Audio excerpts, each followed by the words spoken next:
he steps up, looks for the spray, hits the deck. Lovely movement there coming through from Fresh. This guy is a unit. What a dynamic player from Fresh.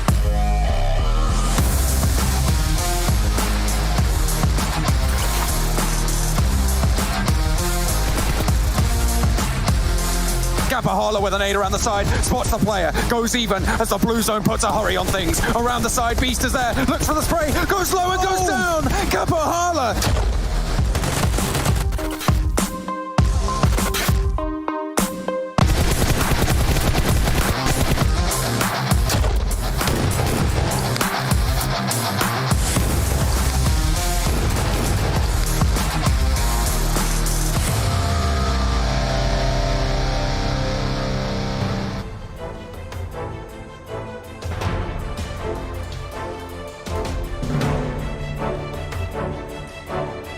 It's time to get into the meaty part of the PUBG Mobile Pro League Western Europe Season 2, as now we're into the Super Weekend, meaning teams can accumulate points for that coveted PMGC spot happening later on in this year. I'm Jason Kaplan, and I'm so excited to get things underway as I'm going to bring my analysts in to help break everything down over the course of today. And of course, remind you guys what's all happened in this last week of league play and get eventually into our 16 teams that will be participating here. We got Kalaris participating as an analyst. We got Maxman just looking as handsome as ever. Just, that's all we really need out of Max. It's just his beautiful face and his terrible math skills, and obviously his analysis and his bias towards French teams. But Kalaris, man, it's time for all these teams to start racking up some points.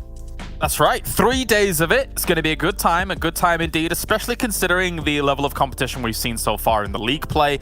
Very excited to see some of those top teams as well, seeing if they can continue that consistency here that we saw from some of them, especially in that last day.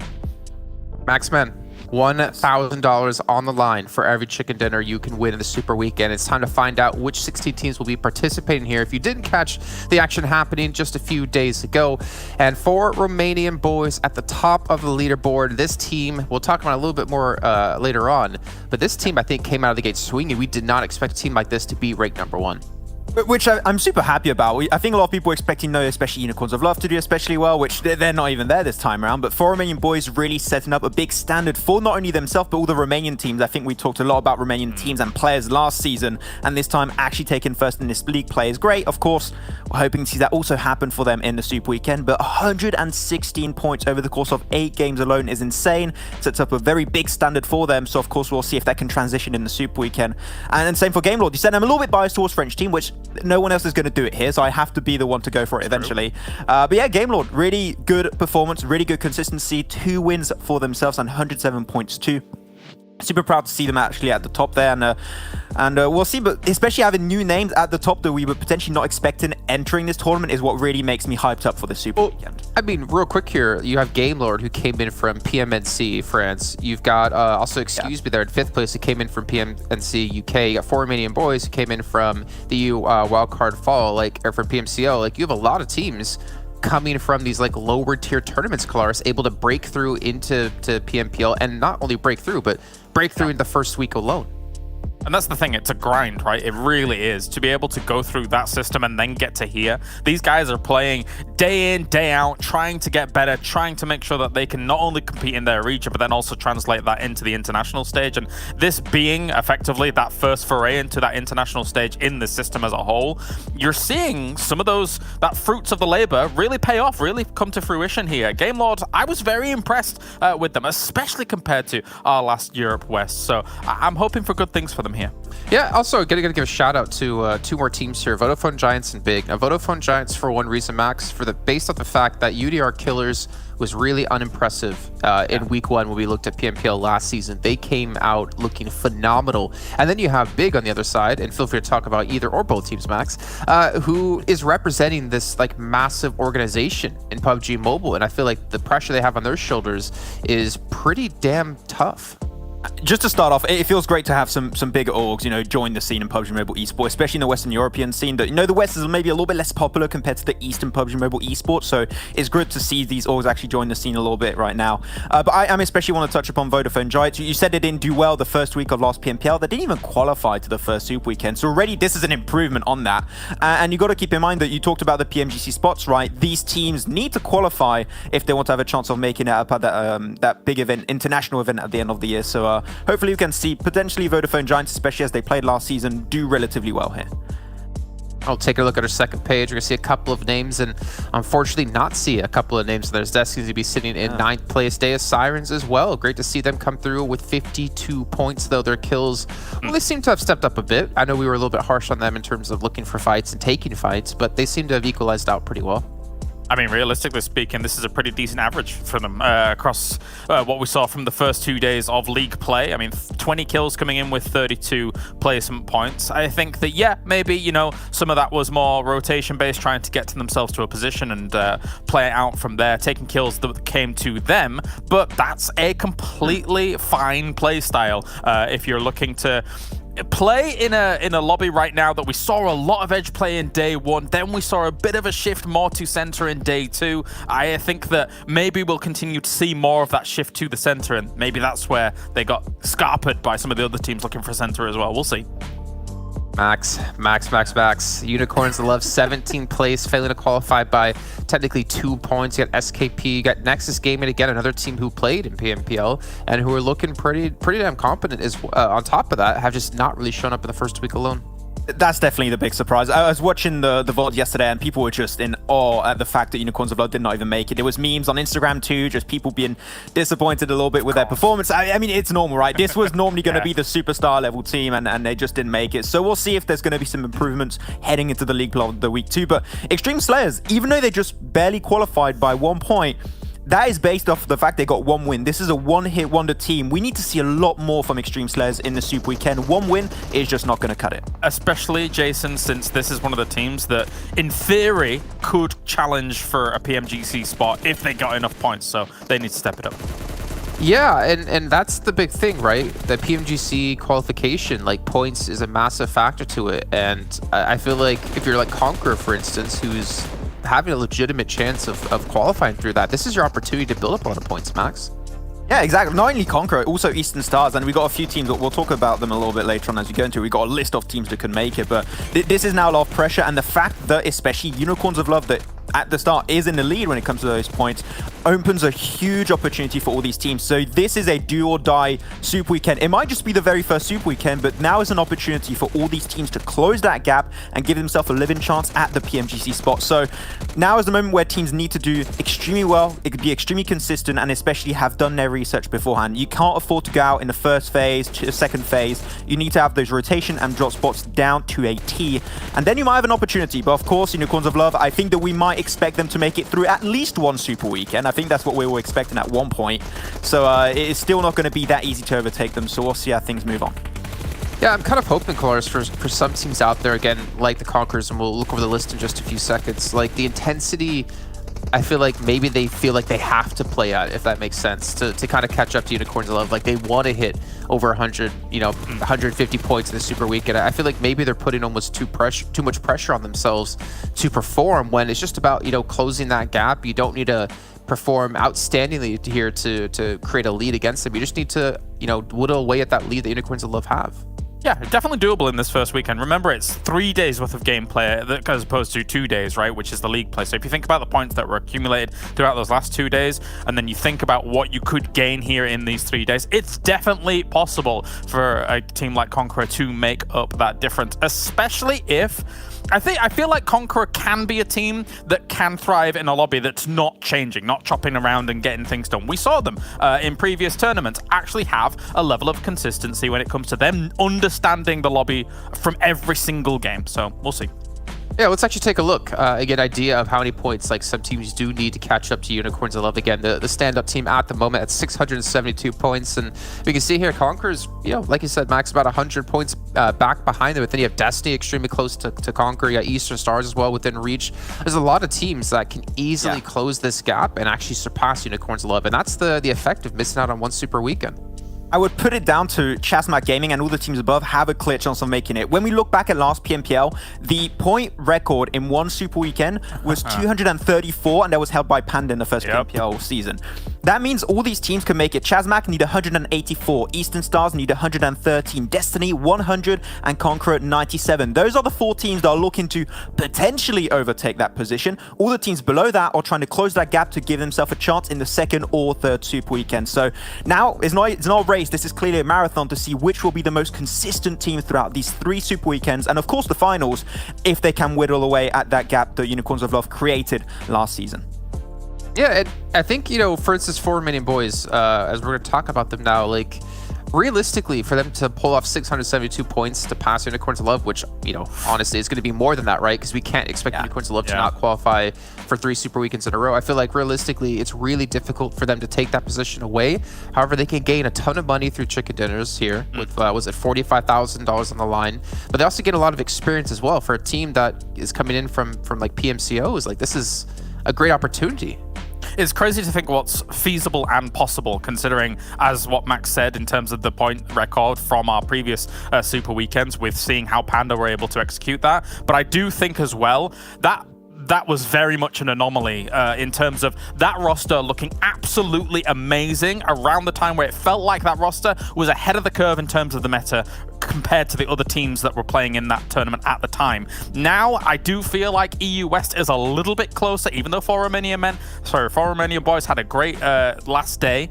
I think that the field is closer together now, so I don't know if we're going to see those insane highs that we saw from Panda in the last one. I mean, I think the 4 Romanian Boys have leveled up and become men practically, as we'll dive into them further here in some other stats. Like, they have looked great. I mean, the thing is, like you're saying, Kalaris, the gap is closing, but also, can you realistically expect a team to get 3 chicken dinners like they did in just 2 days of play, in just 8 matches, and they got 2 back-to-back on day 2? It's hard. Jason, it wasn't just 3 in 2 days. It was, if you look at it, it was the last game of day 1, and then they came back, got a 3rd first. They got 3 firsts in 4 games, effectively, which is absolutely ridiculous. And it wasn't a case, Max, where you just see a team sit in a compound, having the circle come to them. No, they were fighting towards a lot of these situations and taking kills with them whilst getting the wins as well.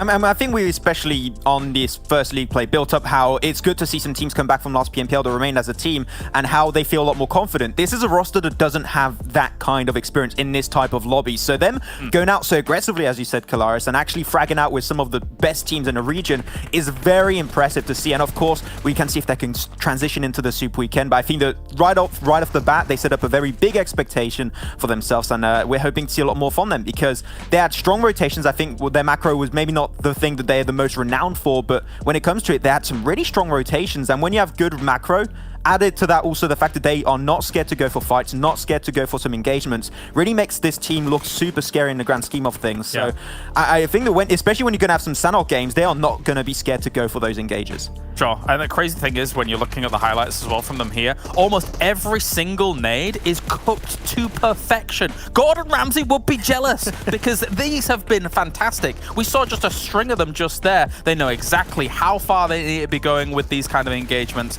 and even this 1v1v1 situation was pretty cool too. Yeah, I think Redox was one of the most impressive players hitting this first league play. And one thing that I remember, especially from last PMPL, is we were always negative sometimes on how teams would finish off games. They would not go for the widespread. They would give opportunities to other teams to actually steal that win away. This is a team that when they get to the late game and they have the terrain advantage, you feel it. Every single time you feel it. They go for the widespread. They make sure that you have no breathing space. And that's how they win themselves 3 games out of all of those. So yeah, well, let's see if they can get more today. And I think the last note I want to leave off on about them is to bring up what you just said, Max, before about how they're not afraid to fight. I feel like if your team coming in from PMCO, your team that's not necessarily like favored to win, you're more likely to play a little bit more passive, right? Just play safer because you want to qualify for the Super Weekend. But for them to not be playing safe and to be able to pick up kills like this, pick up kills against, the best teams out here in Western Europe, I think really shows as a testament to like the confidence they have in this event. I would even say it just goes to show that they have a game plan in mind entering this event, and they are aiming for really high positions. Of course, making it to PMGC as this is their first PMPL seems extremely, and I pretty mean extremely unlikely, unless they do twice as much points as Unicorns of Love, well, Panda did last season, which I don't really feel is truly possible. But there's still, as you mentioned earlier, Jason, those chicken dinner prize pools that can be coming into account. If you get yourself maybe 10, you said there might be a team to get 10 chicken dinners in those super weekends. This might be the one. And 10 grand out of wins alone would be absolutely mental for them. Oh, Max, I didn't say might. I said there will be. There will be, okay, yeah. Hit 10 chicken dinners. I don't know who it's going to be. Maybe it's going to be the next team we're talking about here of Excuse Me. I got another team coming in, not from re-invited back into PMPL, proving themselves, proving their worth, and honestly, I think catching a lot of us off guard and surprising a lot of us, and they have a few Romanians on their team as well. It seems like you kind of have this inherent boost to your team when you got Romanians on it. I think it's fortunate that they are here, of course, but they've really made the most of it, which is the most important part, right? Like the fact that when we were looking at the league play as a whole, it's, I guess, in 2 days, but the fact that they actually got themselves 75 points in a lobby this strong after, you know, having a fortuitous entry to the tournament is nothing short of fantastic. And, you know, I feel like they were a little bit proactive as well on the battlefield. Not exactly the kind of guys that were just sitting in a compound and hoping for the best of things. So it's nice to see Excuse Me doing all right. I did like actually a few of their rotations. You're talking about their macro especially, and we were looking back on those Miramar games, and sometimes you, Kalaris especially, were saying, wow, there's a rotation that no teams are taking. Sure, Excuse Me would be a little bit late, but they would pull off actually rotations that were a little bit out there, a little bit out of the ordinary to surprise a lot of the other teams in the lobby. So the fact that they are trying to be a little bit unexpected makes it really fun to see actually how they can perform, because don't forget, this team made it from the UK PMNC, and they were not even first. Nico Defense League, that was typically first, that was supposed to be in this event, did not show up, unfortunately, as they disbanded. A fourth place team in a PMNC for the UK region doing this well, despite not being explosive like the four Romanian boys getting themselves 3 wins in 8 games. Sure, that's maybe not the case, but their consistency is actually relatively scary, I would say. So this is setting up a pretty big standard going this Super Weekend. First place, maybe not, but if they can even just make it in top 5 and just be comfortable to make it into the finals, this team could actually be the dark horse of the entire event. I mean, would you guys think I'm wrong in saying I feel like they went under the radar for the most part? I feel like we didn't really touch on them too much. They were so silent. When you have, especially their kill average of, what was it, 4.38, I believe, just over 4.4 kills per game. That's actually a really strong average. And the fact that they were not able to get themselves a lot of wins, they got themselves 1 win, which of course does bump up those stats a little bit, but they were a team that completely fell under the radar, and now teams might have to be a little bit scary about how they rotate, how they drop, because this is maybe not one of the teams you want to take a fight against. Well, silent but deadly and Excuse Me typically go in the same sentence, and it seems to be true here for this team. We're going to move on, though, to talk about another player. Well, actually, no, not another player. A player from another team from Gaylord. We talked about that before, and it's got to be your man, Max. I'm going to throw it right back to you with Victor. I mean, I have to, right? Victor, I talked about it, one of my favorite French players when it comes to being a solo player god. This guy, just give him a 1v3 or 1v4, he might have actually a chance of coming out on top. Of course, Game Lord, you got to keep in mind, the success of this team is not mainly down to Victor alone. The entire roster behind him is actually doing great, but Victor's being there, being the entry fragger, actually doing his job, and sometimes not being overly aggressive. I think Kalaris especially, we saw Rob sometimes go a little bit too far, a little bit too deep in some fights, but him actually being there and reserved when it's necessary, I think is definitely the right mindset to have for a first place team. That's funny. I mean, that last situation, obviously, when we had that win go down for them, I felt like Victor was like the school teacher and the rest of his team were the kindergartners being like, no, I want to go, I wanna go. No, get back here, you. But I mean, he saved the situation down towards the end. That's fantastic to see. I mean, there is a reason why both days in a row during league play, I was like, is Victor the MVP, question mark? And obviously, you know, that didn't happen, but look at the numbers. I mean, across those 2 days as an average, he stands out. Kill leader, knock leader. Great stuff by Victor, and a great 1v1 to end out last day. And I think that's a nice bounce back then if we compare Game Lord to last season to this one. Like Game Lord, we kept hearing so many good things. I think it was Imperium telling us like how good they are as a team, but we never really got to see how good they really were, unfortunately. And maybe this is just the generation time they needed to get things going, to get themselves online. But let's take a look at the schedule for the Super Weekends. Now, we were doing Erangel and Miramar every single day when it came to league play for 2 days back-to-back. However, we will be incorporating a different map here into slot number 4. So start things off on Erangel, head to Miramar, back to Erangel, and then finally, we get over to Sanhok here and finish things off on Erangel. I'm honestly really interested to see how these teams will play on Sanhok, to be fair, guys. But it's never really going to be the map played the most. So you're always going to rely on, you know, Erangel as being one of your strongest maps in your pool. I think there's many speculations to be made. I'm intrigued to see if we're going to have the same strat as last season, where some teams just played in the blue and just stayed in the blue. I'm hoping that's not going to be the case anymore, but especially there's a few teams I'm intrigued, especially but that one. But I got some teams I'm really hyped to see how they're going to play, especially that is going to be the Big and Destiny split, because they had some of the best rotations. Which team is actually going to come out on top in this map? That's what's really taking my interest right now. Good point. Well, which team will come out on the map? Which game will come out on the top of the map by the leader of the pack? I don't know where I'm going with this one with our esports awards. Good job. So you guys can still vote for PUBG Mobile as your esports title of the year and your mobile esports title of the year as well. You can head over to esportsawards.com/vote and make sure you guys get your votes in, because if you do and you send proof to Maxman, he will send you UC in game. So make sure to hit him up on that at Maxman30 on Twitter, and we won't give him a chance to say anything about that. I'm going to be hitting you up, Max, with a screenshot in just a few seconds. Don't worry. I have like 5 UC, man. If you, I can give a UC each, but I only have 5. No, I lose every single roll in the game. Okay, I try, but I have nothing. Okay. Well, gentlemen, I'll catch you with you, Max. You better go start, buying up some cards here for it. We'll bring in our commentators for our first match of the day, and I can tell you, while he gets out of here, that he actually does have a ton of it. He's just lying to you guys. But you know what? We got John on Blink here to join us for our very first day, our very first match of the Super Weekend. And gentlemen, I'm really excited to see how these teams are going to play now that we have that solid 16 teams in the lobby. No one coming out, no one new coming in, and the drop zones are going to get crazy.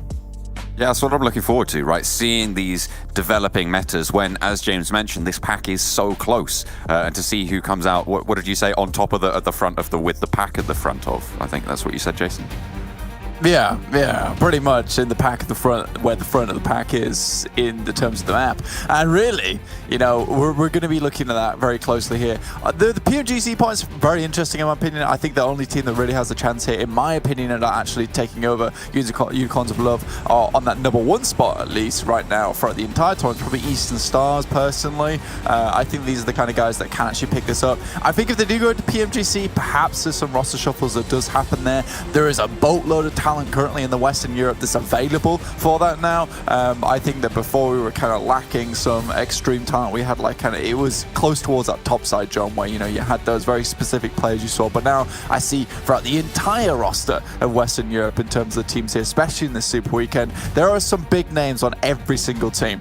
To start off with, though, we've got a bit of a nasty playing path here, John, dropping down from Sosnovka all the way up to Quarry, just on that western side of the map. So Eastern Stars can be happy, though, being able to drop in their usual position towards Milta Power, and Destiny drop on top of C Block.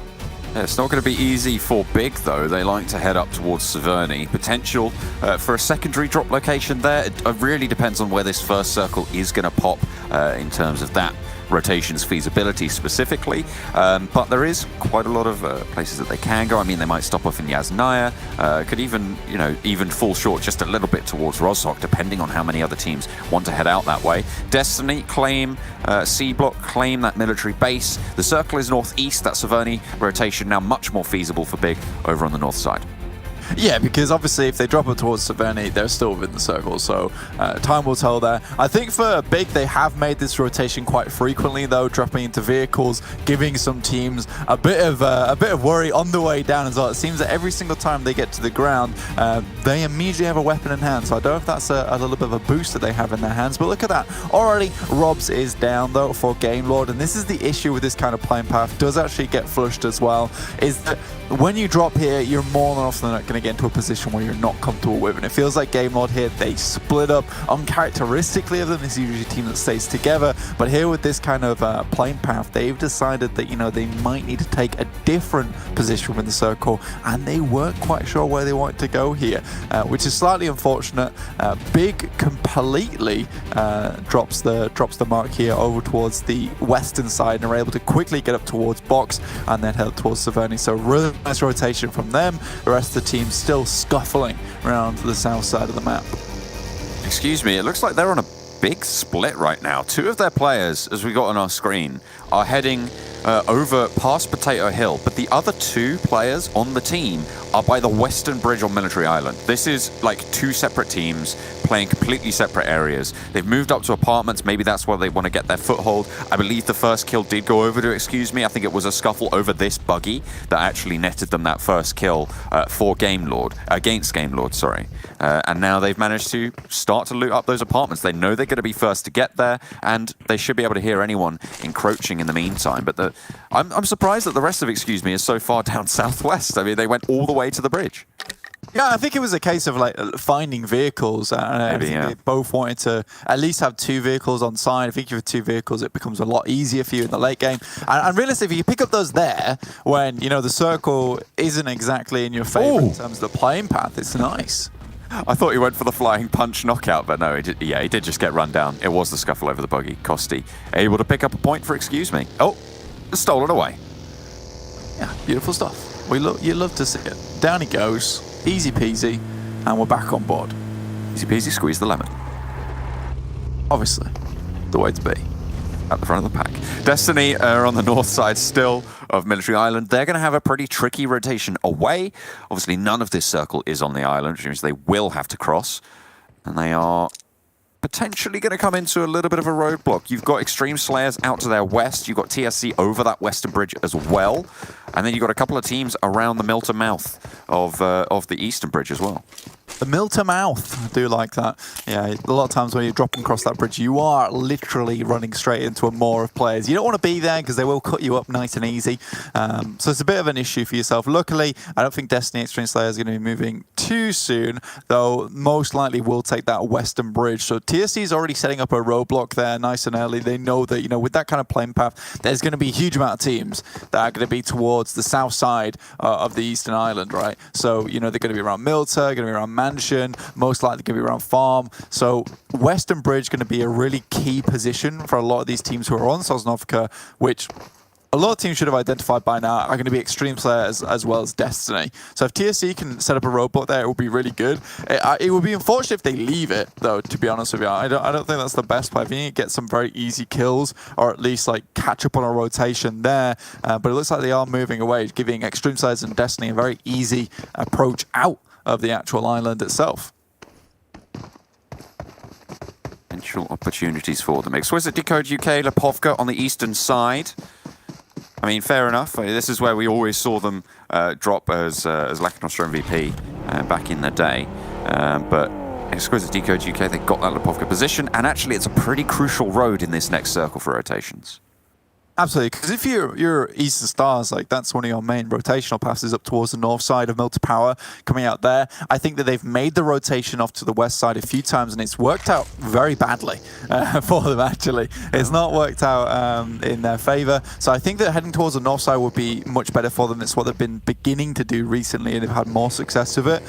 Exquisite Décode UK, though, you know, I was watching a bit of Daddy's feed on Instagram, and this guy's talking about how, you know, he's really putting in the work. Alicio, yes, currently he is probably one of the best players on their team, and they have a great coach around supporting them all, but he knows that, you know, the rest of the team need to step up as well. So Exquisite Décode UK, it's great to see these guys realizing, you know, there's more to this game than just the single player, and they all need to be up to scratch if they want to have a chance of getting towards the top of the lobby, which is nice to see. Tam, though, it's not nice to see his driving skills as he approaches immediately into a tree. That's what I would do if I was looking at the map as well. It's left-hand drive. I think it's Buko that was crashing there. Just want to. I don't want you to flame my boy Tam.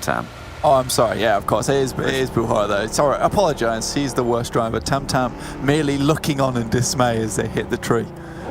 Yeah, it's just like, what's going on? But they have spotted out the Vodafone Giants and their rotation. It felt like they were trying to... Hang on a minute. The rest of them are there as well. Yo and Euphoria looking a little bit Dick Dastardly and Muttley there as they pursue in the sidecar. Oh yeah, a bit of wheezing going on, especially after that crash, that's for sure. Vodafone Giants, though, I think that this is the team that kind of got... they started off very clean, And it's kind of like when a university student, oh dear me, that is not fun. It's kind of like when a university student first moves into their halls. It's like, it's very clean, it's very nice, and then a week passes, slightly worse, another week passes, you've got moldy dinner plates in the room as well. So, you know, this is how I see this team, is that it started off very, very well, and then they've started to let things slip a little bit for themselves at this point in time. I'd love to see, again, that day one league play where everything felt very calm, very calculated, because this is a team that hasn't been going for those kill points. And so if you're relying on this strategic play style, then you need to keep it up to snuff. ChasMac Gaming, they're rotating on the northwestern side of the fields outside Mansion near Yasnaya Poliana. Game Lord, in the meantime, have made their way all the way up to the north side of Yasnaya, and they are going to be taking position there in the city for the time being, certainly. Don't really have much of a choice in the match. They have already posted up. 4 Romanian boys looking across the bridge on... No choice! Just outside Yasnaya. Yeah, they've made their beds. Now it's time to line it. But Yasnaya Poliana, not a bad position, to be honest with you, especially if you can hold both sides of the road. It does become a bit of a rotational path later on in the game. Exquisite Décode UK will have to move through this area, but first they must contend with TSC as well as ChasMac Gaming. But I think that, you know, if they can get some scouting out there, make sure they know what's going to be going ahead of them, they should be fine. And I think that, you know, whenever you get these circles, get these playing paths, you kind of have to assume that in this area from the south side, there is going to be people occupying all the positions, especially dropping in Pubg. You're almost ducking out the game. You're almost benching yourselves for the first about 5 minutes, because it is so much of an excluded location that by the time you start rotating out, you have very little info to work with. So realistically, these next couple of minutes for Exquisite Décode UK are very important. And seeing how they play them out will give us an inkling of how kind of the Super Weekend is going to go, because this is a rotation that they're going to have to make frequently. Out on the western side, though, a couple of rotations still yet to come in. Look at that, Deus Sirens, super young roster. They are all going to have to move on in, and Big is kind of in their way. With the circle as it is, it's either cross the river early or further down and stay on that south side, or swing around past Big's position for the Deus Sirens. You can see they're making their rotation at the moment across the fields, actually to the west of shooting range. They are really far north, and they're trying to swing out around people, but yeah. I believe Mickey from Big is going to spot this if they keep on going on their current trajectory. Honestly, I didn't think I'd be seeing the Spectre of Scrim Farm until Sanhok, but apparently I'm seeing it here on Erangel first, which is not good to see, to be honest with you. They're already so low at this point as well as we head into Zone 2. And again, like you're saying, Mickey's all the way out towards shooting range, so most likely we'll spot this one out. I do like the way that Big on Erangel tends to cover their back on that side and then move down, and especially with the south side orientated circle, right? You can have a lot of this northern space cleared to them, so by the time they start to move down, they know a lot of it is already cleared, and they can have a very comfortable start to their game around about like 12 minutes in. Now is the hour of scouting out everybody around you. You're into this second circle, you've made that primary rotation, and now it's a question of information gathering. What do you know? Who is where? Which is going to be the best path for you to make forwards? Where do you think the circle's going to go? And you can see that Vodafone Giants and 4 Romanian Boys have figured out where one another are, and they should have an inkling about a couple of the other teams around them. They'll know there's someone over towards school and apartments. They'll know that there's players over towards Mansion and in Yasnaya as well. So it's a question of navigating these treacherous fields down the south of Yasnaya. Yeah, it's a really nice compound that 4 Romanian Boys are currently set up in as well, because it has great sightlines over the fields, got some good walls around it, very hard to crunch on in a crash situation, and almost certainly 4 Romanian Boys will be able to hold down this position. There's really not a lot of people around them that is going to give them too much trouble, and that's the beauty of being able to hold down that field on your western side, is that you see the targets coming towards your position far earlier, so you kind of only have to deal with this almost 270 sweep on the other side, which you can keep looking down very easily. It's not really much, you don't really have to put too much stock towards your backside. Just one player looking out there now and again will be more than enough.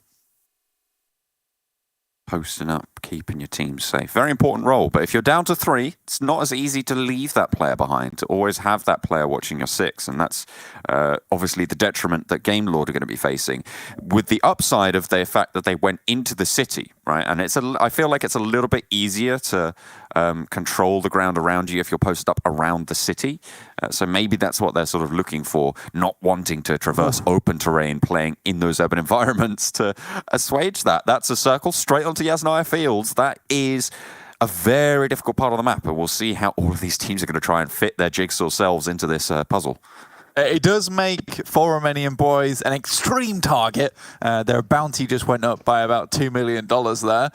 So it's a lot of dollars. A slight issue for them is that, you know, their location is going to be highly sought after.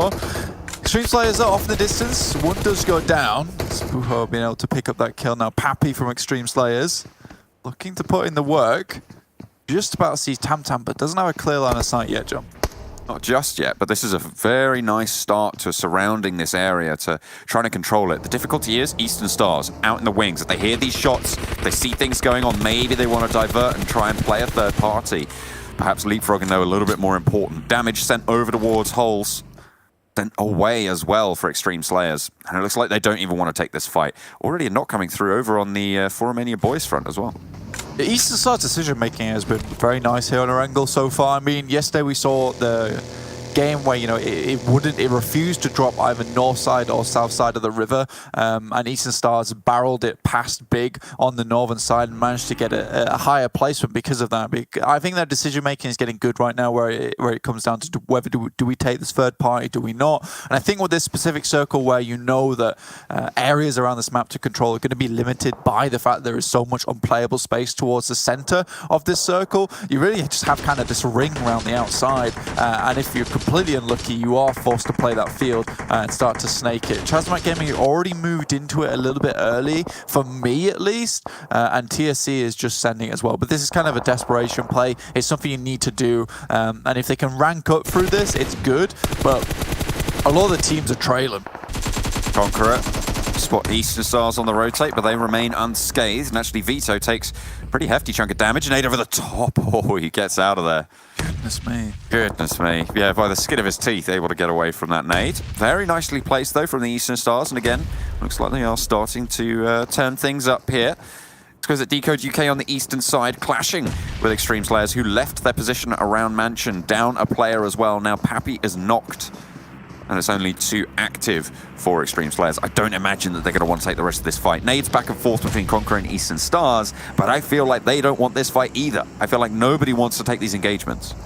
Not really. I think Conquerors kind of have the better position here just because they're further into the circle and they can watch the field side. Though, I will say one thing. I think Exquisite Décode UK, excellent play there. They set up a nice little split over the side of the circle with Alicio playing flank at the moment. Extreme Slayers actually got ahead of them, but it was quick and clear thinking coming through from Exquisite Décode UK to make sure that could happen. And that is a shift and a half up towards the northern side. A lot of the Yasnaya legs still within this one too, and Big's going to be extremely happy with this one. Practically the only team in this one purposely.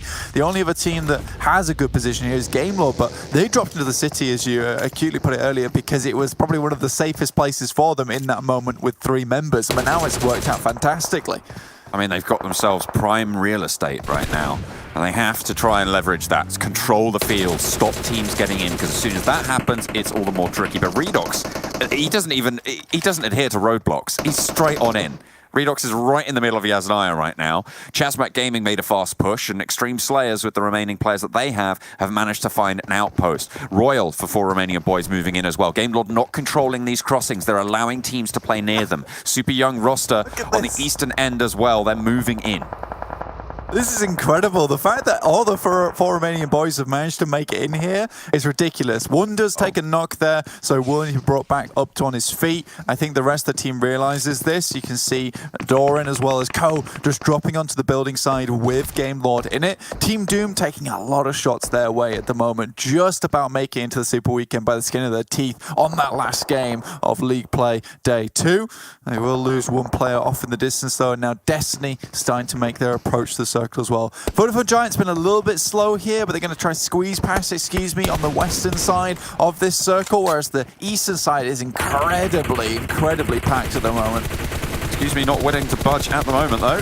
They are putting up a fight. One of Vodafone Giants. Ulysses does go down, bended knee.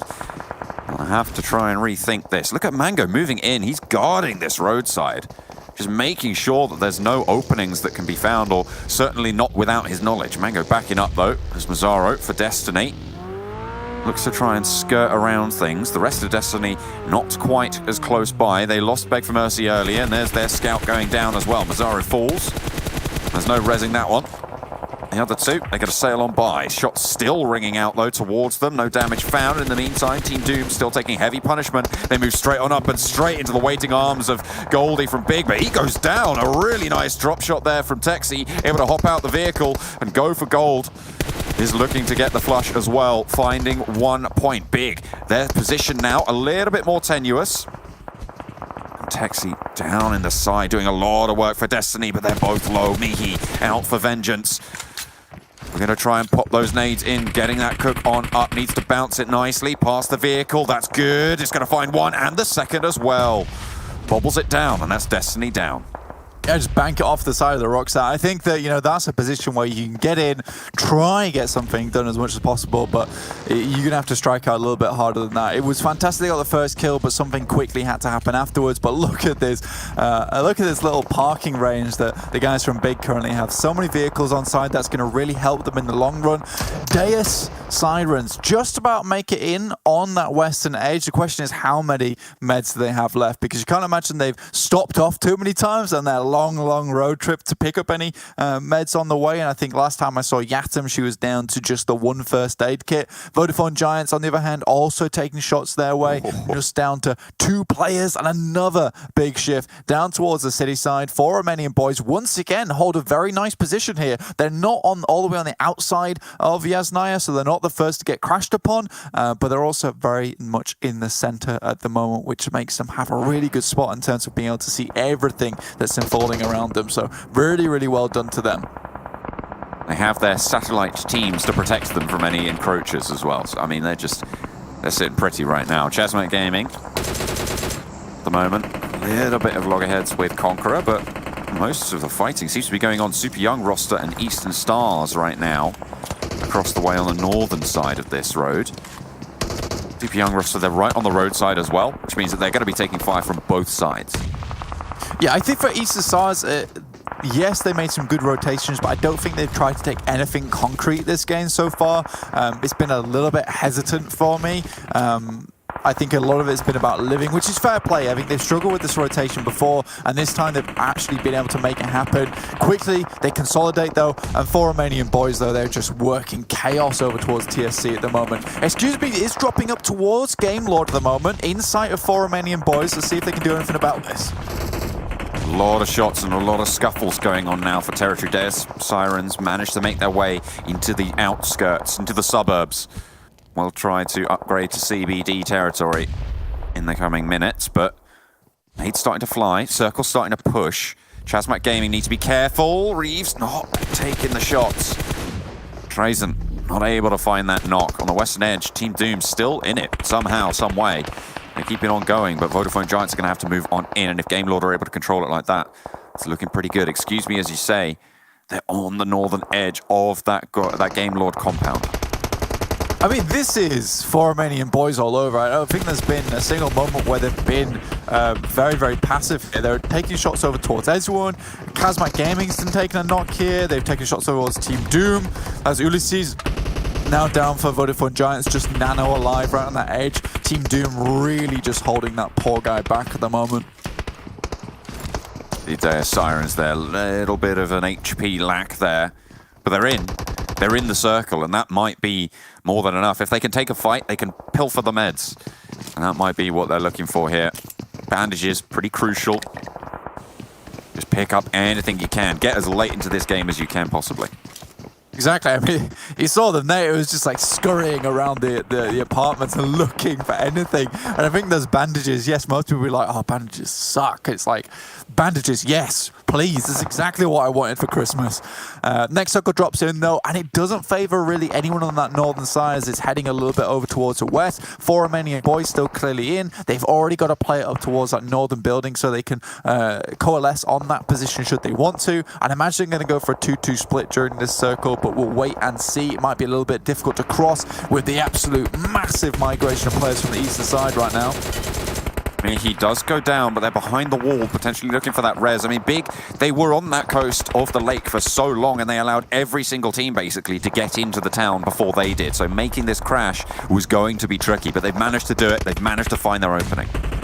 I think that position from Big is like, you're almost hoping the circle heads up towards you, and then you have a really, really strong position with really only one angle of approach. You saw it underneath that bridge there, but even so, that kind of funnels you into a situation where you can get absolutely sprayed upon. I think for Big, you know, that's a hope against hope, and now you've had to move into the circle itself, and to be able to do that is really, really good. They have lost a player, I believe, on this team, so they're down to 3, but, you know, in this urban warfare, 3 sometimes is enough. Exactly, it's a little bit more playable. You can play those angles and leverage your positions a lot better than sometimes you can out in the open. Sightline's not as important in these close quarters combat, but Game Lord want to take a fight here. 3 players, they have themselves around the corner. Oh my goodness me. Just says no mercy. And that's excuse me down. Out in the open, maybe another. No. That's fair play though. I think for a Game Lord, they realize they need to get rid of this intruding team on their position if they want to start holding it down. If teams like Big opted to come down towards this spot, or a team like Team Doom wanted to drop on its position, they need to get rid of the mice in the basement. Drop down the traps. Hope they snap shot on something. And there's the shots coming out. Athis in and over the wall goes down. But hang on a minute, is that a trade? There's a lot of damage coming through. Daddy able to hold strong and spins around for another. Eastern Stars taken care of.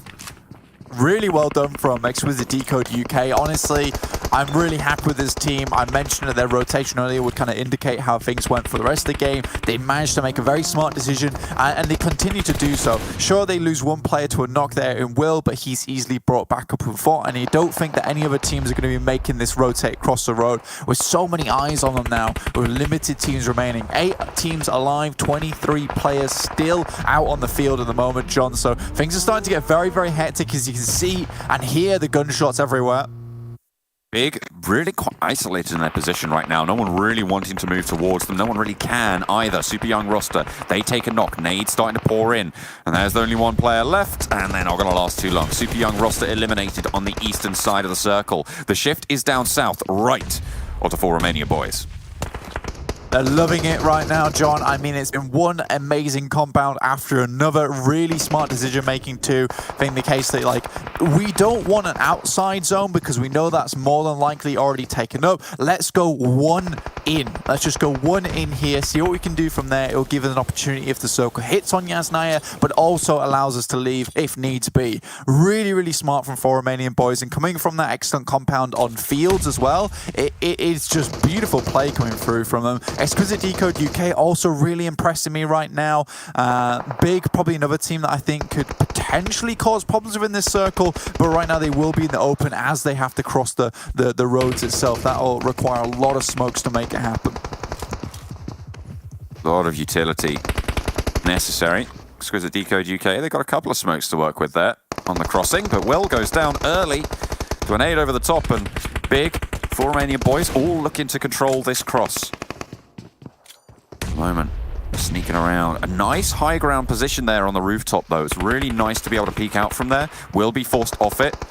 The question is, do they move first? Do they move now? Because all of these teams looking to try and move through. Deus Sirens do finally go down. Conqueror suffering on the southeastern edge. ChasMac Gaming as well. That's another team on the south that goes down. And all of a sudden, the southern side is looking a little bit more vacuous? Something like that. Yeah, there's a vacuum over there, and it's roaring. Yeah, 100%, dude. But I think that if the guys on the desk are listening to me right now, heed this well. If you want to know how proactive the guys on Romanian Boys have been, please let's take a quick look at their damage after this game, because I'm pretty sure they've just crossed the border of 3K, and I'm not sure they're done quite yet. We might have a record on our hand. They have been so ridiculously active in this circle. I'm surprised they've not taken more knocks on their side, but they're holding it down beautifully. 3.2k. Jesus Christ. Thank you, production. I love you so much. Wow, goodness me. 11 kills and plenty more still to farm.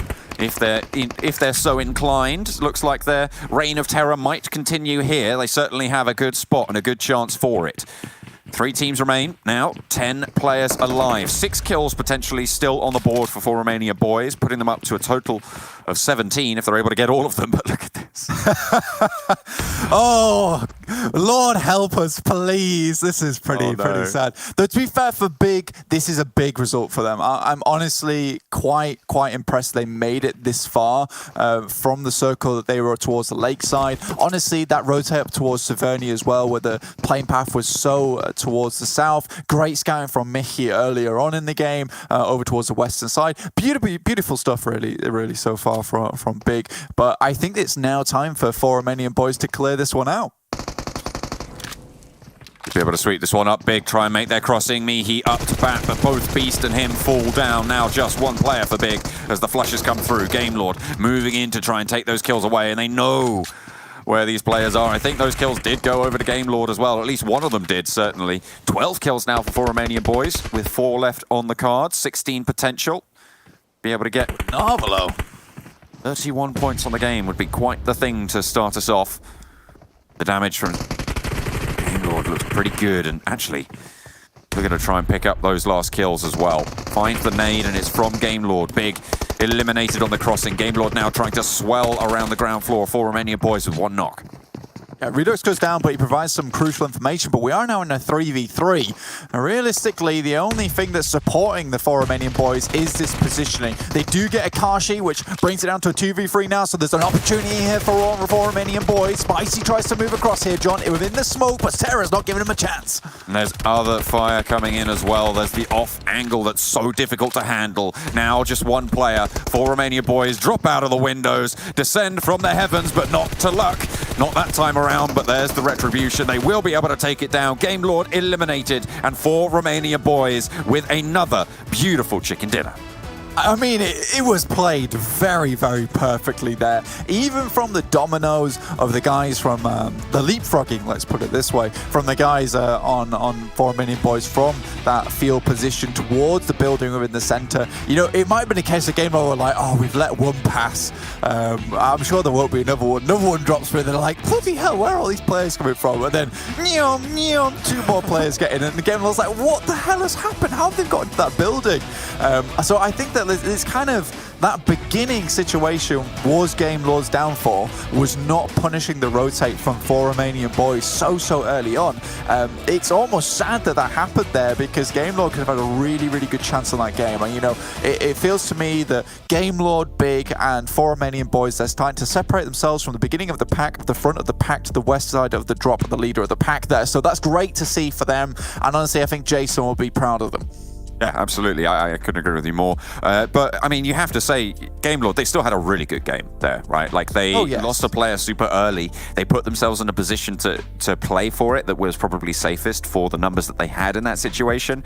And then the circle did favor them, it has to be said. Like, it did shrink basically right on top of their position that they ended up taking up.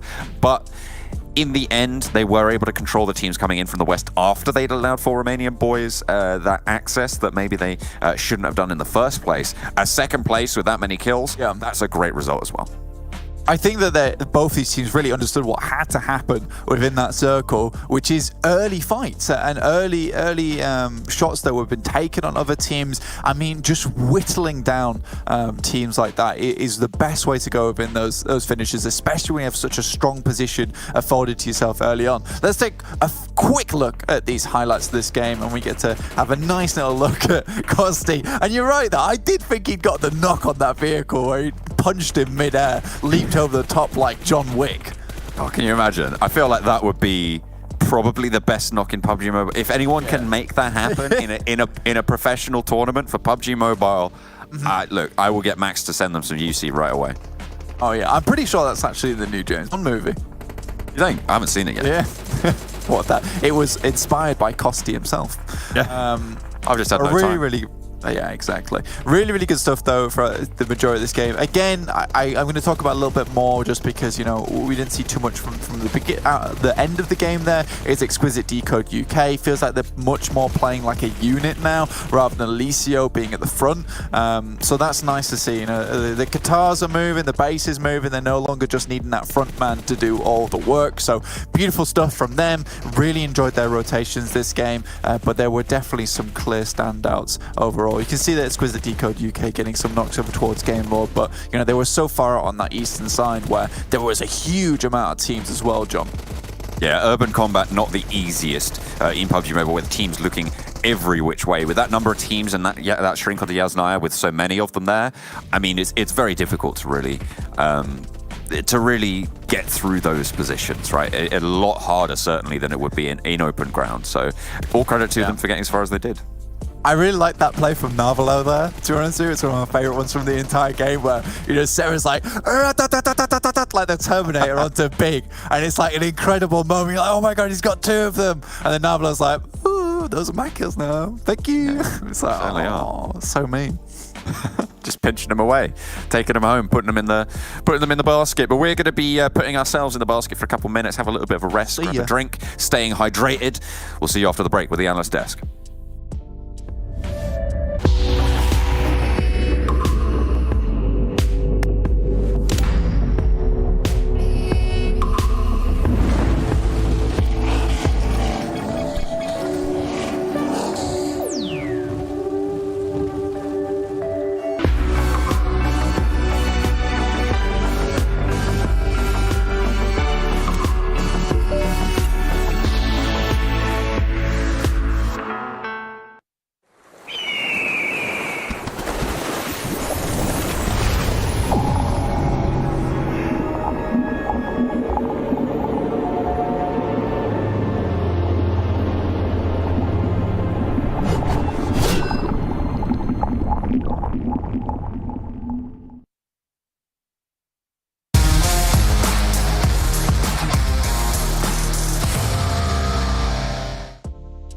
It seems like the 4 Romanian boys have not stopped since their last finish in league play. They've gotten now, was it 4 chicken dinners and 6 matches, I believe Klaris told me. He's the math guy. I just listen to what he says. And if Max ever gives me anything related to numbers, I would just ignore I'm the bad guy.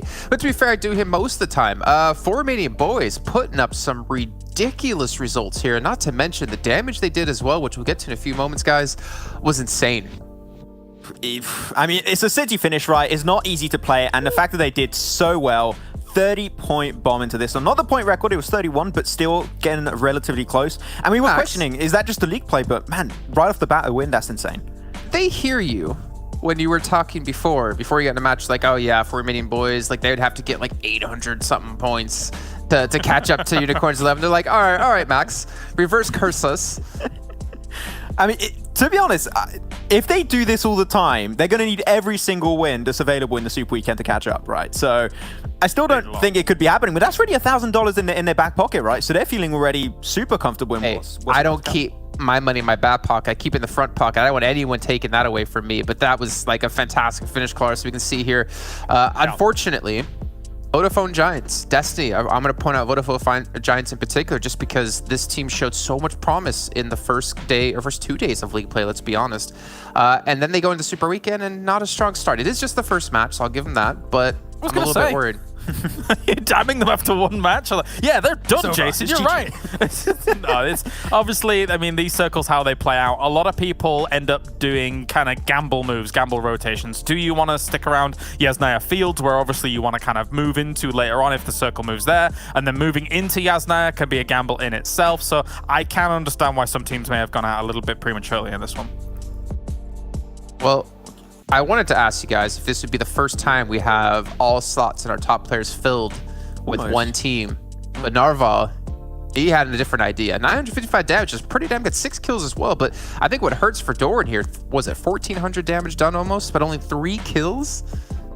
Yeah, I mean, a lot of the, to be honest, the kills were shared a lot between the players, but the reason why they got so much damage and why especially them and Game Lord have so much damage is because they were part of the teams that were gatekeeping the south of Yasnaya Polyana, right? And that's especially what he talked about there, Kalaris. Teams are trying to enter at some point, but there were some that are just going to be in those really strong buildings that are so hard to knock teams out of, and they were just holding them away, getting damage out, making sure they could not close the gap. So that's why the damage is extremely high and the kills maybe not reflecting that too much, but the damage is there because they were proactively gatekeeping teams. Yeah, symptomatic of urban endings is what happens here in terms of, as you say, the 2 kind of apartment blocks that these guys have are great spots in themselves anyway. And what happens in city situations is that fights go down, you shoot someone in a window, they may take 90 damage, then they move behind the window, they heal up again, and then that fight happens right on again. Because it's very difficult to get the knock and then actually get that thirst off the back of it when you're in those situations. So you get these inflated numbers, but they did almost 4k damage, I think it was, during this game. That's insane, even in a city finish here from 4 Romanian Boys. Ridiculous.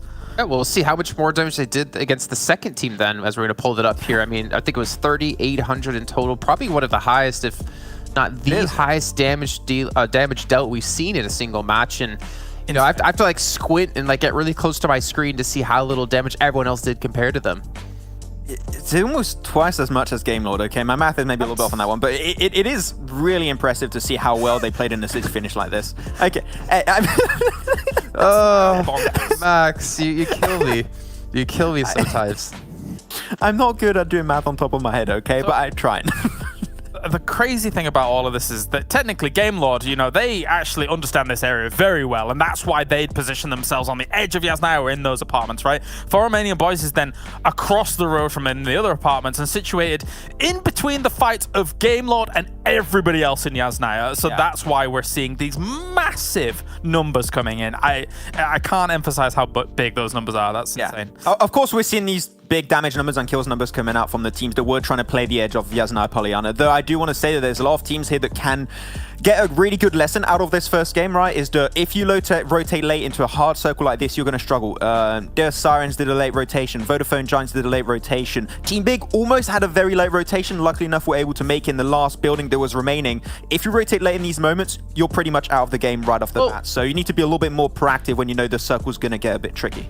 Let me ask you guys then this, your thoughts on it. You know, if you rotate early into Yasnaya and the zone shifts away from it, isn't that just as big as a detriment to rotating a little bit later? It could be. That's why you've got to be in the compounds that like 4 Romanian Boys or Game Lord were in. Like, you need to be on the edge to then have transition methods. And also what's great about those kind of apartment blocks is that in between them are great spots to be able to put cars if you need to kind of keep those alive for rotations outwards, because they're 2 huge buildings, 3 huge buildings, less lines of sight on those car positions if you want to take out the tires, etc. So you gotta cover your bases, I think is fair to say, Jason.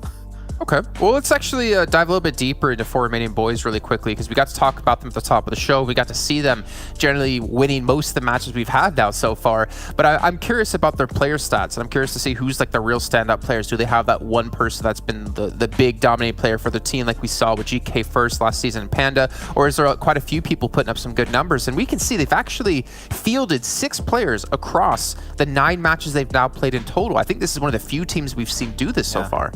It's really interesting to see a team use actually their subs actively, which is really interesting. So Sarah, especially, I think this was maybe Sarah's first or second game in the entirety of this event. So still really good to see the other player Sarah doing so well. But 4.5k damage, of course, throughout the league stage and now entering this first game of Super Weekend. It's such a high amount, and 21 kills.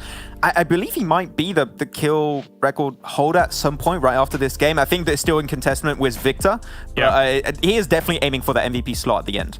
Especially if Victor got nothing in the previous game, but I think he must have done, considering Game Lord got a few. Well, you know what? If you want to know about Victor, why don't we just transition straight into their player stats as well, and we can compare it. 21 for Redox, and we can find out how many Victor does have. But yeah, I mean, I do like that we have, again, like so many people playing on the team, actively playing. Now, whether it's due to schedules, right? Because that's always a conflict we're going to have. Of people might have school, might have work, might have other commitments they might not be able to play with, which is why they have the ability to have so many players on a roster. But I think what's more important to them is we have to remember they've won 4 out of what their 9 matches played, and to be able to 4 out of win the last 6. 4 out of the last 6, and to have the depth of people to not just play with 4, to play with 6 people and still be able to put up the results they've had so far is even more of a testament to how good they're playing. But we can see Game Lord here, 21 kills yourself for Redox and 23 for Victor. So Victor's still in the lead, though the damage is quite different. Yes. No, the damage is definitely a little bit different onto this one. I mean, Game Lord especially not able to get as much damage as you saw last game coming up from Romanian Boys. But at the end, it is going to be that competition at the top in terms of overall damage. I'm especially happy to see Narvalo doing so well. He's the player that I think was maybe not as rated that high, but here again, himself some really good stats. How much damage did he have when we looked at him before? Wasn't it around like 1,000? He got himself 900 something, I think it was. 900. Okay, so he did almost half of his damage just from that last match. That's pretty insane. This is another team that's actually using their subs actively, just like Romanian Boys. And it's really intriguing, actually, that the top 2 teams from the league plan also in this last game are teams that are actively using their subs. So they know that maybe some maps, some players are better at, so they are actually going to try and use them to their full potential. So it is a strat that's working great, and especially we talked about it, right? Game Lord from the last PMPL is the same roster. They got that trust, they got that synergy just clearly working out in these very intense moments. Yeah, and you can't really underestimate that at all. And I'm curious to see if they can maintain it. Again, there's no breaks for any of these teams in terms of coming out. There's no groups anymore because we're into just 16 teams in our Super Weekend. You play out the 5 matches a day, then you come back the next day until 15 have been played out. But let's look at the schedule for you guys at home who might want to see what's coming up later on today. Now, you do see a lot of Erangel in there, but you're also going to see the Sanhok coming up for match number 4. Before we can get to that, we still have Miramar coming up as match number 2. And guys, I'm really excited to see if, again, Romanian Boys can continue the momentum, if they can do it yet again, maybe do 2 back-to-back chicken dinners, but we have to get into game to find out. So to let you 2 go and bring John out and Blank back once again here to break everything down and obviously walk us through all the action going. But guys, that was crazy. As Naya finish, we see Romanian Boys again, 4 out of the 6 last games they played. They've gotten chicken dinner in. You have to wonder, is momentum ever going to stop? Yeah, well, I mean, if they're going to burn the candle at both ends, then maybe it will. Maybe it will. Yeah. Okay. Okay, thanks yes, guys. Take it away. I agree. I agree. Bye, Jason. Anyway, Bye, Jason. Thank you thank you very much, sir. Leave now. I think that Romanian Boys could probably keep up this momentum. I think that one of the key things about having 6 players on this roster is that, you know, fatigue doesn't really become such a huge thing anymore for them.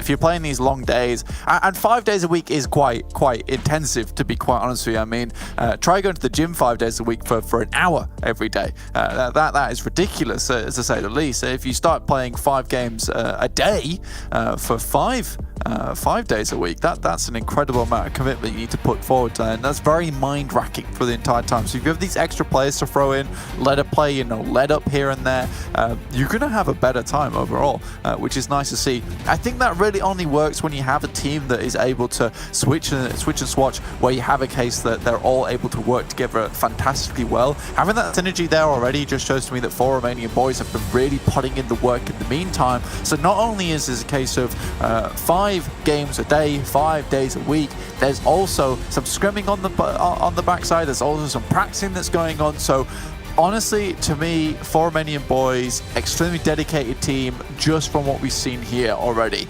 Game Lord though, again, this is a team that I really want to do well. I mean, these are the guys that, you know, 2 years ago known as the meme lords. Now they absolutely are the game lords. They're doing very, very well. It's a nice change of pace for me. Narvalo has spent some time in the works. This guy is now working up to be a really fantastic player. And Victor, who's always been good, is really starting to show up now too. So it's good to see all these guys. And I keep repeating it here, John, because it has been a case that it's starting to see these players find the right teams, find the right fits. And in the right shoes on. I mean, you know, you've got to match the socks and the tie, or however it goes. I think that's what you're supposed to do, right? Matching socks and tie. That's the thing. That's the one. Yeah. Okay. Match the belt with the boots. That's the other one. But yeah, getting straight into game, and hopefully they've all got they do actually have their boots on, because, you know, you're on treacherous territory here. El Pozo, Monte Nuevo, these are our drop spots going forward. I mean, you know, a lot of these teams dropping off to the eastern side usually on Miramar, so Vodafone Giants can be happy with this one, dropping down towards Monte Nuevo, up towards La Cobraria sometimes. Deus Sirens, woo! Yeah, in the circle. Okay, they're in the circle. There's nowhere to rotate to. We're absolutely fine. Well, to be fair, maybe they want to reposition a little bit towards, towards Trailer Park area, maybe the northern hills outside El Pozo near Crater Fields or something like that. But La Cobraria is going to be a pretty important rotational point for the two teams, actually, near Torre Almada, Xtreme Slayers and LMV. TSC might even want to break out north and swing around that way as well. So potential for a roadblock to be set up in that spot. Oh yeah, I think that going forward right now, there's going to be a lot of roadblocks going down, especially because that eastern side is going to be completely cut off for the time being. Power grid, you know, game mode's already over here. Vodafone Giants going to be holding out some spots. Picardo quite difficult to run through. So there is going to be almost this eastern crunch that'll be coming through soon. Who's going to be able to punch through it. Looks like Vodafone Giants are actually trying to move out along important crossing points early. They've certainly got plenty of vehicles. They're right in the middle of everything as well. Eastern Stars over towards Impala right now, just looting up, just getting that on board, but they do have a long way to go. Probably one of the teams that needs to move the earliest in order to have a chance here, because there is so many teams in their way of their direct path into the circle. They're probably going to have to go for a much longer rotational path. Yeah, absolutely. I think for Eastern Stars here, it's really difficult to even determine which kind of rotational path they need to take at the moment, because dropping up towards the top side might be good for them, but again, you're going to be stopped by Exquisite Décode UK, Xtreme Slayers, there's also TSC Game Lord on this position. So I think an approach to what they took last game, which was a slower rotational path where they really didn't wait it out for a long time, would be better. And I think that, you know, the only reason it didn't work out massively well in that last game was because there was an urgency to that circle where it dropped on Yasnaya, and you really needed to be in a building. And Clara's put it very, very well. So you need to be in those buildings early, the key positions at least, where they're on the outside, where they give you that backup, where you can fall back out onto the fields. But here, because we don't have specifically, you know, the classic city finish of Los Leones, they should be okay with a slower rotate. Young roster taking a couple of bullets across the way from Excuse Me, but not really any of them landing, more just warning shots, if nothing else. Monte Nuevo now entirely populated by the Vodafone Giants in the way. He's starting to break a little bit towards the west. ChasMac Gaming very, very split right now in their current position. That's around sort of Minas Gerais, all the way from Graveyard to the eastern point of Los Leones, really. I mean, they've got a massive split all the way around La Bendita. Yeah, exactly. I think for Minas Gerais, it's a pretty open area anyway, so ChasMac most likely just trying to gather some information towards that eastern side. They know that's where the majority of teams are going to be coming from anyway. Excuse Me, Conqueror, super young roster, down towards the southeast, all within close knit of each other right now, to be honest with you. I think that, you know, this is almost a funnel towards Ladreria as well as Power Grid. As you head up towards that northwest side, you're most likely going to encounter one another, and especially because it is quite barren in that area as well, you're going to have a case of teams getting caught up. So I think if Excuse Me can make the right decision, which they've made many times before, which is to move early through this position, try and get ahead of the pack here, that most likely will be their best bet going forward, as long as they've identified that there's two other teams in their current location. Romanian Boys are powerhouse of the lobby. Just mounting up, getting down the main road out of Los Leones. They don't want to stick around too long, but Big are pretty close by. Just a little bit further out to their west. And Royal actually taking a different position there. Shots actually starting to ring out. Beast on the bike, playing a little bit closer than the rest of them. I don't think Big want to take this fight. You can see them turning tail right now.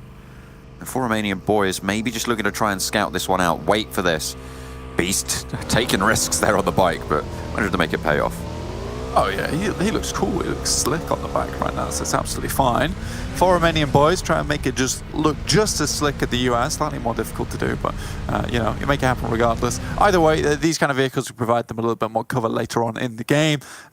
Depends where you head up to. On this western side, there tends to be like a lot of mountainsides, ridges to play around. There's some high elevation in this area. You know, San Martin would have been a nice place to play, but I doubt the circle's going to end up there anyway. But for a lot of teams, it is just deciding how to get to the circle in the safest way possible. For Romanian Boys, however, they're not letting up whatsoever down towards the southeast. They're just moving directly into the circle. And why not? They're comfortable to take fights against anyone. And right now, their direct path is into Excuse Me. Game Lord taking a couple of shots. They're popping them off. I believe that's towards TSC. And there you go. You're right. It's just looking at that poor vehicle just getting shot, and he's like, "Oh, I'm dying! Help! I must descend! No!" just falling over at the bottom. It's like playing possum in that situation. It's like, I'm dead. I promise. You have killed me. Absolutely. He crawls out through the window. Ooh, get to safety. Oh dear. Oh dear. You know a lot about possums, don't you? That's the second time you brought it up. I don't think that constitutes a great swath of knowledge of possums, to be honest. What's a fun fact about a possum? Go. They will... I don't know. Not many good fun facts about possums, not going to lie. Okay. I mean, look, I feel like the main one is that they play dead. There you go. Yeah, that's the main one, but I've already made that one. I think a fun fact about a possum is that, you know, they open their mouths extremely wide when they play dead. But it really doesn't assist them in playing dead. It just looks ridiculous. Yeah. Is that going to be your technique if ever you get into a fight? Oh, I'm dead. Look, it's mouth's open. Obviously dead, guys. Mouth's open. Yeah. Must have croaked. That's how that works. Yeah. Look, even his lips are peeled. He's very dead right now. He looks really angry. Let me tell you, indicates death. Eating meals with Blank is always a roller coaster because I never know if he's just trying to take the next bite or if he's dead. Oh, he's dead. It's very, very difficult to know. Oh, he's back Where alive. have LMV gone? Have they gone into the Shadow Realm? They're currently in the Shadow Realm right now. Mouths are open. The mouths are open. They're dead. They're dead. They're trying to get out of here. Currently asking Pegasus for permission to leave. We'll see when that does happen. But this is probably the widest rotate I've ever seen on the northern side, at least. I actually want to know what it looks like up there. I don't think anyone's been up there. This is unidentified territory that they're currently exploring. True expeditionists at hand. Deus Sirens, come on, please move. Please move. It's just one more step down towards the south side. TSC, though, taking up a pretty fundamental position. This is one of my favourite spots for Miramar to actually finish, though, John, because this is where there are so many hillsides to play, some really cool compounds that you can pick out, and there's this road that almost creates that X in the middle, so there's a few valleys and very clear quadrants that you can play with, and you can see that eastern quadrant extremely packed at the moment, and Eastern Star is going for that slow rotate, as I mentioned earlier. They're still currently in El Hazahar, and I think that's the smart play, right? Because they knew that there would be a huge amount of teams moving from the east. You identified it very early, John. Very smartly, by the way, that they were all the way on the eastern side, so it was going to be a struggle for them to make it towards the circle. So moving late like this, I'm okay with it. And they're moving quite fast. So, Deus Sirens, notes, please. Deus Sirens have started to move. I mean, Yatum is now in Trailer Park. They've got their outpost, so it looks like they're going to start to slink back together. Yeah. Our grid being played around right now. ChasMac Gaming, Game Lord.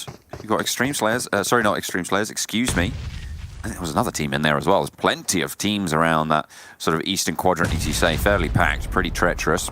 Already the knocks start to come through. Vodafone Giants. They moved a little bit early over towards the western edge, and in Montenuevo, they're looking pretty good right now. TSC did take a position that's probably a little bit better, but right now they're going for a fight with them. Yeah, I mean, this position for Vodafone Giants is quite nice just purely because it has like quite a lot of defensive positions available to it. You can see Ulysses able to peek over the top side there. He's just relying on the rest of his team to hold the eastern side. But with so many teams currently focused on one another on that eastern side, I think Vodafone Giants should be okay for the time being.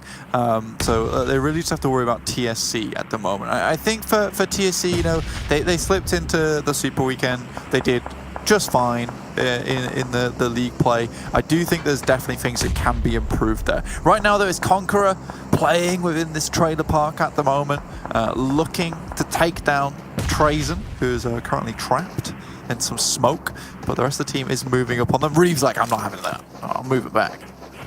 Yeah, just got to reconsider. Deus Sirens did make that move. They're now on the western end of El Pozo. LMV on their Shadow Realm swing are coming down the western road through ruins right now and are still out in the blue on the western end. Eastern Stars making their way in. Conqueror taking the fight a little bit closer here with ChasMac Gaming. Shots start to ring out. Trazen first to fall. And that's pretty much going to be a guaranteed flush there. There's no real way you can come back from that one. ChasMac Gaming lose their outpost. Yeah, I think the rest of them have moved very far back as well. It's the first kill of the lobby. Yeah, first kill. It's been quite a while. I think that we're starting to get these rotations dead on now. Ooh, very central little shift here, but a lot of unplayable area on the screen. You can see towards the north side of Vodafone Giants. You do not want to be there. Very, very much just some hay bales available to you. And then also down towards the southeast as well, where Excuse Me is currently trying to make their way through. There is Montenuevo still in this one though, so there is still a lot of positions to be played here. Destiny currently moving up on the western side over that western road. Deus Sirens currently trying to move in, and LMV finally take a big deep breath here as they move out from the suffocating Shadow Realm into reality right now. But they are encroaching on the guys from Deus, so most likely it's time to duel. So we'll see how that one does go down. Have to play plenty of Pots of Greed there to draw 2 more cards to their hand. Yeah, absolutely. Get those first aid kits there. What you need. Maybe a little bit of struggle. Deus Sirens actually on the move a little bit earlier, wanting to get a little bit further down that road, spotting out LMV's rotation as well. The western edge occupied also by Destiny, who could potentially see this fight. Now the fight seems to be potentially popping off here. Deus Sirens have spotted this rotation. Not really wanted to go straight in for this fight. I mean, fair enough. You know, you don't really want to be going super aggressive. A wide swing from Eastern Stars, and they come a cropper around the Xtreme Slayers on the northern end. This is out on the eastern edge of El Pozo, and the circles to their south. The blue zone will be crunching them in. 14 minutes into the game, and Eastern Stars finally looking to maybe push in here, but Athis isolated. Kapahala as well, away from the rest of the team. Oh, there's only 2 of them, so they are just split up. Yeah, I mean, it's kind of unfortunate for Eastern Stars here. I don't think they expected Xtreme Slayers to be holding this position, which is fair enough for Xtreme Slayers, because this is probably one of the only other rotational paths on that northern side that a team could make their way in on. So they've been found out. They've been spotted. Kapahala has to do something ridiculous if he wants to live, but I doubt it's going to happen. It's now him down. Athis moves up all the way to the northern side just to kind of try and keep Eastern Stars' dream alive here on Miramar. Most likely now just looking for those placement points. With the plane path as it was and with the circle falling where it did, I mean, Eastern Stars, they were in Impala with literally every team in their way getting towards this circle. They have had the roughest time of it. But the fact that Athis has even been able to survive this rotation to get towards the circle, I think is a result for them. Yeah, I think that there was two things they could have done here, which is move through the northern side of the mountain there on that path, which is fine. As you can see, it's only Xtreme Slayers on your map there up towards the northeast side, so it was very unexpected, but they take their chances with it, and in this case it doesn't work out. The other way would have been the way Athis went, which is a little bit more awkward through the actual city itself. And honestly, it would have kept them in the blue a little bit longer, but instead they opt to take the sooner route and gamble a little bit, and Xtreme Slayers are waiting. Look at this shift as well. Heavy westward shift now, right on top of Destiny, Deus Sirens, TSC as well, who TSC, by the way, have a really solid spot. I mean, this is the spot that they took up earlier, and they are really going to be reaping the rewards for it. Vodafone Giants on the eastern side, they're going to have to facing off against Game Lord, against ChasMac Gaming's potential rotations as well. Exquisite Décode UK and Conqueror are going to have to fight for this rotation because they are on the long side and have to move soon. Yeah, I mean, this is a chonky road as well, because, and this is the kind of position within the map where it's going to split things up very, very nicely. But so many teams still trying to make their way in. 4 Romanian Boys down towards the south side. Team Doom also starting to make their way up in. Now you can see a lot of teams in vehicles. LMV have made an incredibly large rotation from Campo Militar. And I will say one thing, you know, I think me and the boys on the desk, and I'm sure you do agree as well, John, is that Campo Militar not the best positions to start your games, but LMV currently so far are making these smart rotations to get into the circle. They are awkward though. They are really awkward. So every single Miramar game feels like a struggle to them, but they are making it happen. Nades back and forth between ChasMac Gaming and Vodafone Giants right now, but players dropping on all fronts. The Southwestern edge really popping off. 4 teams locked in combat down over there. Super young roster as well as Team Doom, LMV, Big and Destiny all looking to scrap it on out. It looks like there's plenty going down. Extreme Slayers are eliminated. I think that was in a fight with TSC on the northeastern side in TSC's position. Goodness me. Vodafone Giants once again caught between a rock and a hard place. Game Lord behind them, and they have to deal with one of them. Now, Vodafone Giants, this is their time to shine. I think that realistically, I don't like the way they play sometimes because they're so hesitant to fight. And here, again, it feels like they're waiting. They're waiting to be kicked out of the lobby here. Sebi goes down, Nano spotted, hits the deck just in time to avoid spicy spray. Pops up, looks for it, but what more can you do here? Pokers has gone down and Nano falls as well. Vodafone Giants just wiped out by Game Lord, not even able to get a knock in response. And now ChasMac Gaming might want to take the fight, or they might want to disengage from this fully. I feel like you just want to get in for this next circle. TSC are ahead of you. You need to position well for that fight. We can even go back to day 1 of league play where, you know, Xtreme Slayers were able to pick up their first chicken dinner versus Vodafone Giants, where they were fighting against a guy in the water. And there was ample time for Vodafone Giants to actually push them and have the advantage there. But they waited way too long. And again, this seems to be a reoccurring trend for the guys on Vodafone Giants where, honestly, it feels like sometimes they just refuse to take any kind of advantage. And it's almost just waiting for Godot, almost. Was it Decode UK? Oh, getting punished on the eastern side. Actually, that's on the south side. You still got Daddy, though, all the way on the east. Completely split from the rest of the team. 4 Romanian Boys still in it. 3 kills already from the southeastern side. We haven't really spoken about them much this game, but they are going to have to push through LMV's stronghold position in their buildings around that area on the south side. They've got Big to worry about, and they've got Excuse Me on their right as well. Yeah, I think for 4 Romanian Boys, they kind of speak for themselves, to be honest with you. So it's kind of fine for us to not talk about them too much. Doran does go down, though. That's a shot from across the way. I think Sarah did pick up a kill as well, but Sarah also down. Royal down, sorry. So this is an interesting start for 4 Romanian Boys, already 2 out, and they had quite a large split to begin with, so we'll have to crunch together again. Luckily, there's no one too close in the vicinity to capitalize on any of this. Real agents of chaos, but the circle just about to move.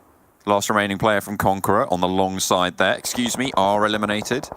That's certainly going to give 4 Romanian Boys the chance to get back to full fighting power. We know how strong that can be.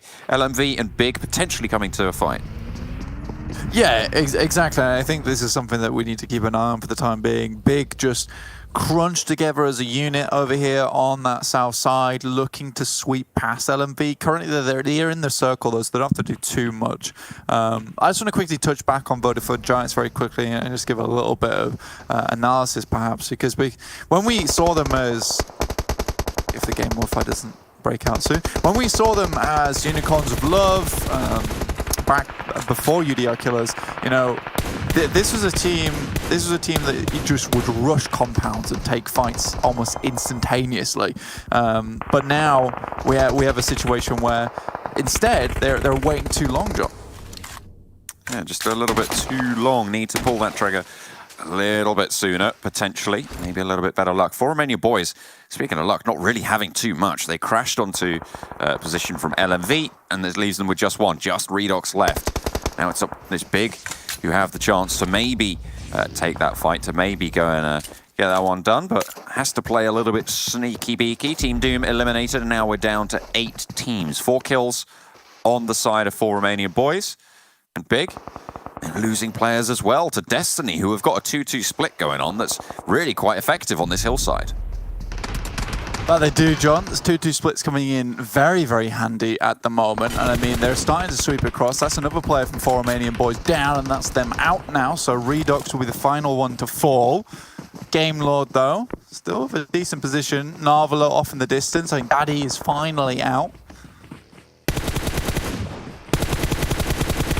What's coming on through? 4 Romanian Boys, they're not going to get another chicken dinner here.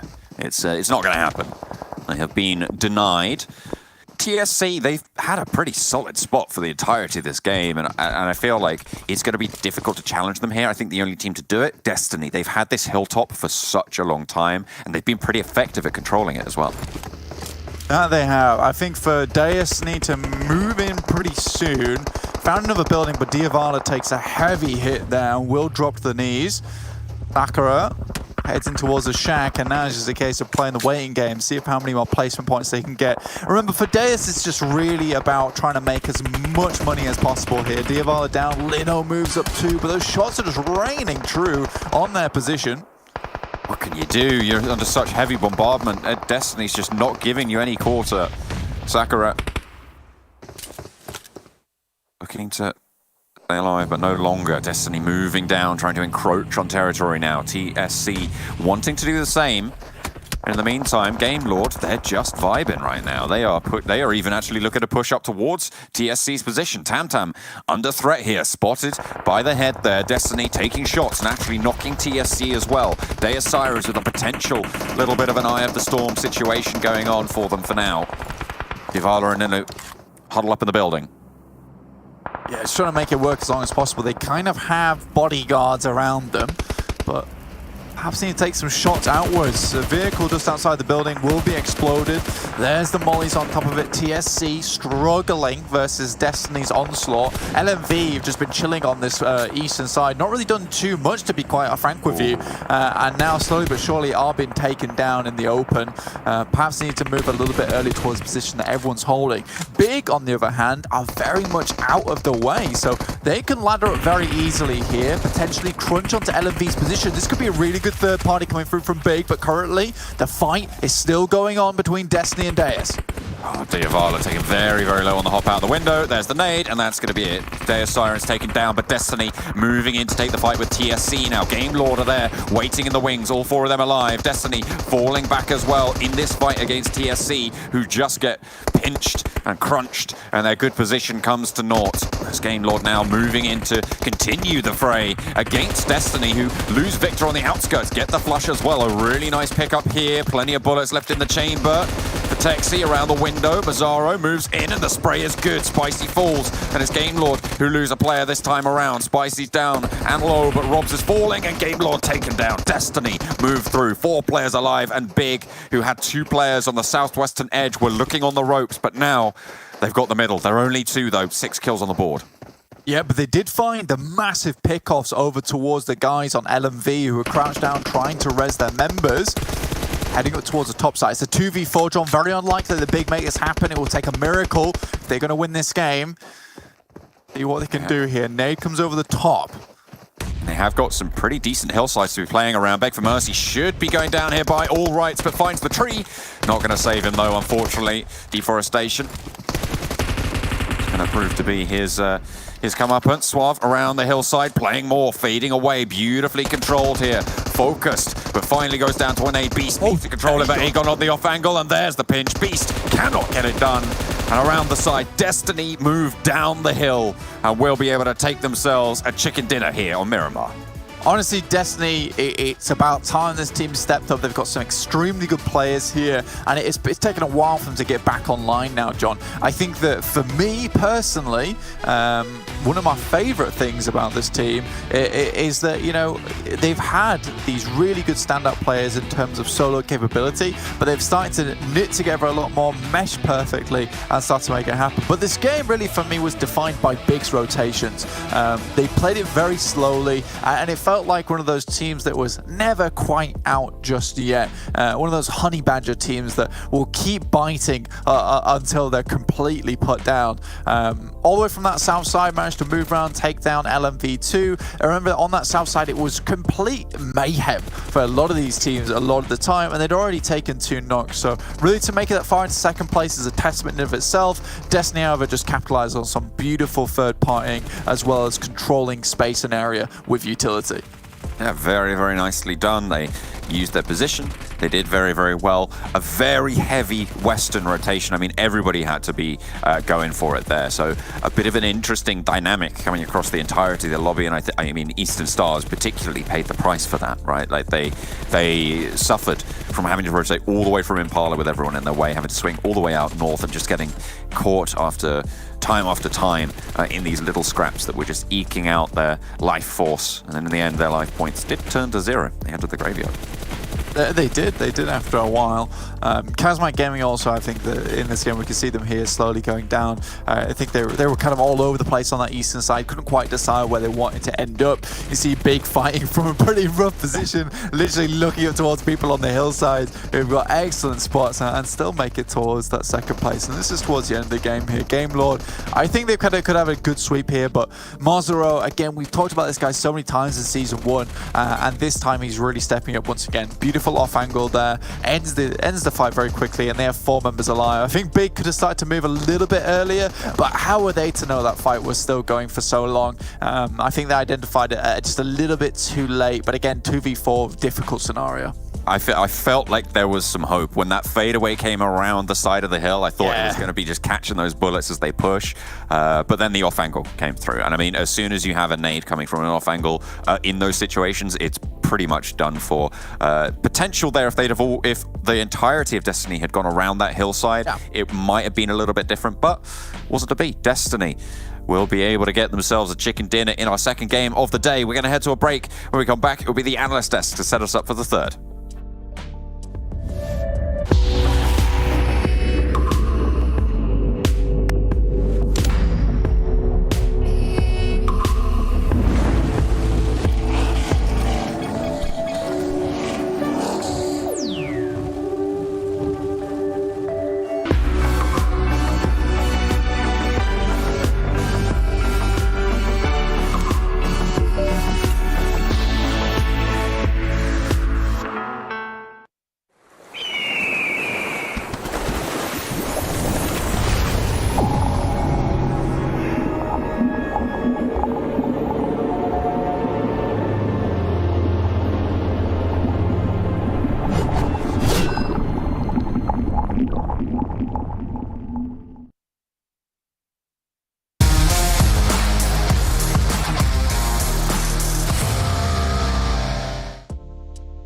Well, you couldn't have asked for more of an exciting finish here between 2 teams who have been battling out this entire event so far, and 2 teams that have a deep history between each other. But that's going to be Destiny taking the chicken dinner, and of course $1,000 for themselves. And Big, unfortunately, coming in second place. However, points can be very important for them down the line.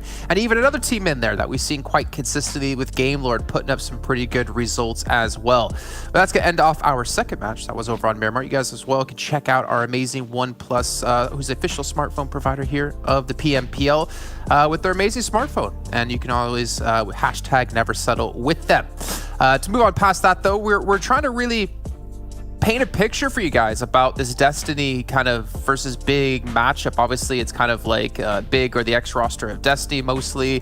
They're trying to battle head to head. I mean, you have Agon on Destiny's roster, who as well used to play for Unicorns of Love, and I mean, they put up 15 kills, but I, funny enough, feel like it was a quiet 15 kills. I don't know why I have that kind of sensation in my head. I mean, that's mainly down to the fact that they were one of the only teams up northwest, and they had really big high ground positions. So they would just be in the mirador of that position, just making sure no teams were going to be able to make it in easily from the west. So of course they were playing more of a gatekeeping role in that entire game. So of course off the back of that you do get quite a few kills. But yeah, it was pretty slow, and they just got really proactive towards the end when they went for that big push onto Deus Sirens, onto Game Lord, and of course at the very end towards Team Big. So yeah, they were silent in the mid game, but late game is when they really put things together to actually secure that win. So it was just a really good finish from them.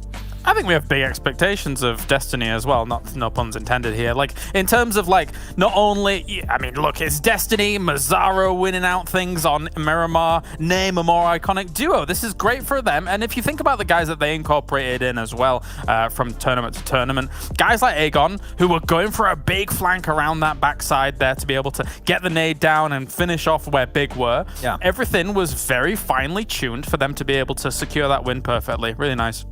Yeah, even Beg for Mercy, I would say, is just a great addition. But though, looking at this second page this time around, another poor result from Vodafone Giants. They got 0 points, I believe, last game too. Was it 0-1? So they are definitely struggling at the start of the Super Weekend. And don't forget, this is one of the teams that has a chance to close that gap versus Unicorns of Love for the PMGC slot. So this is definitely not what you're expecting to see coming out from them. Not only them, but Eastern Stars, ChasMac Gaming, all the teams we set up at the start of today that need to close up that gap with Unicorns of Love are just unfortunately not hitting the mark just yet. So it is unfortunate to see, but we'll see if they can get back in the next games.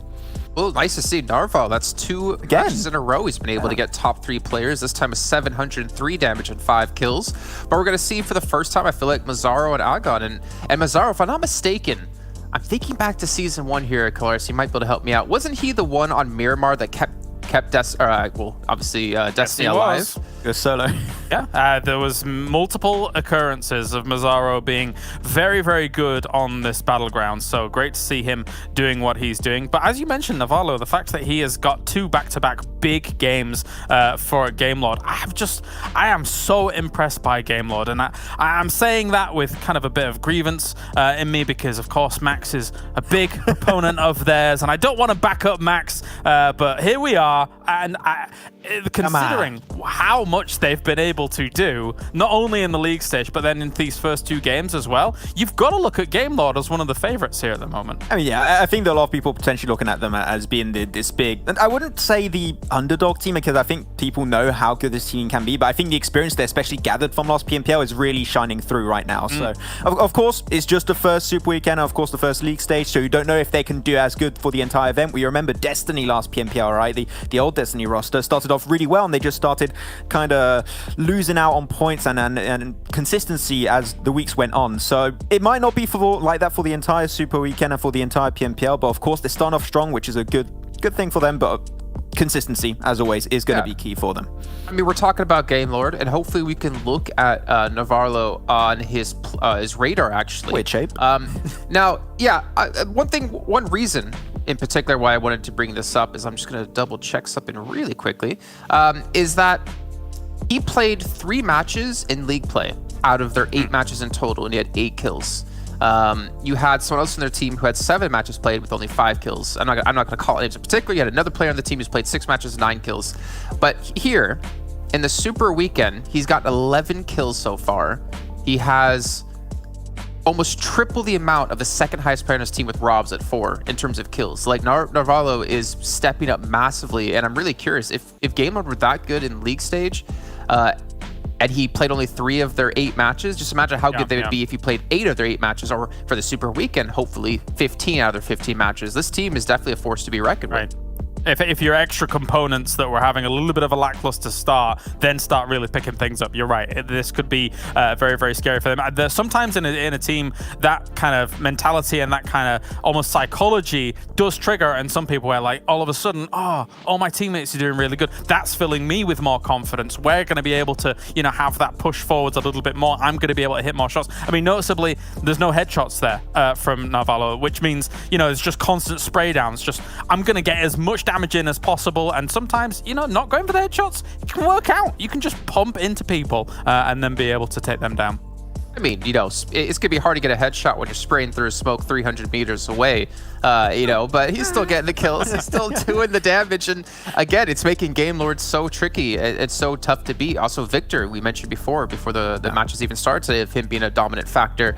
But let's maybe turn our attention towards the winners, the guys who took home the chicken dinner, of course, the $1,000 as well, Destiny, and take a look at their player stats over the entire event, because I really want to see who has been their standout player for the roster. You know, we talk a lot about Mazzaro, Agon as well. I'm expecting some good things, and actually Agon's going to be the one leading the charge for him.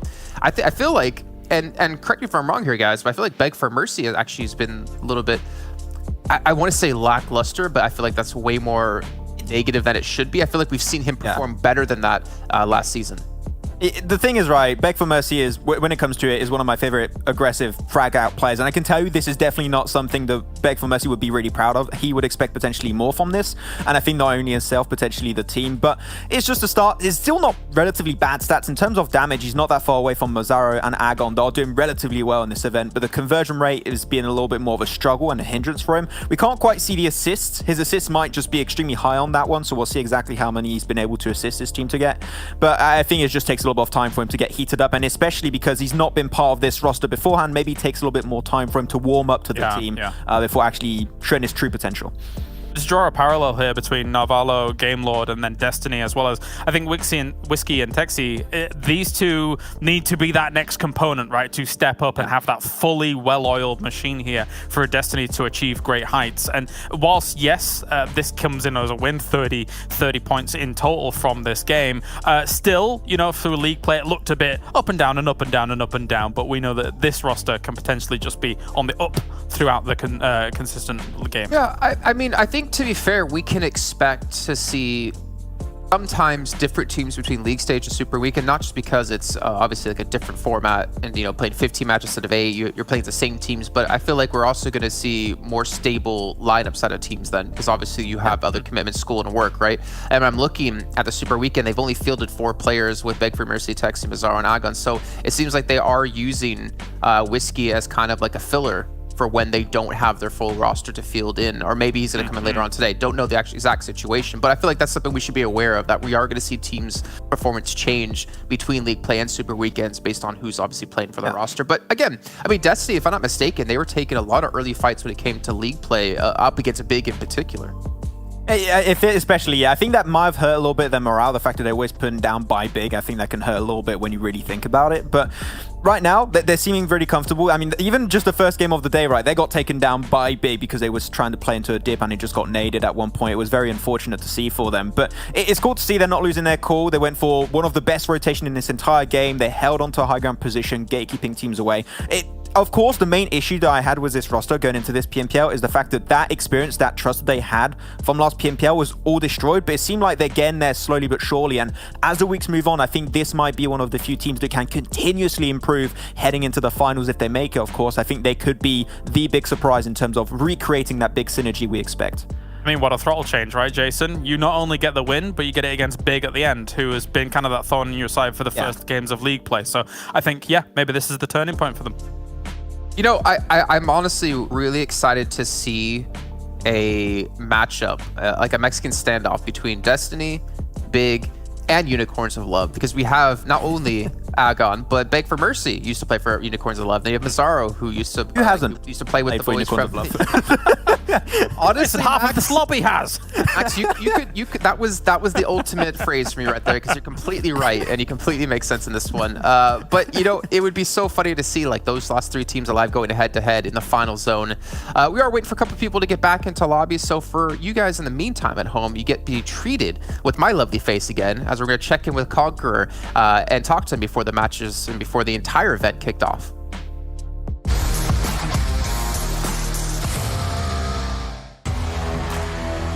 We're back now with Vito from Conqueror to talk about his area, and we're going to start things off by giving you the freedom to choose and tell us about your favorite drop zone and why. I want you to break it down for us. We do a 4-way split in farm. Everyone got their own buildings, got their own loot with their own car spawns, and it takes less time to loot than everywhere else on the Erangel map, which gives us advantage on a lot of rotations, especially military zones. What about disadvantages of the zone that you like to drop in farm? northern zones are our weakness, where we're gonna have to rotate through a lot of teams, and we're gonna have to go wide or straight in. So it depends on really how the teams rotate in the lobby. Okay, well, let's talk about your 3 favorite drop zones in Erangel. We, as I said, we go farm, but my personal preference is military zone because it has the best loot in the whole map, in my opinion. You leave the area with level 3 armor and heavily armed. Okay, what about least favorite? My least favorite is probably Primorsk. I personally hate fighting in big cities like Primorsk, and you get stuck there often. Okay, what about top 3 for Miramar? Top 3 for Miramar, I would go with Pecado, Hacienda, and Impala. Impala is also a city, but it's one of those cities where you can back away from fights if necessary. Okay, least favorite? My least favorite drop spot in Miramar is probably El Pozo because it's a massive place where you can get stuck on and flanked on very easily. Okay, top 3 favorite for Sanhok? My top 3 favorite spots on Sanhok are Hatten, Bootcamp, and Painan, which is a very strategic place to land on. Okay, least favorite? My least favorite spot on Sanhok is probably Quarry, where it is little on loot and very hard to move from. Okay, last question here, and you're going to hate me for this one, but I want to test your knowledge of other teams. So for Erangel only, name a couple teams and their drop locations. I would say where each team lands, but we haven't had the chance to go against every PMPL team right now. So once we do that, we'll break down how every team lands and rotates.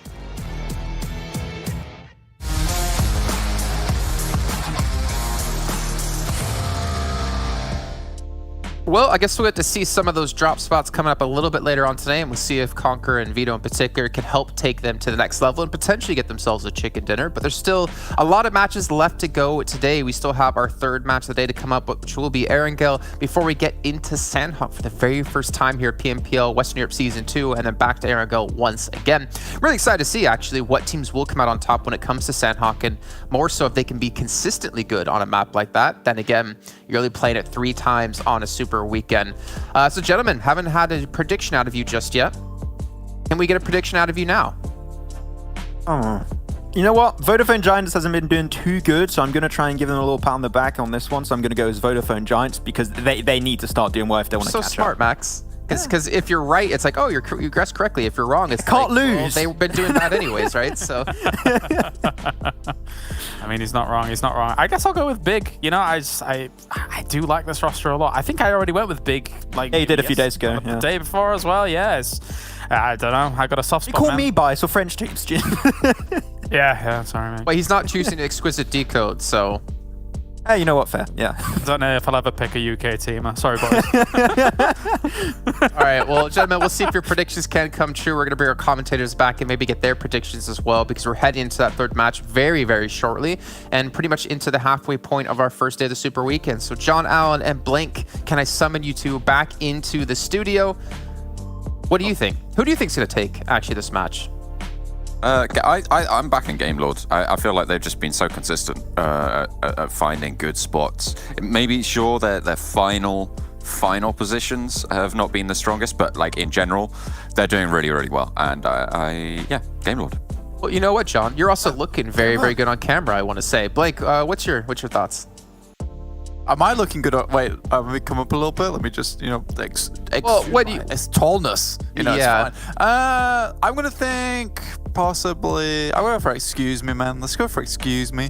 Let's do a quick excuse me going on here. Excuse me, get out of my face, Jason. Thank you very much, sir. Anyway, we're back to the cast, back to the casters, the cool guys, the cool guy club. It's Are you okay? Yeah, You're having a bit of a time there. Yeah, I missed a package, man. Yeah. Hell, Hadley, like, it's just got my brain fried. I don't know if you guys heard it during the last game, but that's my doorbell going. It's very loud and obnoxious. I have a do not disturb button on it that I can use, which I did not use. I apologize, guys at home. But yeah, you actually just heard me lose a package. The Royal Mailman, he's just left. He's gone forever. He gave me one buzz. That was it. That's all I get, dude. I didn't even get like a note. And that's the thing as well. In England, you go on the list, you never get mail again. You never get any posts. I know. I've been blacklisted by Royal Mail. This is the worst. You're never going to get your Christmas cards. Honestly, it's going to be a nightmare. Oh well, we'll have to get you a Christmas present in some other sort of way. Seems like the first present we're going to be on for though is a very central plane path here over Erangel. Yeah, I'm actually pretty sure this is probably about as central as you can get this one. There's no deviation at all. Yeah, this is very nice. This is very, very nice. So everyone gets to go where they want to go, which I'm a big fan of. But yeah, this is excuse me game for me. I think that, you know, realistically, it's not a case where I'm like predicting excuse me because they're doing extremely well, but it's more a case that, you know, I feel like they need a little energy, some good vibes from the community to make sure they do well this game, because I think that will be what they need to keep it up, to keep it rolling. Because I feel like they've been a bit quiet so far over the past couple of games. Some decent rotations, so I think a little bit of hesitancy during some of the spots they get into, especially on Miramar. I mean, they had a nice position down towards the southeast and then did nothing with it. So I'd like to see some differences there. Anyway, so it comes onto our screen right now, Mr. John, and it is off to the eastern side. Right, you are, Mr. Blank. It seems like it's going to be fairly far to the east. No military potential for the same circle we saw earlier in the first game of the day. Oh, yes. This time around, the team's a little bit better dispersed. No one actually heading all the way down to military base. You can see Destiny still in the air, going all the way up towards Kameshki's Stalba area as well. So potential for them to have a pretty decent spot moving forward here. I mean, Mazaro used to, back in Season 1 on the Destiny roster, head up towards Kameshki anyway, and they used to loop there, which really baffled all of us until we found out, you know, actually it's pretty good. Pretty good. We like it. Works out 9 times out of 10. So, happy with that. I'm okay with it. Exquisite Décode UK, they are all the way in Lipovka once again, but this time, you know, they've got a lot of teams around them, a lot of teams. And last game on our angle, we saw that actually they can deal with this, which is nice to see. They can deal with that situation. They've already got a scout out in Will, who's looking over the top side, so really happy with that one. You know, they're planning ahead, feeling what they need to do next. For Romanian Boys in Gatka, that's their location, that's their zone. No one seems to challenge them in that area. They're starting to just spread out further and further, like a spider making its web. Like more and more of Gatka fields becoming their own, which is a little bit scary, in fact, that one team can hold so much position on the map. Well, speaking of that, I mean, almost the diametric opposite of that, Deus Sirens right now. They've retreated all the way up to Zaki. And in fact, that's where they're looting right now.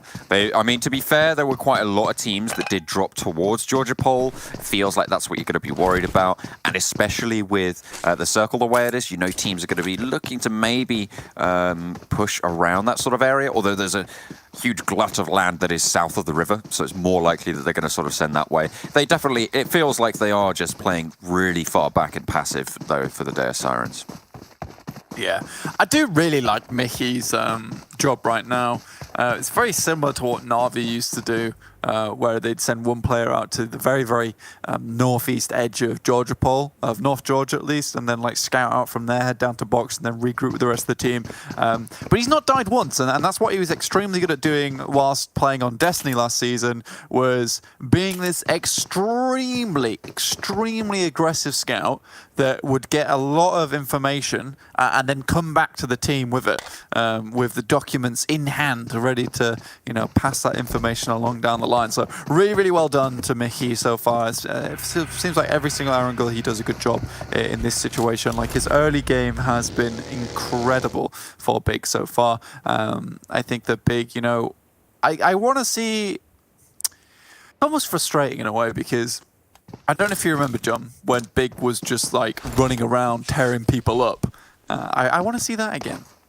I want to see that as well. I mean, they've got that big claw as their logo. I want to see it start to swing. Swipe, I think, is probably a more accurate term for a paw. Yeah. Like a swipe is, yeah, it's more than, because it's not a swing. It's a swipe, right? Like. Yeah, it's a swipe. Big old swipe. Yeah. I'm sold. Yeah, I need them to be back in bear form. Currently, they're in travel form. I don't like them. Yeah, they're really, yeah. I need more aggression from these guys. And the thing, that's what's annoying me, right? Is because I think in league play hours, there's a lot of, I need less aggression from Big. And they were like, well, okay then. we won't be aggressive at all. And I'm like, wow, not that far. No, you're just being facetious. Turned into tree form, but they got to go back to bear form. They need to go back to bear form. Or somewhere in the middle. I think they were originally in cat form, then they went to tree form, now they need to go to bear form. Right, okay, fair enough.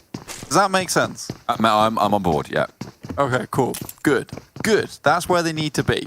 It's a little bit less aggressive. It's a little bit more stocky, but it's not quite as passive as the tree itself. So happy days if they can bring that back. And I will be messaging them after this game. I will be messaging them.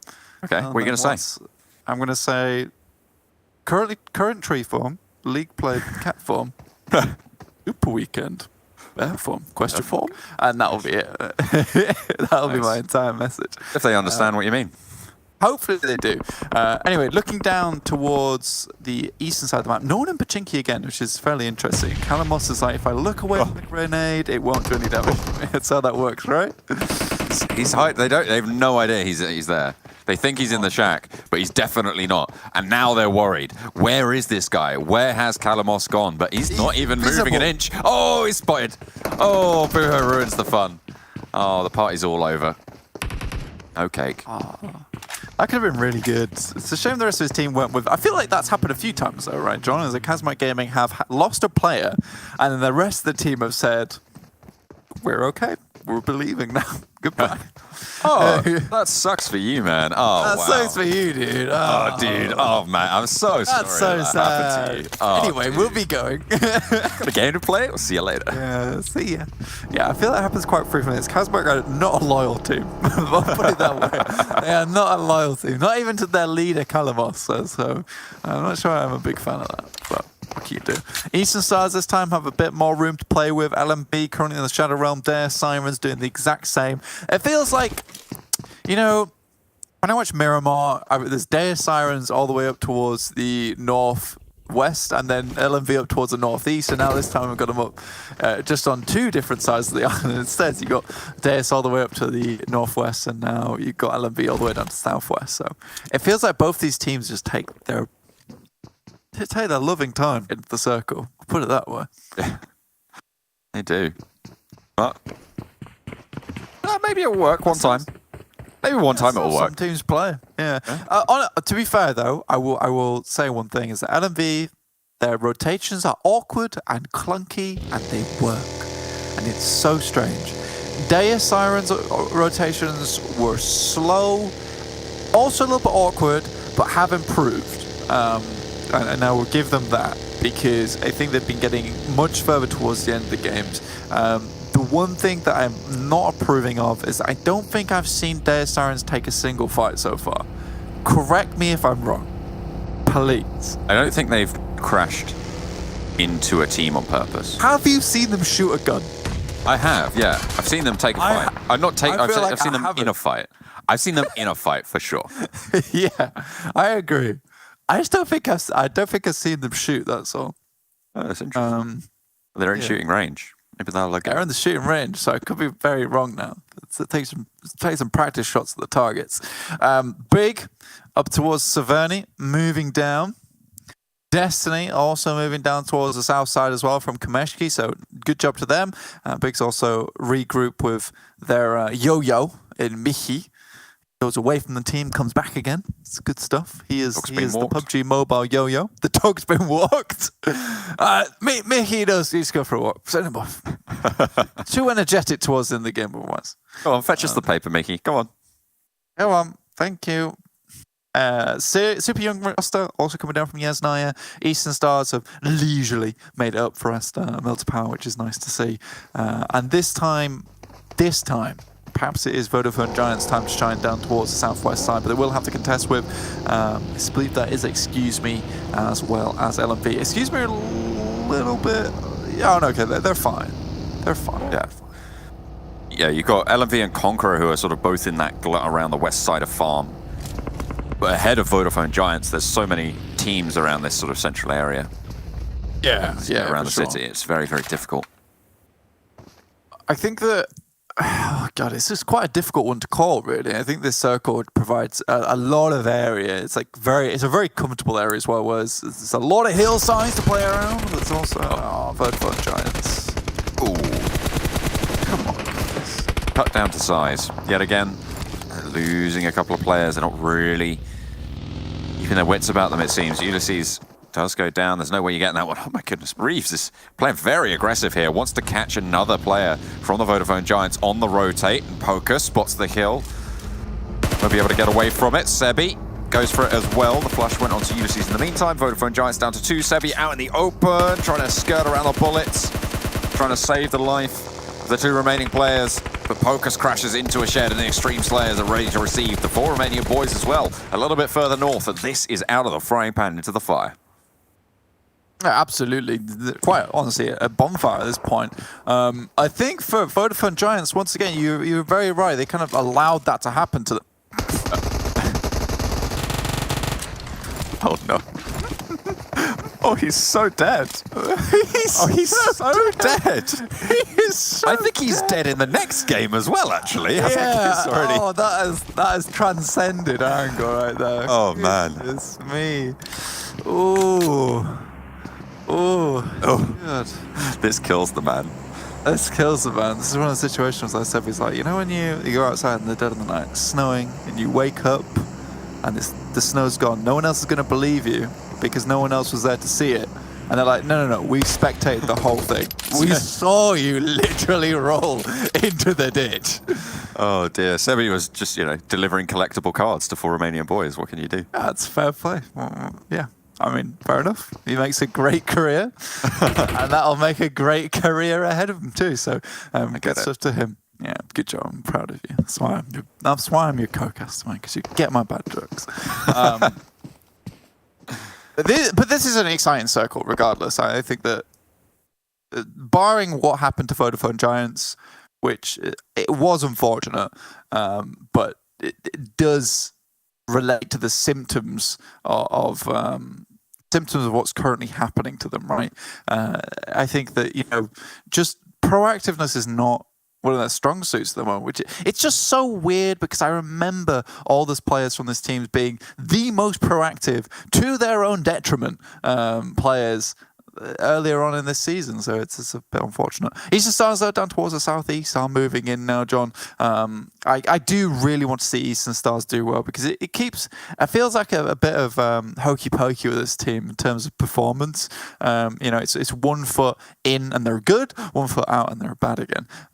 But I just want to see them do well, and I feel like there are so many times where they get themselves into good position, then suddenly, like, the chest puffs out, the muscles bulge, and it's like, this is the Eastern Stars we're waiting for. And other than that, it's just like a wimpy kid walking around trying to rotate into the circle. Popeye without the spinach, it's just not going to happen, is it? Yeah, because I love the team. I do love the team, and Octavian #1 fan, of course. Everybody knows that. That's just the straight facts. It's not what you were saying in the green room.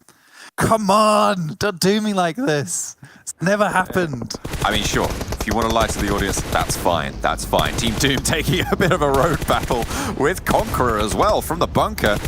One player from Team Doom remains. 2 players, it looks like, pretty low and struggling there for Conqueror. Looking to get those reses on board.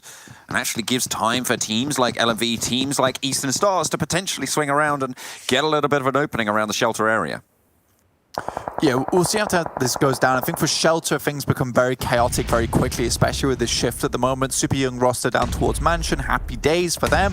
Big going up against Game Lord. Here it is. Here's the bear form that I was looking for. Actually finding a team this time. Beast drops out the nades, trying to throw it over the top side. Victor also doing his best to toss them back. Mahi drops into the car, drags it back just a little bit, and that's the first knock going Big's way. Victor. Very low spray downs from the off-angle Robs, operating behind the rock, but Suave in nade range, well, getting pretty close to there anyway, can move a little bit further around that headland. A nice bit of control there, and actually should be able to get the res onto Victor. I think he might be on the wrong side of the wall, actually, there. Not quite able to get there, but out wide they go. Big looking to crash onto Game Lord's position now. Kashi in through the window to try and regroup with the rest of the team. Victor looking to get a little bit safer here. maybe Rezable, but do they have the time? That's the question. Nades starting to come on through Mihi, wants to flush this one out. Nades to slow things down. That Game Lord under pressure here. Need to stand strong out wide. Akashi goes for the challenge against Mihi. Back behind the container, back behind the skip, but there's an off angle. Needs to be careful. Can't quite find it. One goes down, and there's Retribution out the window. Finds another, but it's taken out with Mihi on a drop shot. Beautiful play there from Mihi, operating beautifully for Big. And now it's 3 players for Game Lord down in their compound, and they're going to have to struggle for the rest of the game. Honestly, you're completely right there, John. That fight was all down to Mihi in that situation. Really, really well done to him. Honestly, Beast just gets back up on his feet, and this is the big that we were looking for. And I think a lot of that goes down to kind of overconfidence from Victor. The Alamo is so easy to defend a lot of times from that position, especially if you're playing within the building. You really need to get that initial knock to make things happen afterwards. And Victor playing so close up against that ridgeline, allowing to be in nade range, and quite simple nade range as well. Don't have to worry about any factors in terms of, you know, the building itself is so good. For Romanian Boys, though, currently in building, Destiny converging around them, but some insane shots coming through around here from many different teams. And for Romanian Boys, really having to do anything here. Goodness me, Sarah takes down Mazzaro. Look at his split. Game Lord eliminated in the meantime. They lose their final player. Nades starting to pour on into the building. A very difficult position to defend here against all of these teams. 3 players as well. Destiny sharing tenancy right now. Have to be careful. I don't think that molly went in through the window like intended. Might want to try and put another bit of utility in through there, but it could slow an exit. Nade in, but is out already. Needs to swap to a gun, needs to do some damage. Beg for mercy, falls with backup from the rest of the Romanian Boys. And now will go around the side, looks for Aegon, and that is 1 dead. Destiny eliminated. Oh, they go. Happily done for 4 Romanian Boys. Here's Deus Sirens. Nades coming on top of them at the moment. Sakura just trying to get out of the way. Diavala on the floor. Another nade just thrown to the smoke to prevent that push up. Big's off at the distance there. You can see they've taken 1 knock. Super young roster here, but they are currently trying to contend with the guys from Deus Sirens. Diavala actually the only one remaining now, I believe. Conqueror's also doing good work this game. Vito already up to 600 damage total. Diavala wants to try and get that res on board, potentially drop a smoke, get those reses, but Super Young roster not going to make it easy. Circle starting to shrink. Eastern Stars moving in the wings as well, so not the easiest of spots. Big now have taken a knock. They should be able to get that res on up nice and quickly, but for Romanian Boys, they are in a really solid spot. If they can control the teams looking to move in towards them, they have a really good chance here. Absolutely, John. This fight here between Exquisite Décode UK and TSC, it's a bit hectic at the moment, to be quite honest with you. This is the danger room. Everybody knows this is the danger room. This is the room that you go in to die. I've seen about 15 clips. It's like you go in here, death. What? Oh no! He's burnt himself! The Molotov spread out of the window and Daddy burns in his own fire. Tam Tam staying alive, obviously turned the shower on or something. Got some heat control there, and Will is there to seal the deal. But goodness me, that looked a little bit too close. Very close indeed. I saw that Molotov go in that building though, so yeah. That was a rogue Molotov there. Decided it wanted to go outside. It wanted to smell the fresh air. I think it broke in the doorway and then spread out through the window. Yeah.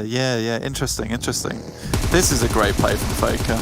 Yeah, I mean, he just sat down and there's the rundown. It's so brutal. It's so brutal. I mean, to be fair, Super Young roster have been controlling Deus Sirens for the last probably 3-4 minutes, and that's sort of the culmination of what you expect from that story. Yeah, it's a really good lurk play from Faker as well, though, to wait things out, knowing that as soon as the circle pops up, Deus Sirens are more than likely going to make a move. ChasMac down towards the south side have found themselves a good building. You're right as well, 4 Romanian Boys still within this big old museum. Happy to stick around in this location for a little bit longer. Exquisite Décode UK, they'll have to bring themselves back up on their feet at the moment, and will most likely move down towards the south side. I would imagine they swing down towards LMV as Conqueror's position, probably the safest way to go. They're 100% sure there's someone in the building that 4 Romanian Boys are in, and I'm not sure contesting it is the best idea in this situation. Wath is trying to get the strafe. on Big, but not quite able to land all the shots. Fortunately for them, Super Young roster just over the hill, able to find one knock. A Beast goes down. One player now left for Big. Goldie sails on into the circle, but Kapahala taking shots to Super Young roster. And they need to move. They need to move pretty fast as well. Try and get a spot in this next circle. Excuse me, under pressure from Super Young roster, who are spiking out every direction possible. Eastern Stars gonna have to try and move past Excuse Me as well, and it's not gonna be easy. No, I think that for Eastern Stars as well as Super Young roster's shot at so many people now. Their position is extremely clear, but Eastern Stars, what's happened with Excuse Me here? Two players hold down the divot, and actually the rest of the Excuse Me squad not really too close. They're locked up in that shack. Really nothing doing there. Mango needs to get away from the blue zone. And in the center, you've got more to worry about. ChasMac Gaming and Xtreme Slayers right now. Two players from ChasMac Gaming holding down, trying to take these fights, and Ace is good for it. Gets the spray, and that's Xtreme Slayers eliminated. Goodness me. There's a lot of fighting going on at the moment. Mango goes down. Prada just about makes it into the circle, but they're on top of 4 Romanian boys. Not the ideal location for yourself. Super Young roster just about making into position alongside Excuse Me, Exquisite Décode UK. So many X's in these names today. Certainly is. Excuse Me do go down. They do get eliminated. Exquisite Décode UK also eliminated. The Super Young roster crash onto Daddy's position. The last remaining player has fallen. And now, looking at the teams alive, only Conqueror and LMV with 4 players alive. On the south side, you've got LMV, and just to the east, you've got Conqueror, really looking to try and control this zone. Next circle is going to be crucial, and it pops out to the east, near to Conqueror's position. Yeah, they're happy with this one. Like you said, 4-man team as well, still alive, causes a lot of these other teams a lot of problems going forward, because contesting this location down towards the south, especially when there's really only 2 other teams that have control of the south side, is difficult. Immediately, Redox makes the spin over towards Goldie's position. Great nade, though. We'll put that man down. How do you make that work? Goldie's a wizard with these things. Over the top, down through the window, beautifully found. And Redox is thinking twice about coming towards this shack yet again. An old crabby. He needs some milk. He's an old crabby hermit in his shack. You better not step to him. Goodness me, Goldie. Swinging. Yeah, great stuff from him. I think that's the kind of cook as well, though, that you need to hit as, you know, someone's approaching a location. Look at all these nades, though, coming through the air. LMV fighting against Conqueror at the moment. 2 go down for LMV at the moment. Conqueror still keeping this one up. This is a really good opportunity for other teams, though, to have both these teams whittle each other down. Look at this. Wow. There's no bullets. There's only fragments of the grenades. Goodness me, what damage they're just pouring on through. Unfortunately, MZ goes down around the side there. Hiding in the vehicle. That's sneaky beaky play coming through, but it's not really going to pay off in the end. Jamas needs to be careful. Back behind cover. Stay alive. Keep yourself in the game. You're not only worried about this team, but hang on a minute. Who's that down there in the bunker? That's action from Team Doom. He's like, oh, there's a lot of fighting going on up above me. I'm not being able to peek out yet. He's still in the next circle as well, so potential to ladder up pretty effectively here for Doom. No kills so far. Probably not going to change. Goldie holding in the shack as well. He's just outside, actually, so it's really smart. Where did that nade go? It went everywhere. See that? Pretty sure it went everywhere, Blank. What the hell? Yeah, so like butter on toast, it's all over. It is all over, depending whether you're a good human and you do spread your toast properly. If you're the type of person that does one dip into the butter, then just spreads it across and your crusts are all dry. The worst person. Terrible human. The worst you're person. A terrible human. No. The worst person is the person who gets the first bit of butter, spreads it, there isn't enough, and with all the crumbs goes back into the butter. That's the worst human being. Oh, that is the worst human being right now. We hate that person. Oh my goodness me, Goldie. Has he just 1v3'd? Have I been talking about butter and Goldie's just 1v3'd? God. Well, this man is smooth as butter in this situation. Fair enough. God. I mean, that was... I don't think he 1v3'd there. There was some assistance from other teams, but the fact that he moved out the shack, dropped a smoke on the floor, it gave him sufficient time to dodge the nades coming through, because they had to clear out the shack first, right? And even so, he can take the time to move back into the shack with the cover of the smoke. And now the circle drops on top of him. Ooh. This is interesting. Come on, Big. Let's do this. Conqueror have 4 players alive, right? This is the hunt going on right now. Oh yeah. We must make a team between the Super Young roster, Big, and Team Doom. So I think Action's very happy to sit down there till the end of time at this point. Depends how many meds he has. I didn't quite check on those standings. Super Young roster, they're going to get eliminated first. Kappa Harler, actually. Really the one to... Able to find... Actually, I think it might have been Big who got that kill. He was able to pick that one up. Kappa Harler low, it goes down. Goldie, 1v4. Wait, 1v4 v1, technically. Action's still alive. Yeah. The number of points Action has got. He's got 10 points guaranteed. Action is coming, 100% in this situation. Let's make it happen. In comes the roll up. Goldie's position, 100% known. Yeah. He's done for. Look at Ace. Where is the last guy? They've got to know he's in the bunker, right? He's got to get a kill. He's not going to get a kill. No! I hope you fluffed it! I just don't get a kill. No! Jammer's don't even know where he's been shot from either. He's so unsure. There's a nade as well. Only one first aid. He needs to play this ridgeline. This is so weird. It's actually really so good. odd. They know he's up here now. As well. They know he's up here now. How does Jammers get up without having to... Oh, the buggy! Oh, he rolls up and gets knocked back. Hang on a minute, he got the kill! Conqueror take Action down up the top of the hill. They go on the hunt, and Conqueror control the ground around one of the 4-player teams remaining in the circle, and they get themselves a chicken dinner. Team Doom gets 0 kills at 12 points. It's pretty good. That was pretty good, yeah. I wonder if they got any damage. I wonder how much damage. I don't know how much damage Team Doom got there. Yeah, that was painful to watch in that last situation. I think, to be fair, maybe cold fingers. You haven't really had to move them too much. You were just looking into a corner for the majority of the game. But well done to Kapahala, well done to Goldie, two really standout players from that match. I think Goldie was probably the MVP 100% from there, John, because the stuff he'd been able to pull off, and also the tactical movements he'd made during that map and decisions were really, really strong.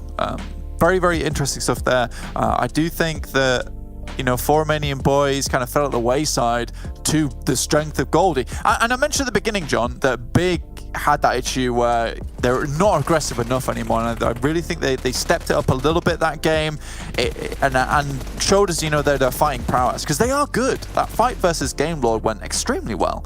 They did go bare form. Yeah, they went bare form. They knew what they needed to do there, and then moved out onwards. And I think that, yes, they went down, but I think this is better than just like kind of going out in a blaze of glory rather than just being silent throughout the majority of the game. Yeah, definitely. I mean, you've got to try and make things happen, right? Like you can never be passive. I mean, you see what happens when you're super duper passive in Deus Sirens, right? Like it's not really going that well for them at the moment. I think at the end of that game they're going to have 9 points over the first 3 games. Obviously, still a lot more games to go, but it's far from ideal. It's certainly not great, and especially if you want to be here to earn money, chicken dinners, that's what you're looking at, right? That's a big earner if you're going to look for towards those top spots as well. Yeah, exactly. I think that for Deus Sirens, their playstyle is almost becoming predictable now for Super Young roster as well, because, you know, not just for Super Young roster, but it feels like, you know, they wait till the very last moment, till the circle moves, and then we head out to somewhere else, hoping that everyone's left. Super Young roster quite easily identifies this and just leaves Faker in the grass in the position where we last saw Deus Sirens, and then they both get up at the exact same time and run into the circle. So that kind of playstyle is becoming very obvious now, and you know, anyone who watches that VOD is going to see that. So Deus Sirens certainly need to make some changes somewhere, but that's not to say that they're their only team that need to make changes, and I think they've made some good changes so far, and as long as Deus Sirens continue to improve, that is a net positive in my opinion. Yeah, I'd agree. I think that's probably a good idea. Continue to improve. I feel like in general it's a good strategy for everything in one's life. But Conqueror were able to improve their strategy the best for this game. I don't know. Let's go with that. Sure. I mean, they had a really good spot. They were fighting off against LMV, who just couldn't hold them off. And in the end, they were the dominant force in the circle. They held the zone, and they were able to find the chicken dinner. When we come back, we'll be getting ready for game number 4 with the analyst desk.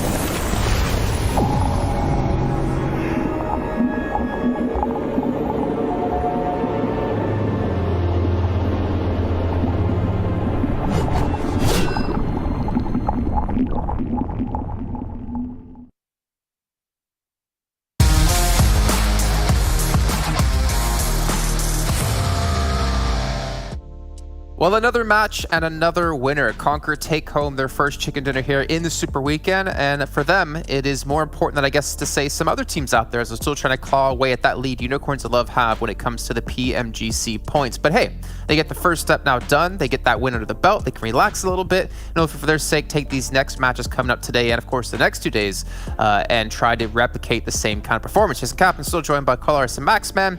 And gentlemen, Conqueror looking like the team we kind of hope to show up a little bit right there. Yes.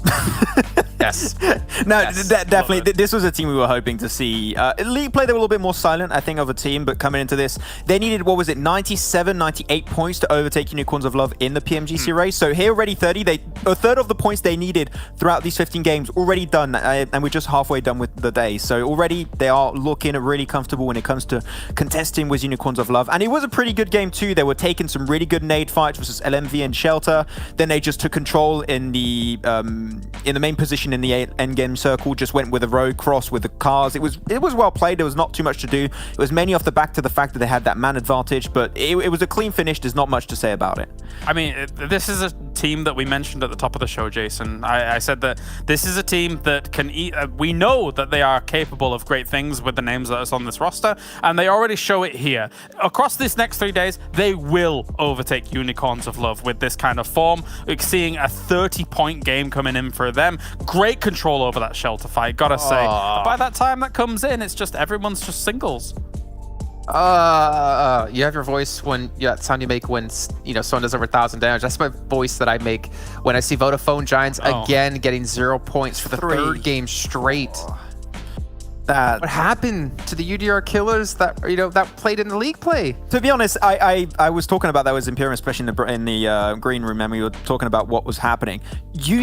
As a fact, Conqueror do the exact same rotation in this type of circle every single day of the week. They drop in farm, they rotate up north through that high ground position that's east of Potato Hill. That's a rotation that should be known by Vodafone Giants, especially when they set up such a good play on Miramar in the league stage to try and take down Unicorns of Love. This team can do research. It just seemed here they forgot about Conqueror and they just got completely overwhelmed while being in a 2v2 split. Didn't quite understand, but yeah, here they were just not prepared for a rotation that was so obvious, and it hurt them again. It's weird. This is not the team we were expecting in this Super Weekend. There's this strange thing as well for Vodafone Giants where I do feel like, and I felt this way when they were UDR killers too, where it feels like they're better when they're chasing more unusual circles almost. And we've had very standard starts of circles, 1, 2, 3, I want to say, in these first couple of games. Yeah. And quite honestly, it's such a weird thing to say, but I feel like they don't do amazingly in some of these standard circles. That's a strange thought. I want to bring up something else here because, I mean, it's easy to hammer on Vodafone Giants because they've gotten 0 points 3 matches straight. They've been 15th or 16th place, but I got to bring up some other names. Deus Sirens, LMV Gaming, TSC Legends, Xtreme Slayers. I feel like we consistently been seeing these 4 teams as well here towards the bottom half of the pages. Yeah, I think especially LMV is the one that I'm most surprised about because they were actually being somewhat the dark horse, the rising star from the league stage. They were doing pretty well consistently, not getting himself wins, of course, but at least getting himself some decent averages per game. Yeah, it's surprising to see them solo, of course. With the level of competition increasing even more, the team's just trying even harder in the Super Weekend. Maybe that's hurting them. Maybe needed a little bit of time, but it's definitely not the start I was expecting for the likes of LMV. Just to touch on Xtreme Slayers as well here, they had actually one of the best dips in the circles go, circle 4 or something like that. They had that for a long time. And then they try and crash onto that compound. And when they do it, it was like a disjointed crash. They crashed on, didn't do any pre-smokes, anything like that as they're driving up. You're kind of throwing them onto that compound, and they just let it slip away, let it fall down. It was a very lackluster crash, I think, from Xtreme Slayers. Well, you know what? I mean, I like how we're talking about them. I like how we bring up we say basically, but I think it's pretty true, got into Super Weekend based off that one victory they had at the start of day 1, and we haven't seen that team really hit that kind of performance again, and I'm kind of hoping they're not like one-hit wonders, and they can, yeah, exactly. They need to show a little bit more here. But luckily for them, again, they still have 12 matches left to go here in this first Super Weekend. Let's take a look though at our damage in the last match. I'm curious to see how far ahead Conqueror was going to be up against all the other teams that we saw Vito there with over 1k damage himself. But I'm also really curious to see where teams like, you know, like Big might be, as you can see them in there. I feel like Eastern Stars as well has kind of lost that fragging power that we saw last season with Kappa Hollow, was just absolutely dominating everyone in the lobby. But they've just been so kind of quiet.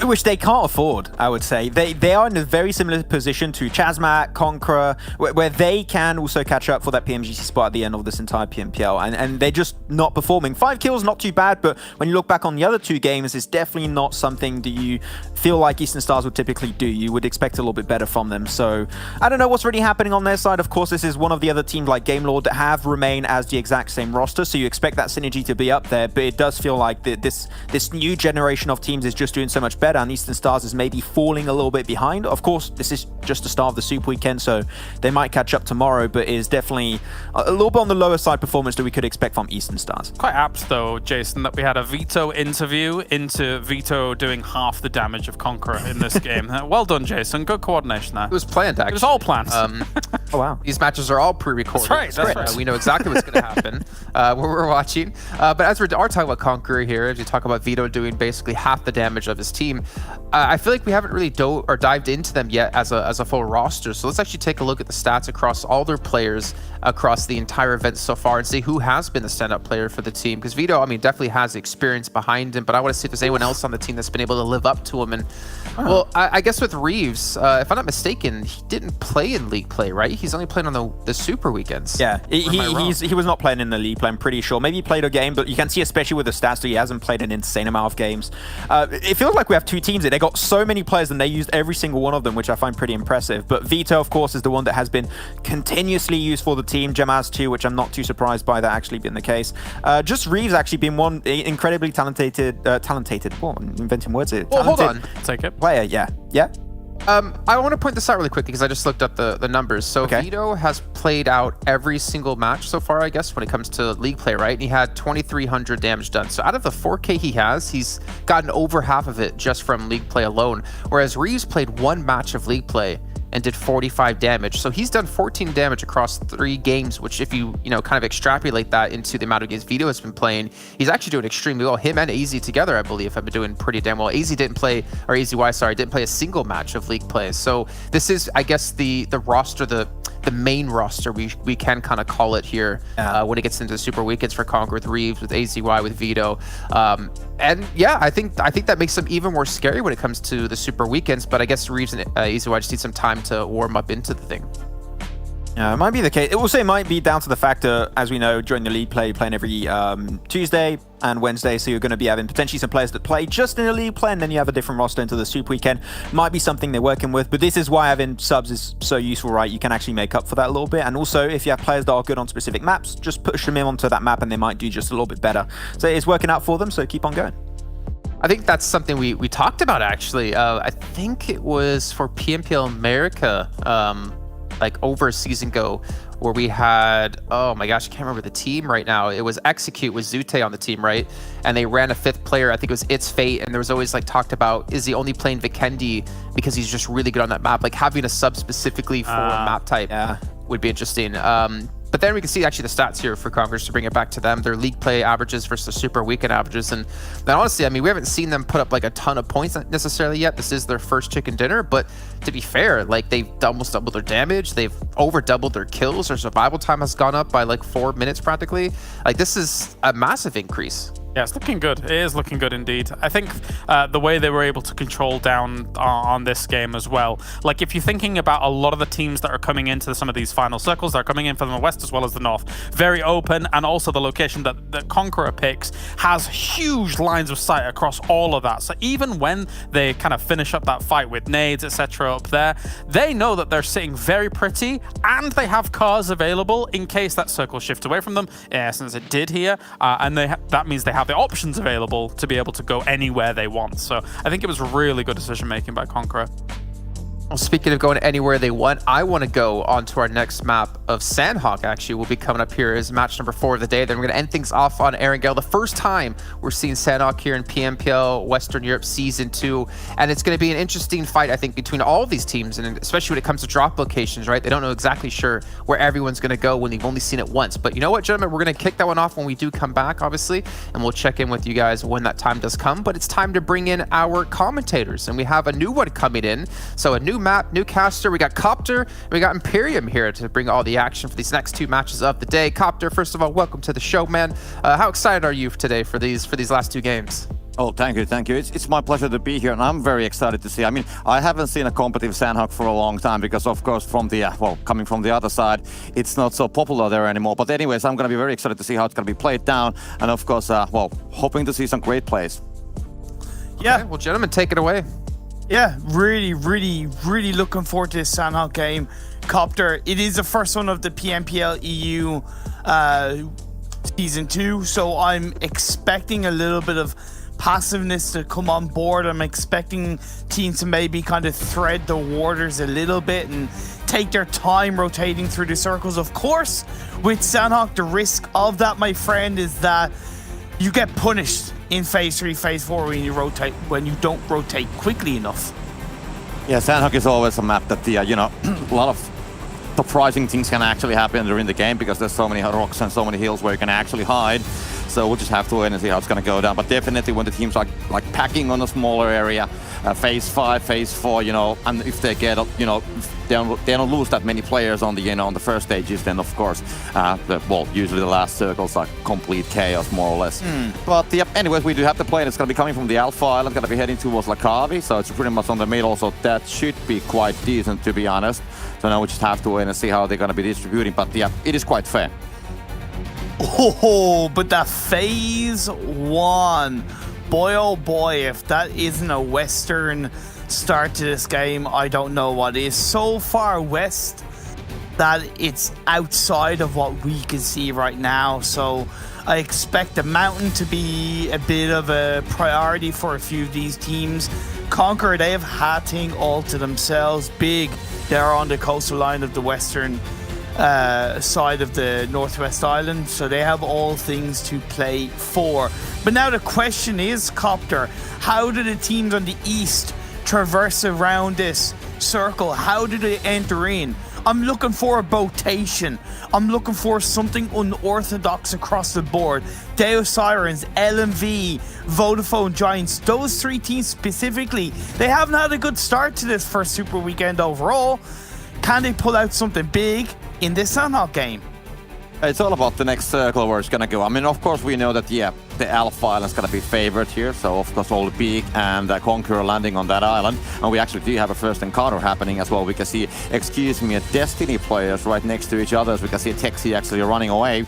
And let's see, there's going to be 2 other guys going to be trying to hunt him down. So he doesn't have a weapon, actually. And there we go. They got to spot him down. There we go. The spray is going to be coming, and Texi's going to be taken down. And the flush will happen immediately as well. So he's just going to fall down. Yeah, I don't know what happened with Texi's drop, whether it's a little bit of a glitch from his side, but the rest of his team are in Paradise Resort.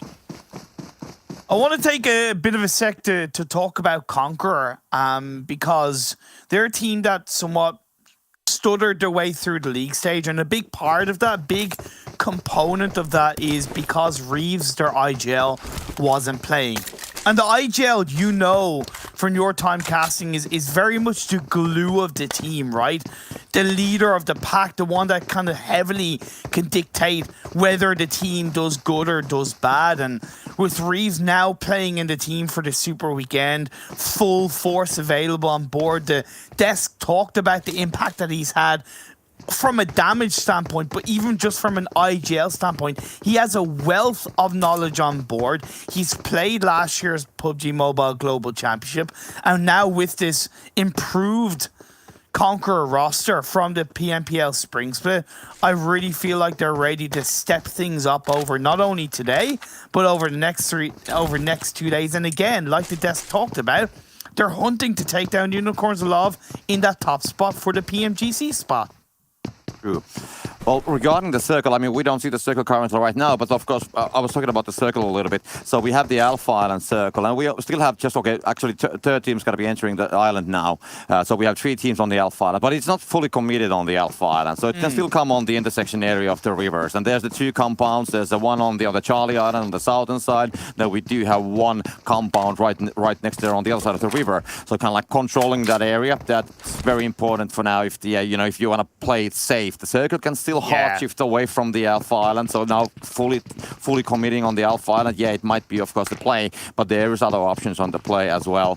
So we just have to wait and see how it's going to go down. And that's actually where we have the 4 Romanian boys right now, as we can see that they are right on that area. So we have these compounds right next to the river, and basically from those compounds you do have access to all of the islands more or less. So it's going to be a very good place to stay for a while.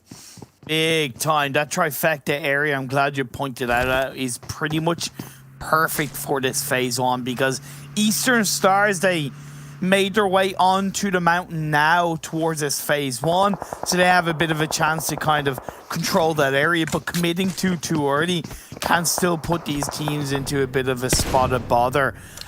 So I like that you bring on board 4 Romanian boys positioning. Exquisite Décode, though, they get player knocked and it's not looking good for them. Yeah, true. I mean, we do have Team Do, we do have Exquisite here, and they are actually engaging each other here on the Painan area, so we can see some casualties happening as we can see 2 guys knocked down, Daddy and Elise, they are down, they are trying to revive, and we can see actually Rensti, he's going to try to go from the shore somewhere, we're going to be actually trying to flank a little bit towards the buildings, going to be trying to find something from inside, nobody's on that building, so that scoping is not going to bring any kind of results for now, but he might be spotting Frosty, who's going to be just behind that building. It's all about the smokes, how much they will actually give some safety towards the Team Doom, but now it's going to be just going deeper and deeper all the way between the buildings, and the nade is going to be sent. Let's see, he's going to be spotted down, Unreal's going to open fire, but that's going to be catching at all. The 4-time scope is going to be coming, and will try to use the utility. He's going to go outside of it, so not going to deal any of the damage, but they are definitely building something around the Team Doom. Oh no, Alicia, why did you stop there? Will, why did you stop there? You got to the side of Shaq, but you have to push that. It's a return knock from Alicia. Will has to be revived. Frosty will not get back up because he was on his own. I like that flank from Reznov because that created a great distraction point as well as an informational point for the rest of his squad. But now as they're back as a 3-person team, Daddy's still yet to be confirmed up. He is bleeding out. However, he can still provide an element of information to the rest of his team. All of Doom, they're stuck in that one building.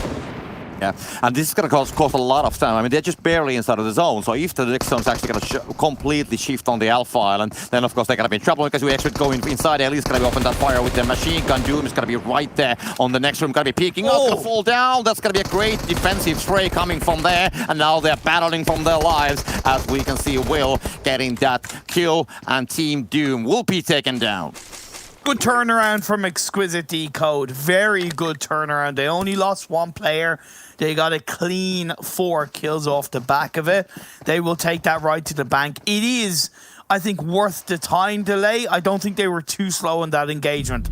Halfway through phase 1 closing in, ChasMac, they're going for a botation. That's what I wanted to see. Very, very northern edge of the circle. Let's go. Will Big be looking out for a boat? They have a massive 2-2 split, either north and south of that northwest island.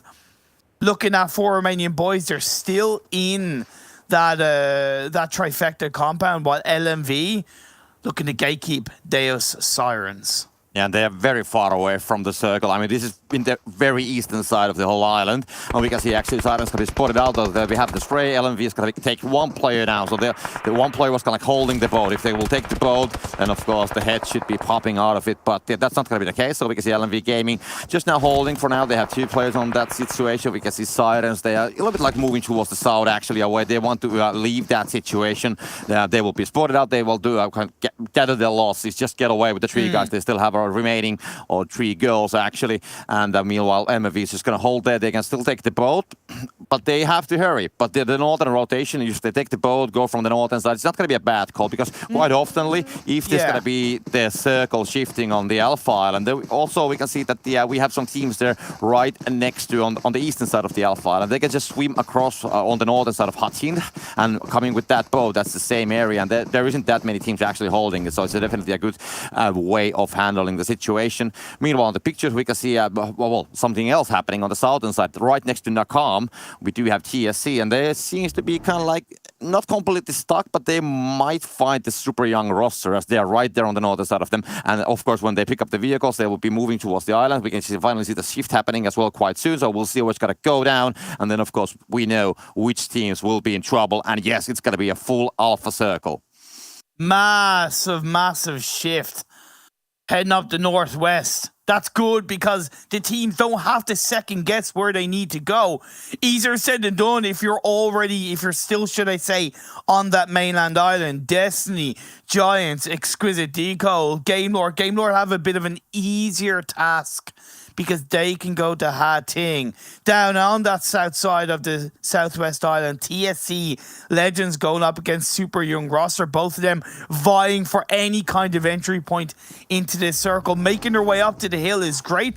Up as a full squad. Resolute hasn't been spot out. Does get one knock, but it's going to get knocked right in return. And that is the benefit of rotating as a full squad together. Yeah, true. I mean, you can trade that immediately, and then you can revive your teammate as well. The Flush is going to be having a dum-dum, and that's about it. I mean, on the circle, now on the Alpha Island, when we have the circle finally committing on that one, we do have, of course, a lot of situation happening. We can see, actually, this is happening on the western side of the island, what we are currently seeing. So Conqueror is getting inside. We can see CMG on the same scene as well. And usually the pressure is on the southern side of the Alpha Island, maybe a little bit on the eastern side as well, because those are the entry points towards the island. So teams which are usually well in time on the west side of the island, they should be fine. But for now, it seems that there's a lot of teams having the same idea. So great minds are thinking alike once again, as they will find the same strategy. But yeah, ChasMac Gaming, let's see what they can do versus Conqueror. They have to be maybe taking it a little bit more safe. They have the buildings both sides because CMG is still quite far away from the situation. Still, they have the distance. And it might be a good idea actually to hold that distance because we don't yet know which part of the island is going to be included later on. Is it going to go to the mountains? Is it going to stay on the western side? So there's so many options. So engaging that kind of a situation for now, it's going to be very risky. Big. They had a massive 2-2 split on that phase one, and they paid the price losing one player. Now Dwave is nowhere near the rest of his team of Mihi and Goldie. Eastern Stars have a spread on top of the mountain. Heading up towards there. It's going to be interesting if they're going to be able to find that opening onto the members of Eastern Stars. 4 Romanian boys on the south side of that mountain entering in. Destiny have made it across onto that Alpha Island. Vodafone Giants close by, coming through the trifecta compound. Exquisite Décode south of them, still on that Charlie Island. Good play from Vodafone Giants. They've had a poor start to this super weekend. They've been slow on some of the rotations. They've been a little bit lackluster, to say the least. Now they have a bit of a chance to redeem themselves in this Sanhok game. Bit of a fight on the Destiny would be a good start, but Beg for Mercy, he finds the opening on the Pocus. The Destiny is holding. This is the exact place where there's the bridge, of course, people coming from the southern side. So Destiny is holding the bridge. And the bridge is good because you can bring the vehicles. We can see Destiny just holding that. Going to be swatting down the Vodafone Giants. We can see Parkus already taken down. That's going to be a no. Otherwise, some knocks happening. So we can see Costly falling down from Excuse Me. Otherwise, but it's not going to be on the pictures. But anyways, Destiny and Vodafone Giants. It's like a standstill situation, as we can see. Of course, Destiny's going to be trying to pick anything out of that situation. And Vodafone, I think they came a little bit later on that situation. They also have a 1-player knockdown that is actually, by the way, just revived. So it's a little bit tricky. Most probably they will have to move quite soon because we're going to be getting the circle shifting. It's going to go. It's quite fair circle, to be honest. It's still including most of the island, just the very southern parts. But this is going to give a huge pressure. We can see still like at least 5 or 6 teams outside of the zone on the southern side. Big will have to move some of their players. They have a couple players, the 2-2 split on the right next to the circle, and the southern players, they will have to move as well. But the Destiny and Vodafone Giants, that's going to be one battle that needs to happen before they can move. And we can see Vodafone Giants going for it. We can see Agon defending it from the distance, from the inside of it. Actually does a decent amount of damage. Will not connect the end spray, unfortunately, and the player's going to be staying alive, at least for now. But they'll, of course, continue engaging. We can see Agon still knowing that the players are right around it. They're looking to use the utilities as well. It's going to go behind the shack, tries to find it from there. We can see at the same time Destiny's going to do more tricks. We'll find the players. That's going to be one knock happening more, and they still have at least one player. We can see that's going to be trying to go for it, but it's so close they will spot him through the building, and the spray is going to fall down. Lovely. Through the gap in the wood of the foundations of the building, Destiny shut down the Giants from Spain and just crumble the foundations to rubble, to smithereens. The noises have been heard. Exquisite Décode have a bit of an inkling of where Destiny are. No real distance to sneak up on the opportunistic play. They only lost Texi. That was at the very start of the game. So as a trio, winning out on that team fight is very beneficial. Excuse me, on a side note, they did send a player up initially closer to the mountainside, and I believe it was Kapahala that got the kill onto them, so they know where Eastern Stars are. And Eastern Stars know roughly where are. You can see in the kill feed, Deus Sirens finally starting to wake up from a kill standpoint, from a Gerso's standpoint, going up against Game Lord and Hatting. We'll have to wait and see how that pans out. They trade the knock-so between Exquisite Décode and Destiny. Will is pushing forward. And there was some nice sprays happening both sides. Of course, gotta be traded, but still a good spray towards the player on the hill. Now we can Will trying to, of course, get something with the utilities. Knowing that the player's gonna be inside, will be just vaulting in. Has the SMG, of course, on his hand, so he could try to do something. But we can see Destiny at the same time just circling around the building, so they know that the guy's gonna be inside. Let's see if they will connect that one. Wolf's gonna be trying to find that nade on the outside. Will force Mercy on the other side of the building, so that might be hopping out at the same time. We can see Will falling down, so that's gonna be the damage dealt, and the flush will happen as well. So now there's going to be more and more kills coming for Destiny. Finally, they will get the one guy out of the back, but they have to worry about the guys on the hillside as well. They are quite close by. Resnov and Elist, they're just watching the whole situation from the distance. Going to be getting some damage from the third party as well. And Exquisite Décode UK, they are taken down as well. Yeah, Destiny holding on. A little bit of a weird push from Exquisite Décode. It was, to be fair, half-assed overall. Will going in on his own, I think that was a bit of a mistake. If you're going to push in like that, having Resnov on the side of the hill, it should have been Alicio and Will together. It is what it is. They will learn from that one. Coming into the next shift, it has indeed come through, and it's going to go over to the mountainside. That is it. We're looking at a big mountain finish for the first Sanhok game for the PMPL. Very nice to see Xtreme Slayers. We've questioned how they've been playing so far in this super weekend. They got the very first chicken dinner of the PMPL, and since then it's kind of gone downhill. They're still in the blue. It's phase 4. This is where it becomes very tricky. This is where, in the words of Mustache Dave and Hot Chooks, the all-elusive Papa Blue comes out to play. We have two teams actually on top of the hill already. They're holding it. So Excuse Me and Eastern Stars, they are on top of it. And now we can see Destiny actually trying to reach there as well. So they are trying to make a move at the same time as we are speaking. We can see LMV, they are here as well. And let's see what's going to happen with the LMV as they are LMV Gaming just holding the place. I mean, they are not inside of the zone. So they are on the northern side of the zone. There's going to be multiple teams, like 3 teams actually on the northern side. They will spot down TSC. So the TSC Legends will be under fire. Going to be, of course, getting some knocks towards LMV actually. So it's going to be happening the other way around. And that's going to be also Tantam now falling down. So we have a third party joining the fight. We can see Game Lord as they are following it. So they are right there on the backside of them, actually just on the other side of the TSC. So they have a decent angle. LMV, they can try to squeeze TSC as a one. Big Sure gets a great spray there with the 3x scope, and that's going to take one more player down. And that, to me, it seems that TSC is going to be in trouble. TSC are definitely in trouble. LMV benefited by a backstab of Game Lord, no doubt about it, because there was 2 of the LMV players knocked down, and if TSC hadn't been third party, they probably would have pushed on that a lot more aggressively. Phase 4 Blue Zone is closing in. The German representatives outside of the blue. They have to move across the road. That's going to be easier said than done. Moving on, though, Xtreme Slayers, they made their way out of the blue up towards the edge of the mountainside. Eastern Stars being punished for being too heavily separated this late into the game. Yeah, the situation with the Extreme Slayers, I mean, they have a chance to get on top of that hill because you have some cover from these hills on the southern side. The LMV situation, all this is going to be completely different kind of situation because there's so many teams who will try to get inside, and there's going to be so much like landscape, open grounds before the hill. So who's going to be running for the mountain from the north? That's going to be the teams that's going to go first. They will of course fall down, but Eastern Stars, they are holding down the Extreme Slayers. We can see the sprays going and connecting nicely as well. Yes, he gets the knock actually from that situation, but he's gonna hold that one. Pappy with that nade gonna try to connect that one. It's gonna get close at least, but will not be resulting as a knock, unfortunately, because ChasMac Gaming taken down. There's gonna be a player who's gonna be quite low because he actually finding the spray from the distance, and he's gonna help out. Good. It's about time. You suffered at the hands of one player being taken out because you were too heavily separated. Don't let that happen again. You have to protect your land on top of the mountain. The next circle has gone massively up north. Game Lord are laughing their cotton socks off at the fact that they are closest to the circle. They might not have the biggest amount to cover, but they don't have to go downhill. Yes, okay, they're on the smaller side of the circle, but so many teams around them are having to move in, having to go around this harsh terrain. On Sanhok, their positioning, their rotation is being heavily dictated by the massive mountain that's around them.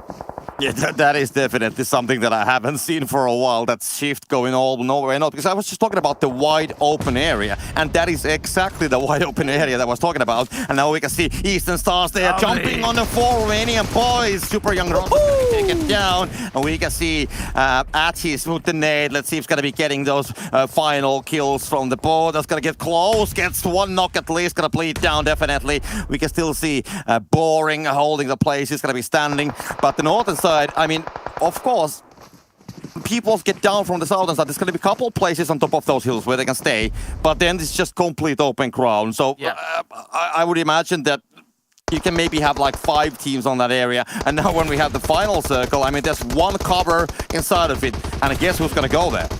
The Valley of Death. Look in my eyes. What do you see? Certainly not a cult of personality. It's Destiny looking down upon them.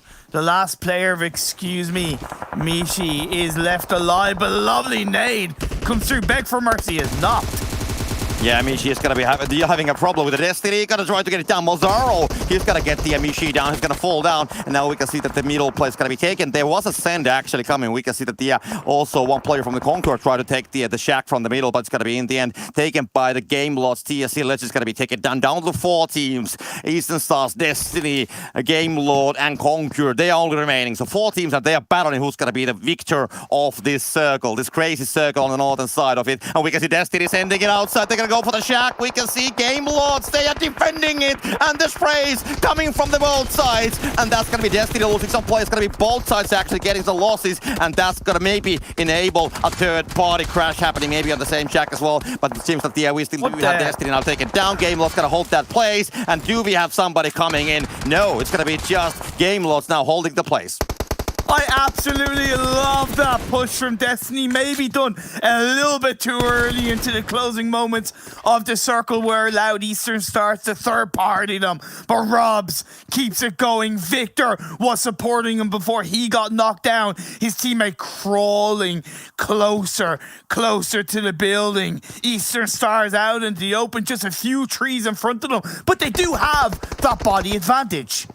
Yeah, they have the advantage, but it's just going to be a 1 versus 4 situation. It's going to be next to impossible, and we can see Eastern Stars finally getting it done, and they will claim the chicken dinner and the victory from this game. Absolutely spot on from Eastern Stars.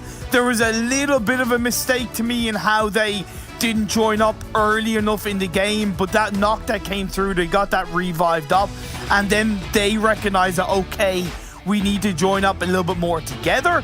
They did that. They suppressed the teams down the south because it's pretty standard stuff. Despite that massive northern shift, when you're in Sanhok or even in any map, you cover what's behind you before you focus on what's in front of you. And that's exactly what Eastern Stars did. They covered 4 Romanian boys behind them. They covered, to the side of them for the most part in the early parts of the game. So when they did have to move up north into the circle, they had a lot more control. Yep, that is true. I mean, they were the third team that actually got on top of the mountains. We had 2 teams holding it, and then Eastern Stars, they make a move. Yeah. I think they were also the first team that actually rotated on the Alpha Island at the start as well, so definitely great job on that one. And when it comes to the Alpha Island, I mean, you never know where the circle's going to shift there, and this kind of a northern shift, it's not something that we see that often. So it was next to impossible to call what's going to happen. But of course, Eastern Stars, they did a great job actually getting down from those hills, because there was definitely a chance that they might fall down as well. They didn't go for the crash. They were just holding the place on the southern side of the circle, and then just, you know, follow what's going to happen and make sure that they will not lose the players. And when there's going to be just a couple players remaining, they have the manpower to take them down. Destiny also had an absolutely fantastic game. I don't know if it was 3rd or 4th they finished, but they had a hell of a lot of kills. Very action-packed right from the start, whether it was Vodafone Giants, whether it was Exquisite Décode, whether it was, everywhere they went, they knew that they had to play aggressive, they had to control, and they had to get their guns out, and that's exactly what they did.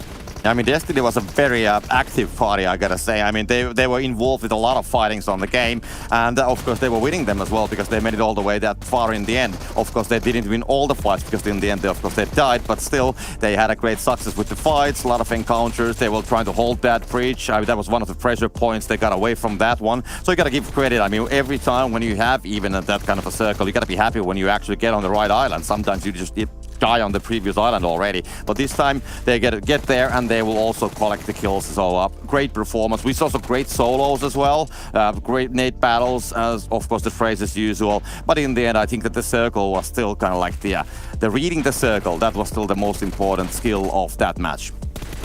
Yeah, really. So that's the situation. But anyways, I mean, gonna be very interesting to see the next game as well. We're gonna be waiting for that one for a while, but yeah, now we can see the highlights, of course, what's happening there. And before we go towards the next segment, we'll just see the nice rerun what actually happened. Yeah, 110%. I don't know what happened. I had a little bit of a tech glitch right there, but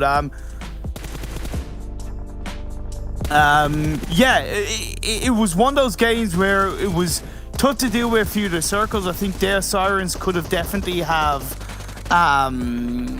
played a bit more aggressively, because they did well to react to the side of LMV losing a player early on. They got into the hatting area, they got a kill onto one of the Game Lord players, but they didn't push that kill, right? They didn't really do anything with that. And I understand they're a team that are playing somewhat passive, but to me, they should look to take that kill and go, okay, well, we can do more with this. Let's push it. They didn't. Then they got burnt out. Yeah, that is true. Anyways, we are pretty much done here. We still have one game for the evening, and before that, we're going to be heading for a short break. So we'll be back in about a couple of minutes, and just wait for it. We're still one match to go.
Seems like we're going to have a day full of different winners. Eastern Stars finally get themselves a chicken dinner and finally start to look like the team that we expected coming into this entire event. They're showing that, hey, for Romanian boys, there's other Romanian teams out there. We can show up, and they've done it.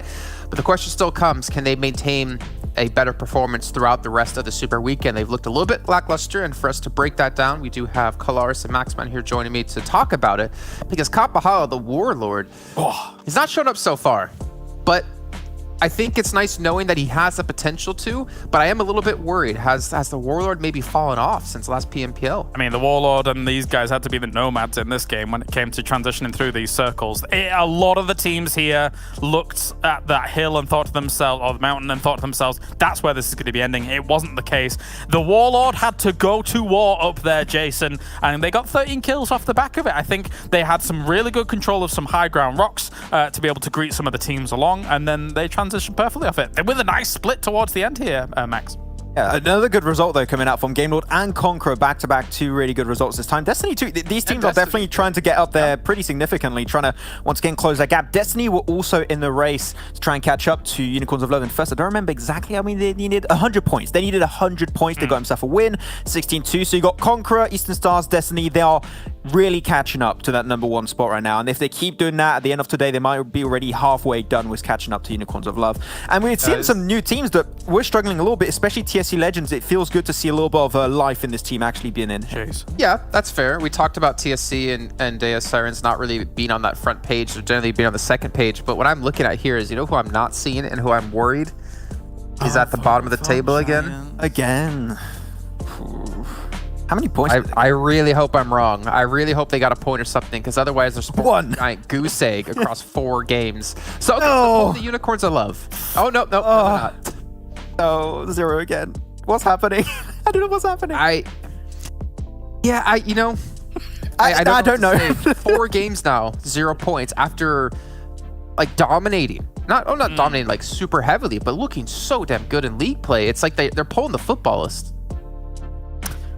I don't know what to say, mate. Yeah, same. It's there isn't much to say about it, right? I mean, like they've not been visible during these games. It feels like they're just gone before the game even really kind of gets into the swing of things. They just lose players really early, and that just very heavily hinders their chances of making it to the mid, into the late game. So I think it's down maybe to an issue of drops / early rotation that really hurts them, but we just don't see them that much in these games. That I couldn't even tell you if that's 100% a fact that that's what's hurting them. So, I mean, there's definitely something going wrong. We can see it from these last 4 games now, but what is it? I'm not sure exactly, but they need to change something. So their top damage dealer is Ulysses at 400 damage. They have 3 knockouts total, 2 from Sebi, 1 from Nano. They only got 3 knocks over these. Yeah. Oh, okay. Yeah. And they have 400, then 300, then 200, then 100 is their damage. I need to pump those numbers up. Those are rookie numbers. I don't know what's happening. Okay. Yeah. Well, it's tough. I mean, again, like, I don't want to be too harsh on them, but I feel like we keep having like our hearts broken when it comes to this team. You know, we've seen them do well at times, we've seen them struggle at times, and then it's like, you know, what team's going to show up today? And well, at least for Game Lord, everyone seems to be showing up. We had was it Narvalu before, like back-to-back top 3. Now we have Rob's joined into the mix. We haven't seen Victor just yet, but it seems like Game Lord is really, I think as you were saying, Clark, so they keep playing like this, proving to be a championship team. Yeah, I say almost the complete package here. Looking at everybody, as you say, having themselves that shining moment is great. I just briefly want to go back to Vodafone Giants here, because yes, we are being harsh on them, and sometimes some people, like, you know, Game Lord here, can be having their own individual moments from time to time. Sometimes a team can just have a bad day. It could be just one of those. We can't be too critical, even though, yeah, what have they literally got 0 points all day? But yeah, maybe it is just one of those bad days, you know. And maybe tomorrow they come back around and they look like Vodafone Giants again. Yeah, I don't know what to say there to that. I mean, that's fair. It's 0 points. I think you're making a very valid point. You can have bad days, but I feel like for them, they just can't really afford to have many of them. I think we had the standard for them, really. Yeah. We had expectations coming into this a little bit. That's fair too. So it's interesting. But Eastern Stars, top damage, almost 2k coming their way. Eastern Stars had one of the best early rotation. They dropped boot camp and they just barely looted. I think they spent 2-3 minutes looting in boot camp and then instantly went to the Northwest Island because they knew that circle was going to end up there. They knew there was going to be the big point that teams are going to try and contest away. And because they had such a good high ground position to defend, that's why their damage is so high. And their conversion rate with 1,900 damage is also extremely high. So yeah, Eastern Stars just knew where the circle was going to go. They played that high ground position extremely well. It's just a very well oiled machine coming into this. Well, you know, I think throughout the entire day, we've been looking at some teams. We looked at like 4 Romanian Boys, looked at Destiny, Conqueror. It's time to now look at Eastern Stars and their player stats across the entire event, because I want to know like who has been standing out for this team. We said before, it's typically Kapahala. Octavian was another big player that stepped up when it came to the later half of that first season at PMPL. And, you know, to be fair, Kapahala is doing work. 4,300 damage done. So I don't know why we're not seeing them more often have these, you know, breakout matches. I think there was a match, maybe 2 matches ago, and I think it was the Miramar game where they were surviving to the later stages of the game, but they were very disconnected from one another. So, like, sometimes maybe their rotations are kind of making them wind up in situations where, you know, they're having to play kind of the solo game, and that's really not working their way. But other than that, I mean, some of the times that they have been able to farm out and frag out, they've looked really strong whilst doing it. And again, you know, you look at guys like Octavian, he is a guy that can have also those amazing solo plays and stuff like that. So he is a guy. I think that's great. Okay, I didn't cut the sentence just there, Max. But no, he's also in a race for the top kills. Yeah, sorry. Yeah, Athos actually is currently in the running for MVP of the Super Weekend so far. So even though they haven't had like the best performances, he's actually currently 4th behind Redox, Doran, and Vito. So yeah, not a bad step up out of him at least. But we can see here like a head-to-head stats between Eastern Stars and Romanian Boys, the kind of Romanian battle happening between these two teams. And again, like to be completely honest, and this is what's so weird to me, and I guess it really gives an understanding to everyone at home who didn't see last season at PMPL of like how good Eastern Stars were, because they're still relatively close to 4 Romanian Boys, but they're not wowing us, and that's how much better they seem to have played, even though they're not doing terribly right now. Yeah, I think the main issue that I'm seeing with Eastern Stars right now, what hurts them a little bit in the grand scheme of this PMPL, is that they struggle to get to the late game. It's always that mid-game transition that hurts them the most. Sometimes getting gate-kept, especially the first game of the day in that city finish, they struggled a really big amount to make it into the late game. But they're a team that, once again, I touched upon it, I think, in the league play end, that if they make it into the late game and they have a strong position, they will take the win. You saw that especially with this Sanhok game, right, when they went for widespread. Not every team would have the confidence to do that up against Robs off Game Lord, but they did it, and because of that, it rewarded them with a win. So that's the thing. If they can improve slightly on those mid-game transitions, I think this could be a team that could significantly, really significantly improve their point average per game. And they only have an average placement difference of 1. It was 6th to 5th. Like, that's really not that much difference. So, I mean, Eastern Stars have been going a little bit under the radar here, but I'm curious to see what kind of form they'll have throughout the next 2 days. Obviously, throughout the next match, which we'll take a look at our schedule, remind you guys at home what's going to be coming up next. And, of course, it's going to be Erangel. It's always Erangel. We play it 3 times a day, so we're going to be playing it 3, 6, 9 times the entire Super Weekend. And it's going to come down to this. Will we have a repeat out of any other team, or will we have a new team step up? You know what, guys, maybe Vodafone Giants here are going to win the final game and just shut us all up. They're going to do the Unicorns of Love in day 1. I don't have faith, Jason. Unfortunately. I didn't have much faith saying it either, to be fair. But you know what, gentlemen, we'll see what's going to happen when this does close out. So we'll check with you guys in a little bit of time. All right, let's bring in our commentators. We got Copter and Imperium joining us yet again here for the final match of the day. And, you know, I'm going to throw it to you guys then. Vodafone Giants, do you think they're going to get 0 points this game or win the game? What's more likely right now? Copter, let's start with you. Well, I think all the teams, they have a chance, so I'm not going to call 0 points to anybody. Oh, come on. Come on. Cop-out answer. Sorry. All right, Imperium, since I can rely on you to be harsh, what do you think they're going to do? What's more likely? They're coming first. I'm behind the right. Giants boys. I'm behind them. I've known them for years. One blip, doesn't matter. They're coming back into this last game. All right, well, gentlemen, take it away. Well, yeah, man. I told you, Copter. I get it. I know. You like to be diplomatic. You are from, you are from that kind of cool country. But here, we like to be harsh sometimes, in a good way, sometimes in a bad way. For me, I'm in it in a good way. Vodafone Giants are going to win this final game. Yeah, I'll promise I'll get back to the speed with the banter and everything. So we're just going to be polite for a while. I mean, I just cannot come here immediately and start bashing people. I want to see how they play, and they will see what's going to be, what's going to be the score situation. But I'm still going to say that no 0 points. I think that they're going to make some definitely. So we'll just have to wait and see how they will do. But there's so many factors on the game always that's going to be affecting on that one. So it's going to be so hard to call. But of course, I mean, getting 0 points is not what they want to do. So I think that they're trying to do everything they can to get those points home. I'm really glad that Kyleris brought up the point that he brought up about sometimes teams can just have a bad day. And if we do go back to the previous PMPL, where when they were playing under UDR Killers, they had a poor first 2 days where they didn't make the first Super Weekend at all. The difference here is that they comfortably made the first Super Weekend, and they have 3 days to pull something around in a big way, right? So they can, to an extent, it's not ideal, but they can afford to have a bad day. It's not ideal, but they can still afford to, like I said. And if they can turn around in the final game, that would be at least a bit of a confidence builder coming into tomorrow's games. Now, if you want to be the best, you've got to, even if you do have a bad day, you've still got to be able to do something with those games, right? Whether it's 4 or 5 point games. But I'm giving the members of Giants the benefit of the doubt. Well, let's see what's gonna happen. That's the only way of figuring it out. Circle's gonna be popping. It's right there between Yasnaya and, well, Roshok, kinda in a way, in the northern side of the new buildings.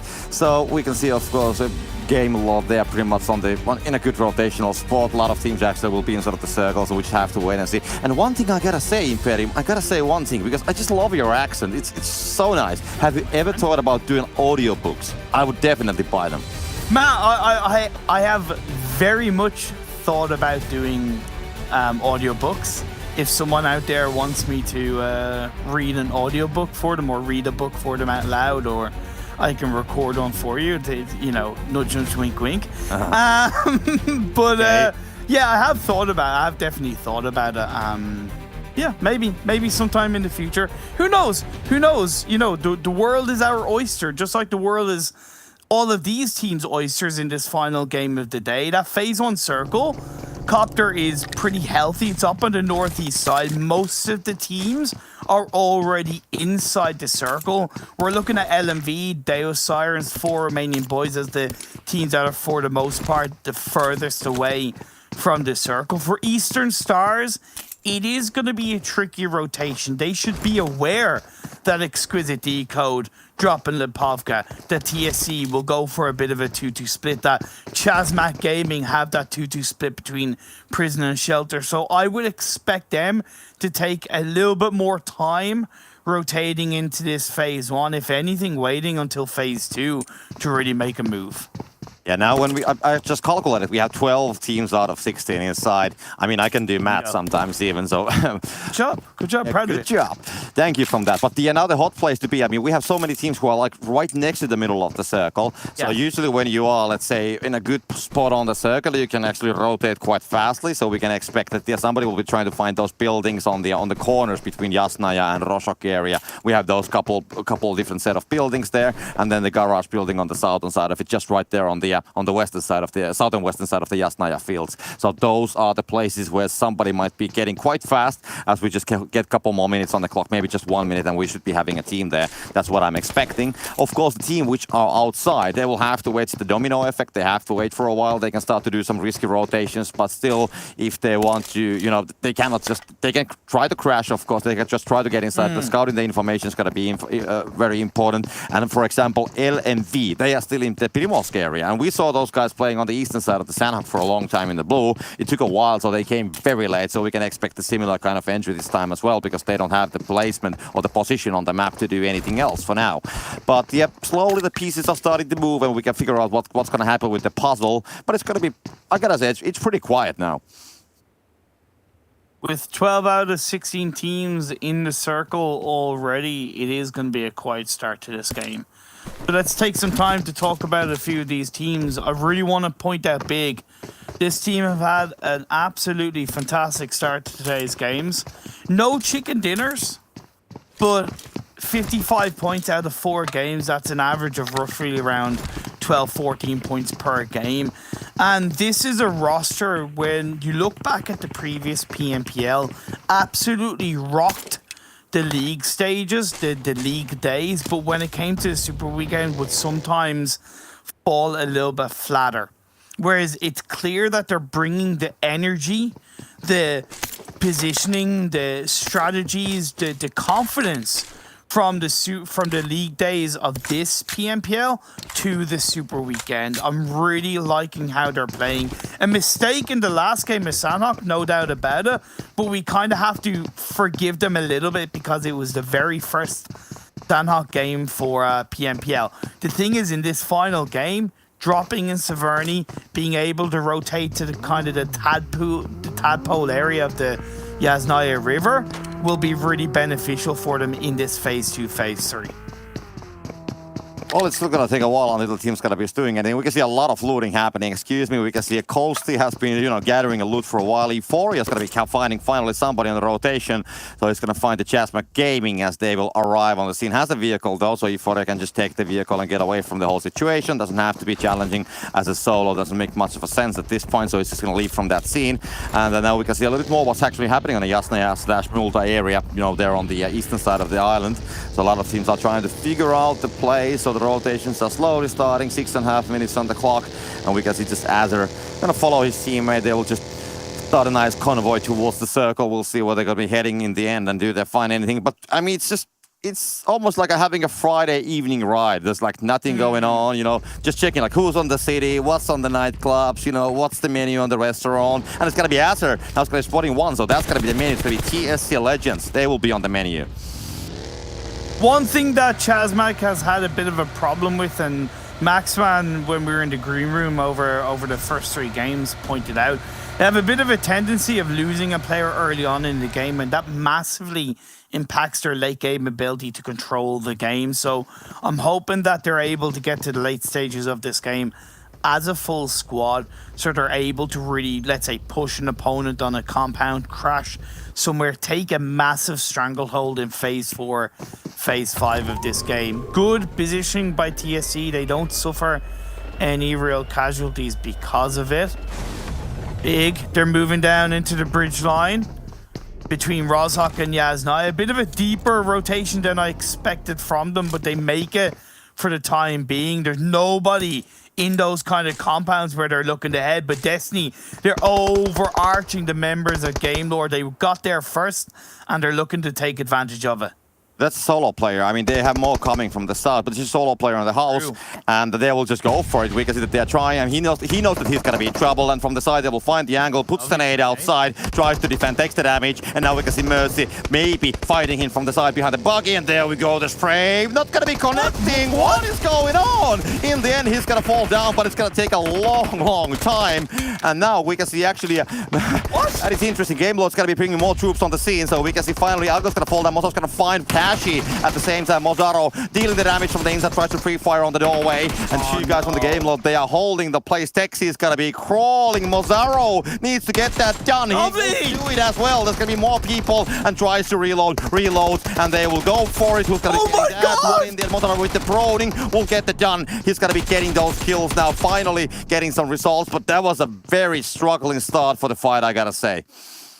Overall, this fight was a cluster truck of madness, an absolute cluster truck of madness. But Mazzaro, out of it all, out of all of the craziness, Mazzaro shows his prowess, shows his talent, shows his ability, and gets a 1v3. Absolutely insane. I don't know why Game Lord pushed that and left Victor in Yasnaya. It doesn't make sense. If you're going to try and push that and support your teammate, you do it as a full squad. It's Yasnaya. It's a big open city. You can go back there once you've cleaned up the fight. If Victor had been there, he would have been the reason why Mazzaro would have gone down in the end. But in the end, Mazzaro came out on top. Yeah, it was definitely, I would say, not a normal fight. I mean, the results, of course, also Destiny losing 1 player. I mean, that should have been happening the other way around, and I think that's actually how I called it as well. But let's not worry about that one. Yeah. Or Romanian Boys gonna be just rotating now. But I mean, still the game Lord, how they came to that fight. They had 1 guy there. They had the other guys quite far away, but they just didn't want to lose 1 player. I guess they knew that they might be able to do something about it, or maybe there's something going between the teams that they actually do want to engage that fight for a reason. When they notice that's going to be Destiny, as ChasMac Gaming will find the rotation of 4 Romanian Boys. So they are on the Heaven compound, covering 2-2 split on the north and the southern sides of it. Shadowman opens the fire with the 4x spray with the DT, and the vehicle might be taking some of the shots, but yeah, no damage towards the players are coming in, and they can just continue the rotation. But one thing I still gotta say about that whole push regarding the game lots, because they were pushing like outside of Yasnaya, just like you said it, but they were actually like pushing outside of the middle of the circle. So that was definitely, you know, even the direction didn't make sense. Yeah, it kind of didn't make sense, to be fair. Phase 2 shifted down south. Great for LMV, great for Conqueror.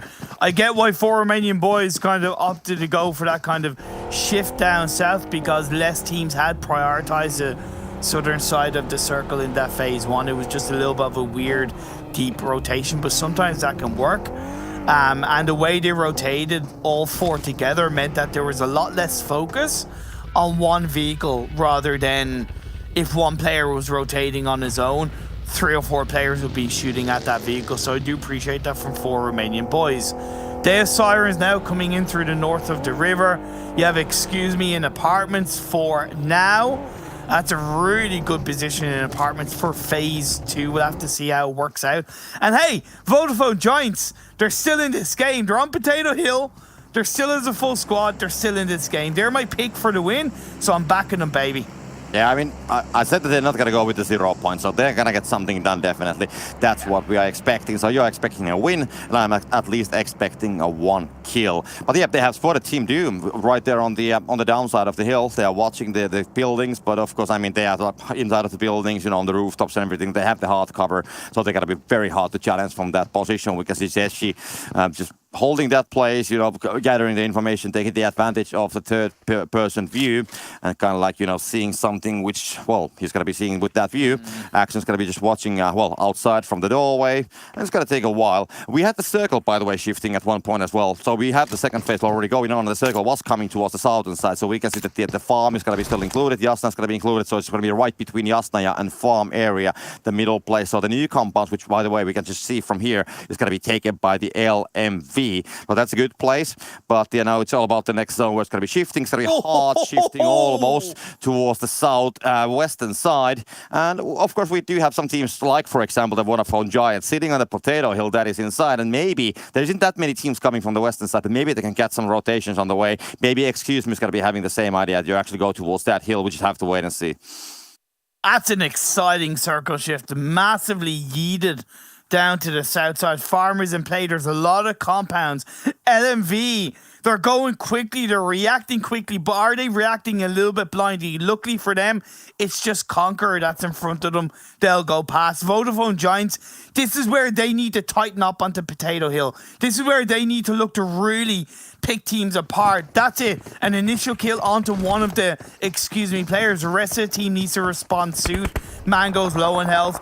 Mishi, Kossi, they're being put under a little bit of pressure. Pokus, one of the best close quarter combat players in Europe, comes in behind the side, gets a knock. Despite an A being thrown in his face, he still stays alive. Yeah, true. So they will engage the fighting, so Excuse Me, they will come exactly on the Potato Hill, just like we predicted, and we have no casualties yet. There we go, Bish is gonna fall down, the nade is gonna come from Nano, so that's gonna be also Pokus falling down as well. That's gonna be a third party. Team Doom is gonna be jumping on that one, so 2 casualties happening at the same time, so Pokus is gonna be still crawling, and let's see what the nade from Nano is gonna be finding, maybe something more. Cost is gonna be trying to leave with the vehicle, gonna be getting some damage from that one, gonna be using the smokes as a cover, and will be able to leave. So Excuse Me, they are withdrawing, of course, as the last guy's gonna go down. So now we do have Vodafone Giants holding that Potato Hill successfulully, and the last player from the other team is gonna be just withdrawing from the whole situation. So they are currently having a decent situation there. Really good. It's exactly what they needed to do. They pushed the last player of Excuse Me back. They have a lot more space in front of them. 4 Romanian Boys now looking for the shots on the super young roster in towards the shelter buildings. The underground area can be often difficult to convene yourself in. This is outside the circle though. So the longer these two teams take to fight and to win, the harder it's going to be to enter on towards phase 4. I know they're close to the edge of the circle, but that phase 4 shift could easily go down over to the west or the southwest, and they have a much harder task in front of them, because you can see Eastern Stars Copter, they've already wrapped around those two teams and got a much stronger position in this phase 3. Yeah, that is true. I mean, they are having a good position for now, but of course, all the things can change. Meanwhile, we are watching for the 4 Romanian boys, and we can see super young roster. They're just spamming towards the smokes. They get some results as well. Knocks are happening. One player is going to be falling down. Zig is going to be also falling down as well. So there's going to be now also flush. So it's going to be completely taken down because the Faker trying to hold behind that tree, and we can see red Xbots just going towards it. We'll put some smokes as a cover, and they will try to go for the revival of Boring. So that could work out. I mean, then they could have still the 4-man roster. And you said it earlier that, needs to have 4 players, at least on later stages, to be successful in the end. And I was calculating it at one point. I think at least out of 3 endings from 4 which we have had, it has been 1 versus 4 in the end. So there has been full stack. I don't remember the 4th game, but anyway, that's the majority anyways. And now I see that the CMG is going to push Destiny. Let's see how Texi and Mozaro are going to hold that one. I mean, Mozaro, we saw the great individual performance. They'll just get inside. And there we go. Mozaro will get something done. No, it's going to be actually a copy. Yeah, Mozaro's going to get Groxing down, so that's going to be 1. So they are trying to hold that one because the ChasMac, they know that they're going to be in trouble. They know who they're going to be against us. As they have seen the kill feed on the path as well. They will just go for it. Mozaro gets another one. Azur's going to fall down as well. So that is a Destiny definitely doing the job quite well. Very good as a duo, covering either side of the doorway. You absolutely love to see a Texi and Mazzaro working together in synchronization. Trazen is left on his own. You can see on the picture, we have another fight breaking out between Conqueror and I believe the LMV side. The last player from LMV, I think the last player from LMV stuck inside the house. Well, the 3 players of a Conqueror breach on up the stairs, taking their time. LMV trying to hold things out across the board. Man, this is close. Vito lost his life, so it is just the 3 players left from Conqueror. Exquisite Décode. They're on top of the roof. They're on the south edge of the circle. They have all of the information. The circle shifting towards the farm areas of the potato hills are not going to be anymore in the zone, and a lot of teams will have to rotate towards the south, but this time it's going to be the eastern side of it. So farm area, the middle of the circle, just a little bit more on the northern side, but it can still shift to all the directions. Mishi finds a nice angle, does some damage towards Conqueror, and one of the players will get very low, so Jamas quite low on HP. He needs to heal because Michi finding another one. I mean, it's very specialized doing these long distance sprays for now. Going to be having a great place for it because on the snake where they're currently holding it, I mean, you can use those walls or the fences quite nicely actually to get a lot of visibility. Now we can see Game Lord as they're getting down from that hill, and Vodafone Giants, can they get some money out more? And yes, Nano will find Victor. 1 more will come, and that's going to be Game Lord taken down as a whole, as Beak is going to be trying to... They're going to challenge the Conqueror this time. Desperate times, desperate measures. On the trike, Victor tried to make a play, but didn't work out. Ulysses spraying up in the direction of Team Doom. A little bit of a third party. Team Doom are pinched in between. Big down the hill. Vodafone Giants up on top of the hill. It's a nice spread from the Giants. Now they're going to look to lay down the lead. Push on forward 1 in the vehicle. It's just a little bit of a shack, 2 or 3 nades. And that's going to be Team Doom wiped off the board. I mean, they're definitely in trouble. I mean, coming from this angle towards the shack, you can deal a lot of damage. They will have to go down on the hill. Then they have to be open for the fire coming from the snake because the guys are still there on the southern side as well. Now we can see Pokus going on a closer distance, has the SMG on his hands, and they can try to escape. We can see Yeshi taken down, so the shots are coming, and that's going to be 1 team down. Deus Sirens, Nano's going to jump down, tries to deal some damage. They need to move as well, as we can see Action trying to find some kind of place. We'll find the Wizard Tower, and we'll just get inside of it on the first floor. Going to be safe at least for now. But he's the last guy from the team, and we know how easy these places are to push. But that place is not inside of the circle, it's just barely outside of it. So most probably nobody wants to push that at that point because he can just hold that and then he can just walk out of it and then he just might die on the edge of the zone. Remember what I said about super young roster in the 4 Romanian Boys fight, where both teams could end up kind of losing it if they left it too late? Both teams are out of the lobby. Eastern Stars, they control the eastern side of this circle. It has shifted down towards the southeast. Destiny, those 2 players that crashed in, survived, strived against ChasMac, are just on the southern edge of the circle. Big, gonna have to push in. Vodafone Giants, they've had a wonderful game so far. 7 kills on board. The power of the backing of me. I'm just going to say, I don't want to put myself on responsibility for them doing good so far, but it's kind of down to me. Let's be honest. It's down I said that they will get some kills. I said that they will get some kills. And there we go, 7 kills. This is going to be the action. It's going to be Janice, by the way. Misha's from Big is going to be inside of it. Well, actually outside of it. And the action is going to be trying to defend that nade. It's going to be thrown inside. He actually bounces outside back, and he's going to be falling down on his own nade. That is unfortunate. I mean, there's multiple windows, so when you throw it from one, it can bounce from the second one. But I'm not sure does it actually bounce from the action's head, because I don't know what the bounce would have been. But anyways, the nade came outside, and he's going to be taken down now. We can see Destiny taken down as well. So we are down to any more 10 teams, and we can see the zone. Oh my God! It's going to be hard shifting on the western side. We can see TSC, and they're going to be jumping on the situation there. And we can see Vodafone Giants taken finally down. TSC, they will have 3 knocks on them. So Bujo needs to be fast with the revival, and he's got to get to it. Got to go on the first floor, and well, got to take his magical healing glove and got to start working with it.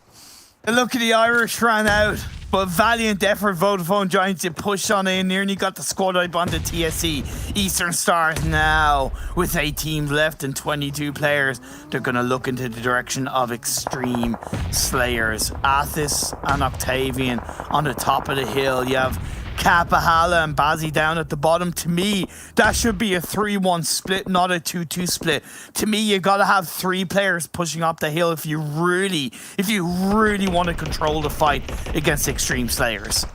Yeah, there we can see the nade actually bounced from the side of the window, so it wasn't bouncing from the players. But anyways, it came outside, and that was unfortunate. But working accident. These things sometimes happen, so it is sometimes very interesting to see how the nades are bouncing. But that's why we have the trajectories on the game.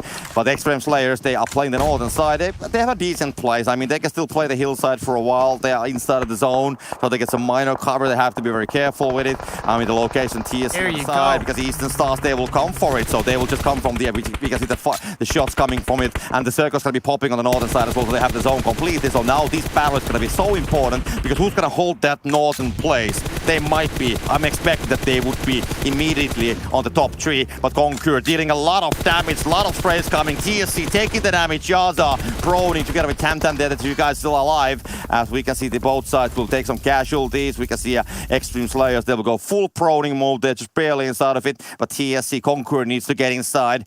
But the biggest threat, I would say, currently, it's still got to be the team that's going to be coming from the eastern side. On the northeast side, we do have TSC, and if they will get the revival done, actually it's not going to be TSC, it's going to be EST, or Eastern Stars, of course. If they will get the control of the eastern side, then they are the ones. And on the south, we can see a huge battle happening there, and maybe one of those teams will get inside.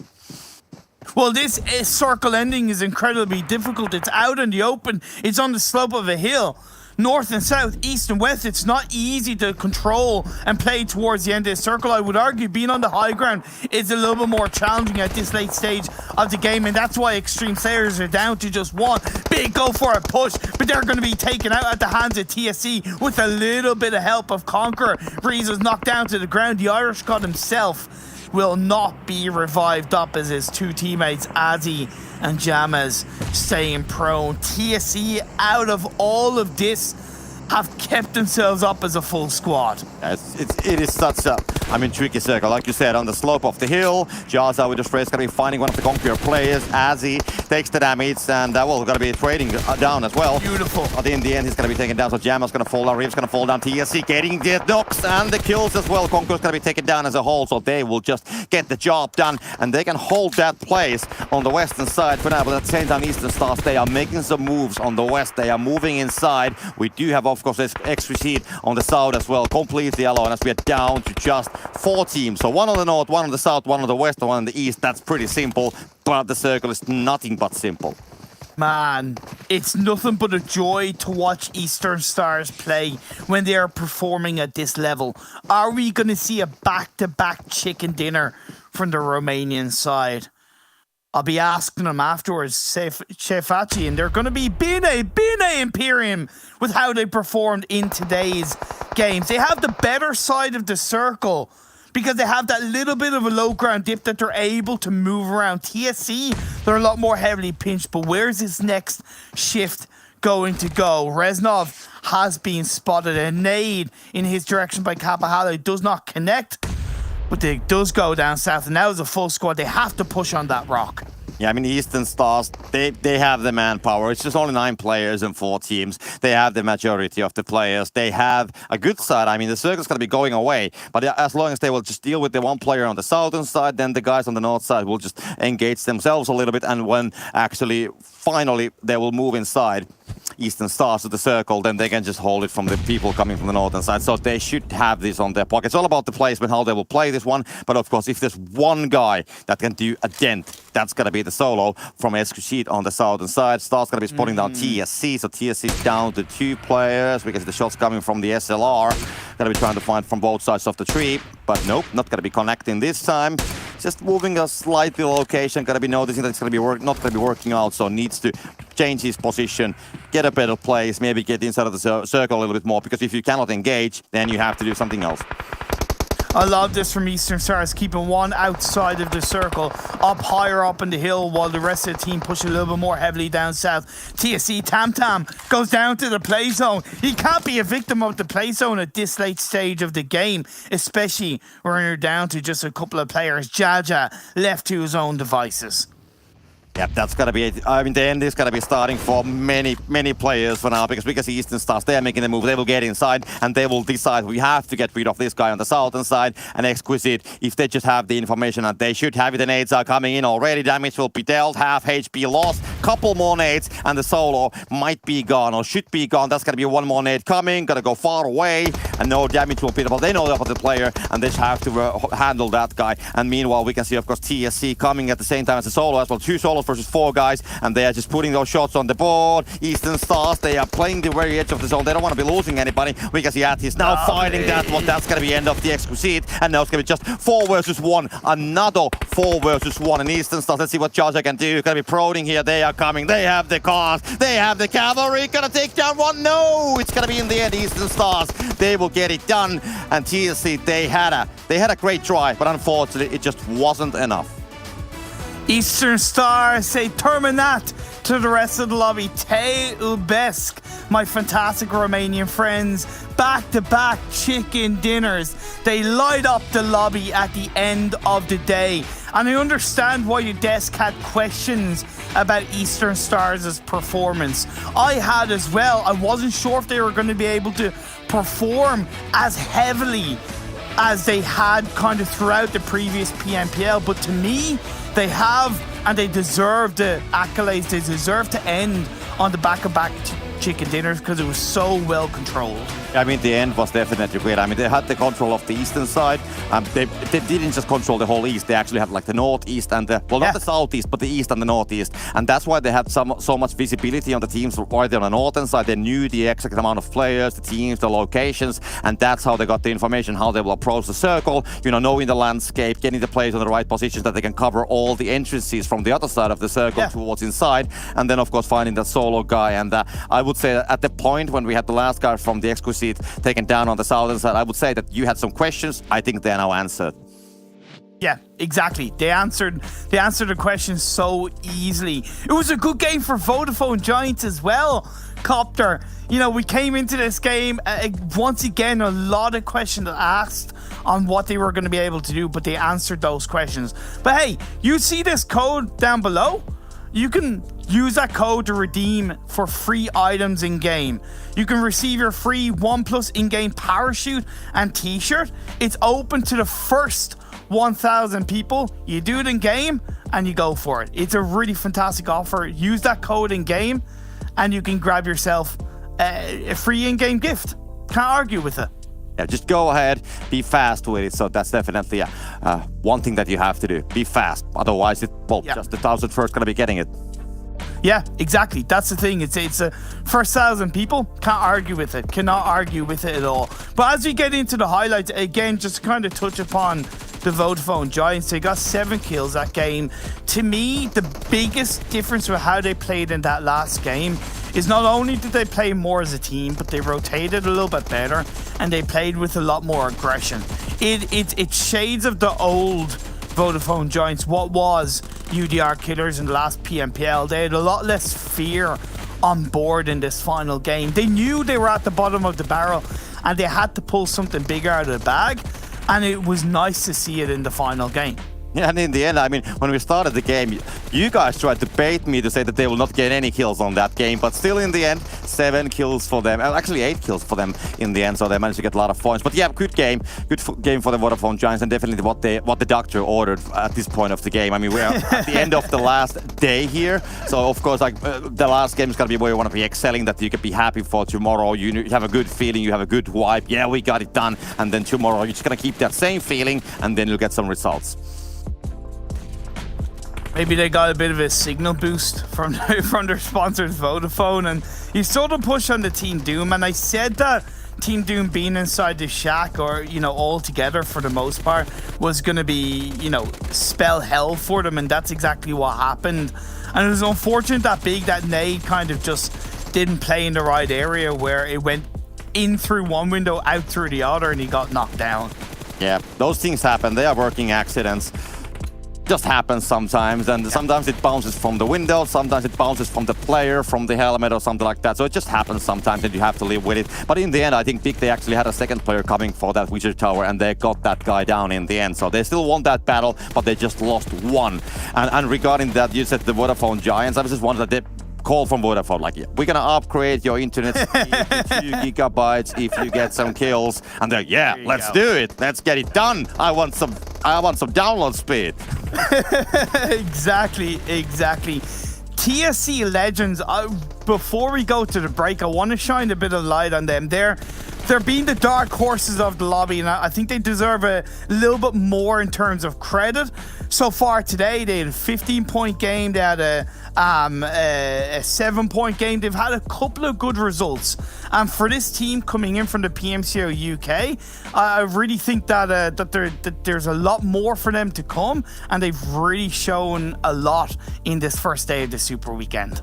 Yeah, that is true, but it's just the first game of the week, and so there's a lot of chances to prove themselves. So if the teams are not getting the results, they still have a lot of time for it. But it's going to be time for a short break, and we'll be shortly back in the studio.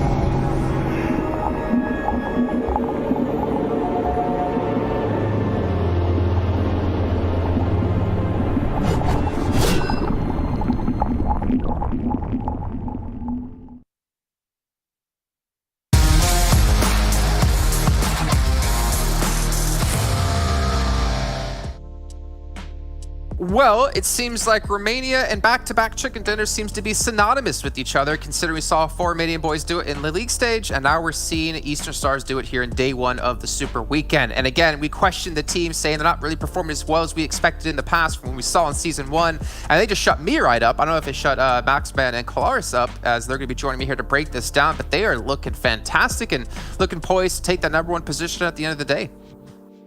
They didn't shut up too much, I think. But, I mean, it's down to the fact, once again, that this team, if they get to the late game, they will win. They proved it twice in a row right now, that if they get to that point, they are just the scariest team in this entire 16-team lobby. And once again, that's a lot of kills that they're able to convert, 25 points. And we talked about the race for the PMGC, right? At the start of the day, they needed 113 points to catch up. 2 wins back-to-back. They're already halfway there. Another day like this tomorrow, and they've already overtaken Unicorns of Love in just 2 days, which is absolutely nuts. I'm going to tell you. Gentlemen. No doubts. Yeah. Anyway, go on, Jace. Vodafone Giants got some points! Oh, Hooray! they got infinitely more points than what they did in 4 games, yes. I'm sorry, Clarence, continue. Yeah, I had no doubts that Eastern Stars were going to be able to do something during this. Let's be honest. When you see like the form of that team in terms of what they can put up, I think it is just a matter of time before they do something. And here they are with the back-to-back. It's very nice. But as you say, Vodafone Giants, 8 points on the board. Thank everything that is heavenly as they get themselves something done. Yeah. We did also see at the top there for a second, Xtreme Slayers actually getting himself, what was it, 14 points? So still able to see a little bit more of this team is great to see. They're onto the second page. Deus Sirens struggling a little bit once again into these games, not going to be going too well for them. Game Lord, they've been a little bit up and down there. I think they had 2 bad results today and 3 extremely good results. So Game Lord a little bit up and down, but at the end, they're still looking really comfortable in the overall standings. So it happens from time to time.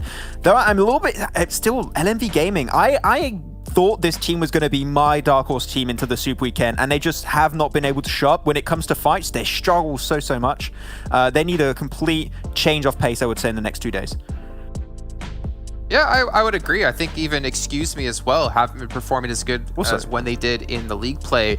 But you know what? Again, there's still time. There's still 10 matches left to go in the Super Weekend. And right now we're looking at our top players in the last round of the day. And we see Mazzaro at 951 damage. Got the 5 kills. Octavian making his, not really debut here, but kind of redeeming himself back into our top players.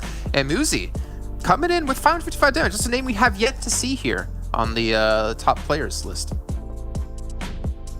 Yeah, I think Xtreme Slayers here from this one, very happy to see them actually get some points on the board. I think that is one of the teams that I was definitely quite critical of in terms of what they were able to do in their first chicken dinner and then moving on to the next games. Nothing was really there, what was happening.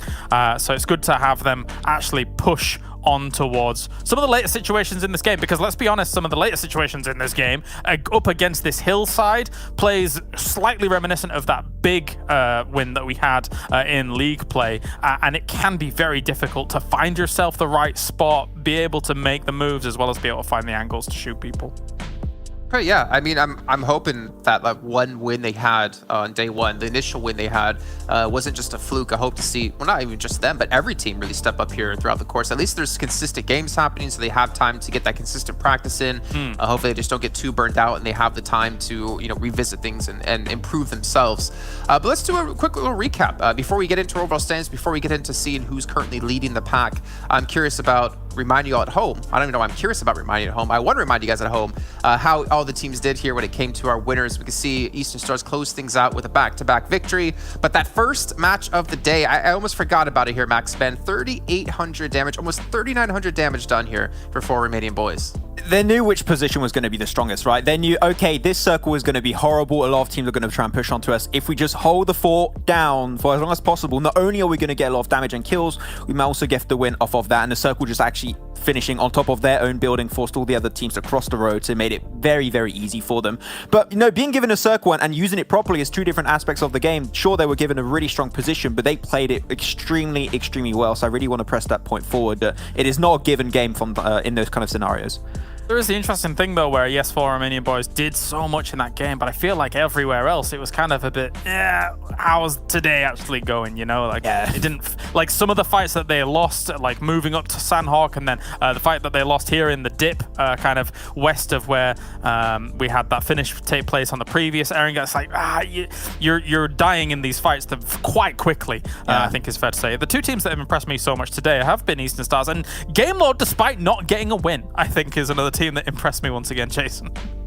Yeah, I think even what's impressive for me, if looking at these 5 victories, is that we do have 10 kills as the minimum when they have a chicken dinner accomplished or, you know, acquired, which I think is really cool considering we've had, like, I think multiple games, especially last season, where there was maybe 10 or less kills was like the consistent number we saw. You know, a couple of teams winning with like 4 or 5 kills, but it seems like when a team wins, they win dominantly and they're picking up a ton of kills, and obviously that's a ton of points going their way, though I don't expect it to continue that way as we get through into our next days and of course our next weeks.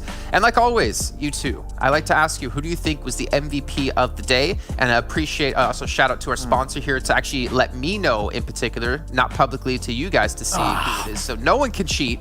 Max, who do you think it's going to be? Why me right away? I want to say Octavian on today. I say you first because I like Claris more, so I like to give him more time to think. Thanks. Thanks, Jay. Yeah, cool. I appreciate it. Yeah. Octavian. I would have gone with someone from Eastern Stars as well. I guess I'll go Kapahala, but I don't know today. I really don't. Well, you guys are in the right area, just didn't hit the right nail on the head here. It's actually going to be Athos, the daily MVP for the tournament. Remember, the MVP does get extra money at the end of the entire thing, but you have to be the MVP throughout. But also, we should not forget to mention, Eastern Stars now got 2K in prize earnings already. They're already looking good on the money meter. We'll see if Mustache Dave wants to sponsor the money meter again at some point. We'll see if the mustache comes in. But it's great to see that they already get themselves 2,000. I don't remember exactly how many wins they got last season, but I do remember they got a decent amount. So purely based on wins, this team's actually getting a huge amount of prize pool for themselves, and they're going to try and maybe rack as many as possible for these next weekends. Isn't it fantastic though to see actually Athis take this? If you think about it, he's just been like the stable, consistent guy behind. I mean, our minds navigate to Octavian and Kapahala, but Athis has looked good. I mean, even in situations where he's been slightly split off from the team from time to time, he's looked great and is able to put in a ton of work in this last game too. Brilliant. Yeah, honestly, normally we talk about like Octavian and Kapahala as being the two standouts. I think Athis was always there, right? Last season he was sure. Yeah, he was there. Yeah, behind those two, he was kind of overshadowed, but it's nice to see him kind of coming into his own. But again, it's just one day, and I'm never going to give you that full credit until you can do it throughout the entire event and prove you're definitely one of the best players out there. But it's time now to move into our overall standings, and this is going to be interesting. Eastern Stars, I think we're all assuming going to be #1 with their 2 victories, but I'm curious about, how much are they #1 by? Of course, we also have Game Lord in there as well, doing fairly well today. Oh, not you #1. see here, really not that big of a spread, and actually they didn't even take first place. Oh, okay. I mean, Conqueror really is down to the kills. Top kills in terms of this entire lobby, 38, looking extremely consistent throughout these 5 games. A little bit at the start, they maybe struggled a little bit at the start of the day, but when they got themselves that first win, they just continued having really strong result after strong result. 76 point totals out of those 5 games is looking insane. And with only 1 win too, Eastern Stars having 2 behind it is insane. But the 2 teams I'm especially intrigued to see make it up so high is Game Lord and Big. 3rd and 4th respectively, without a singular win. They get a win in these next 2 days, and boom, they could be first right off the bat, and they can close their gap even more with Unicorns of Love. Brilliant to see Big up there as well. Like, we've already touted Game Lord's consistency throughout the day, but seeing Big, I think like that, I don't know if they're taking like the leadership of all of this, but Mihi and Beast, we've seen them in previous tournaments looking absolutely stellar for previous rosters. So to see this team still up there despite no chicken dinner, I think it speaks volumes to this roster. Oh, Exquisite Décode in there. I mean, we can't forget about the Lacunostra MVP roster that got 5th place overall at the end of our PMPL. Able to kind of sneakily and quietly get a 7th place here. I think it's actually smart to not be one of those teams to come out the gate swinging to kind of put a bullseye on your back. I feel like, we had Panda have everyone focusing on them when it came to last season, and I'm sure Unicorns of Love, as we saw on the final match of League Play, get focused down a little bit. But obviously, if you're trying to contend for that PMGC slot, you need as many points as you can get, right? So if you're Conqueror, for Eastern Stars, I mean, Big, Destiny, Game Lord, there's technically a lot of teams in here that can't afford to run on like second gear. I wonder, Max, if you echo this, because Exquisite Décode, we've seen Reznov really throughout the day looking really good. I mean, if you think about the time that they were in, obviously, Yaznaya, he was taking the roof, trying to find himself angles and spots to gun people down. And even in the later games as well, he kind of survives out as one of the sole survivors for Exquisite Décode to try and kind of salvage a situation. So I've really enjoyed Reznov today. I feel like Reznov, especially on that first game where he was playing the rooftop position, trying to actually be the one to gather information for his team. It seemed like he's the one trying to enable things to happen for them. So I think he's playing a very intricate role for the team. So I would have to fully agree on that one. Then now looking onto the second page, I mean, still 8 points for Vodafone Giants, but you got to keep in mind, right, that this is our Super Weekend. The intention after these 3 Super Weekends is to qualify into the finals. You need to be top 16. So the intention right now is to make sure you get as many points as possible to get a lead on the 4 teams that didn't make it in the Super Weekend, right? Yeah. So that's still 8 points more than the bottom 4 teams. They're still looking good when it comes to qualifying in the top 16 into the finals, but you can get caught up so quickly. If you're struggling this much, there's a possibility that later on down the line for not only Vodafone Giants, but all the teams on the second page, that a Super Weekend might just go past them by. So your message here, Max, is 8 points is infinitely more than 0, right? It is true, technically. Yeah, it is infinitely more than 0. There you go, Jason. I think what's worrying for me is that if you are a team here, technically in 16th place, let's just say 16th for the sake of this discussion. Yeah. You know Unix Love is going to qualify at least one of these weeks, most likely the last 2. Like I see no way they don't qualify the last 2 weekends. So you need to kind of figure yourself off. Like, if we have obviously if we have the same teams qualify except one team new comes in, Unicorns of Love, like then you just need to be top 16 out of 17 teams. If we have more teams qualify, obviously you're going to be pushed down even further potentially. So for Vodafone Giants, for any team at the bottom, you really need to create a buffer for yourself, especially if you're a team who barely qualify, like Xtreme Slayers. They qualified basically off that first victory they had.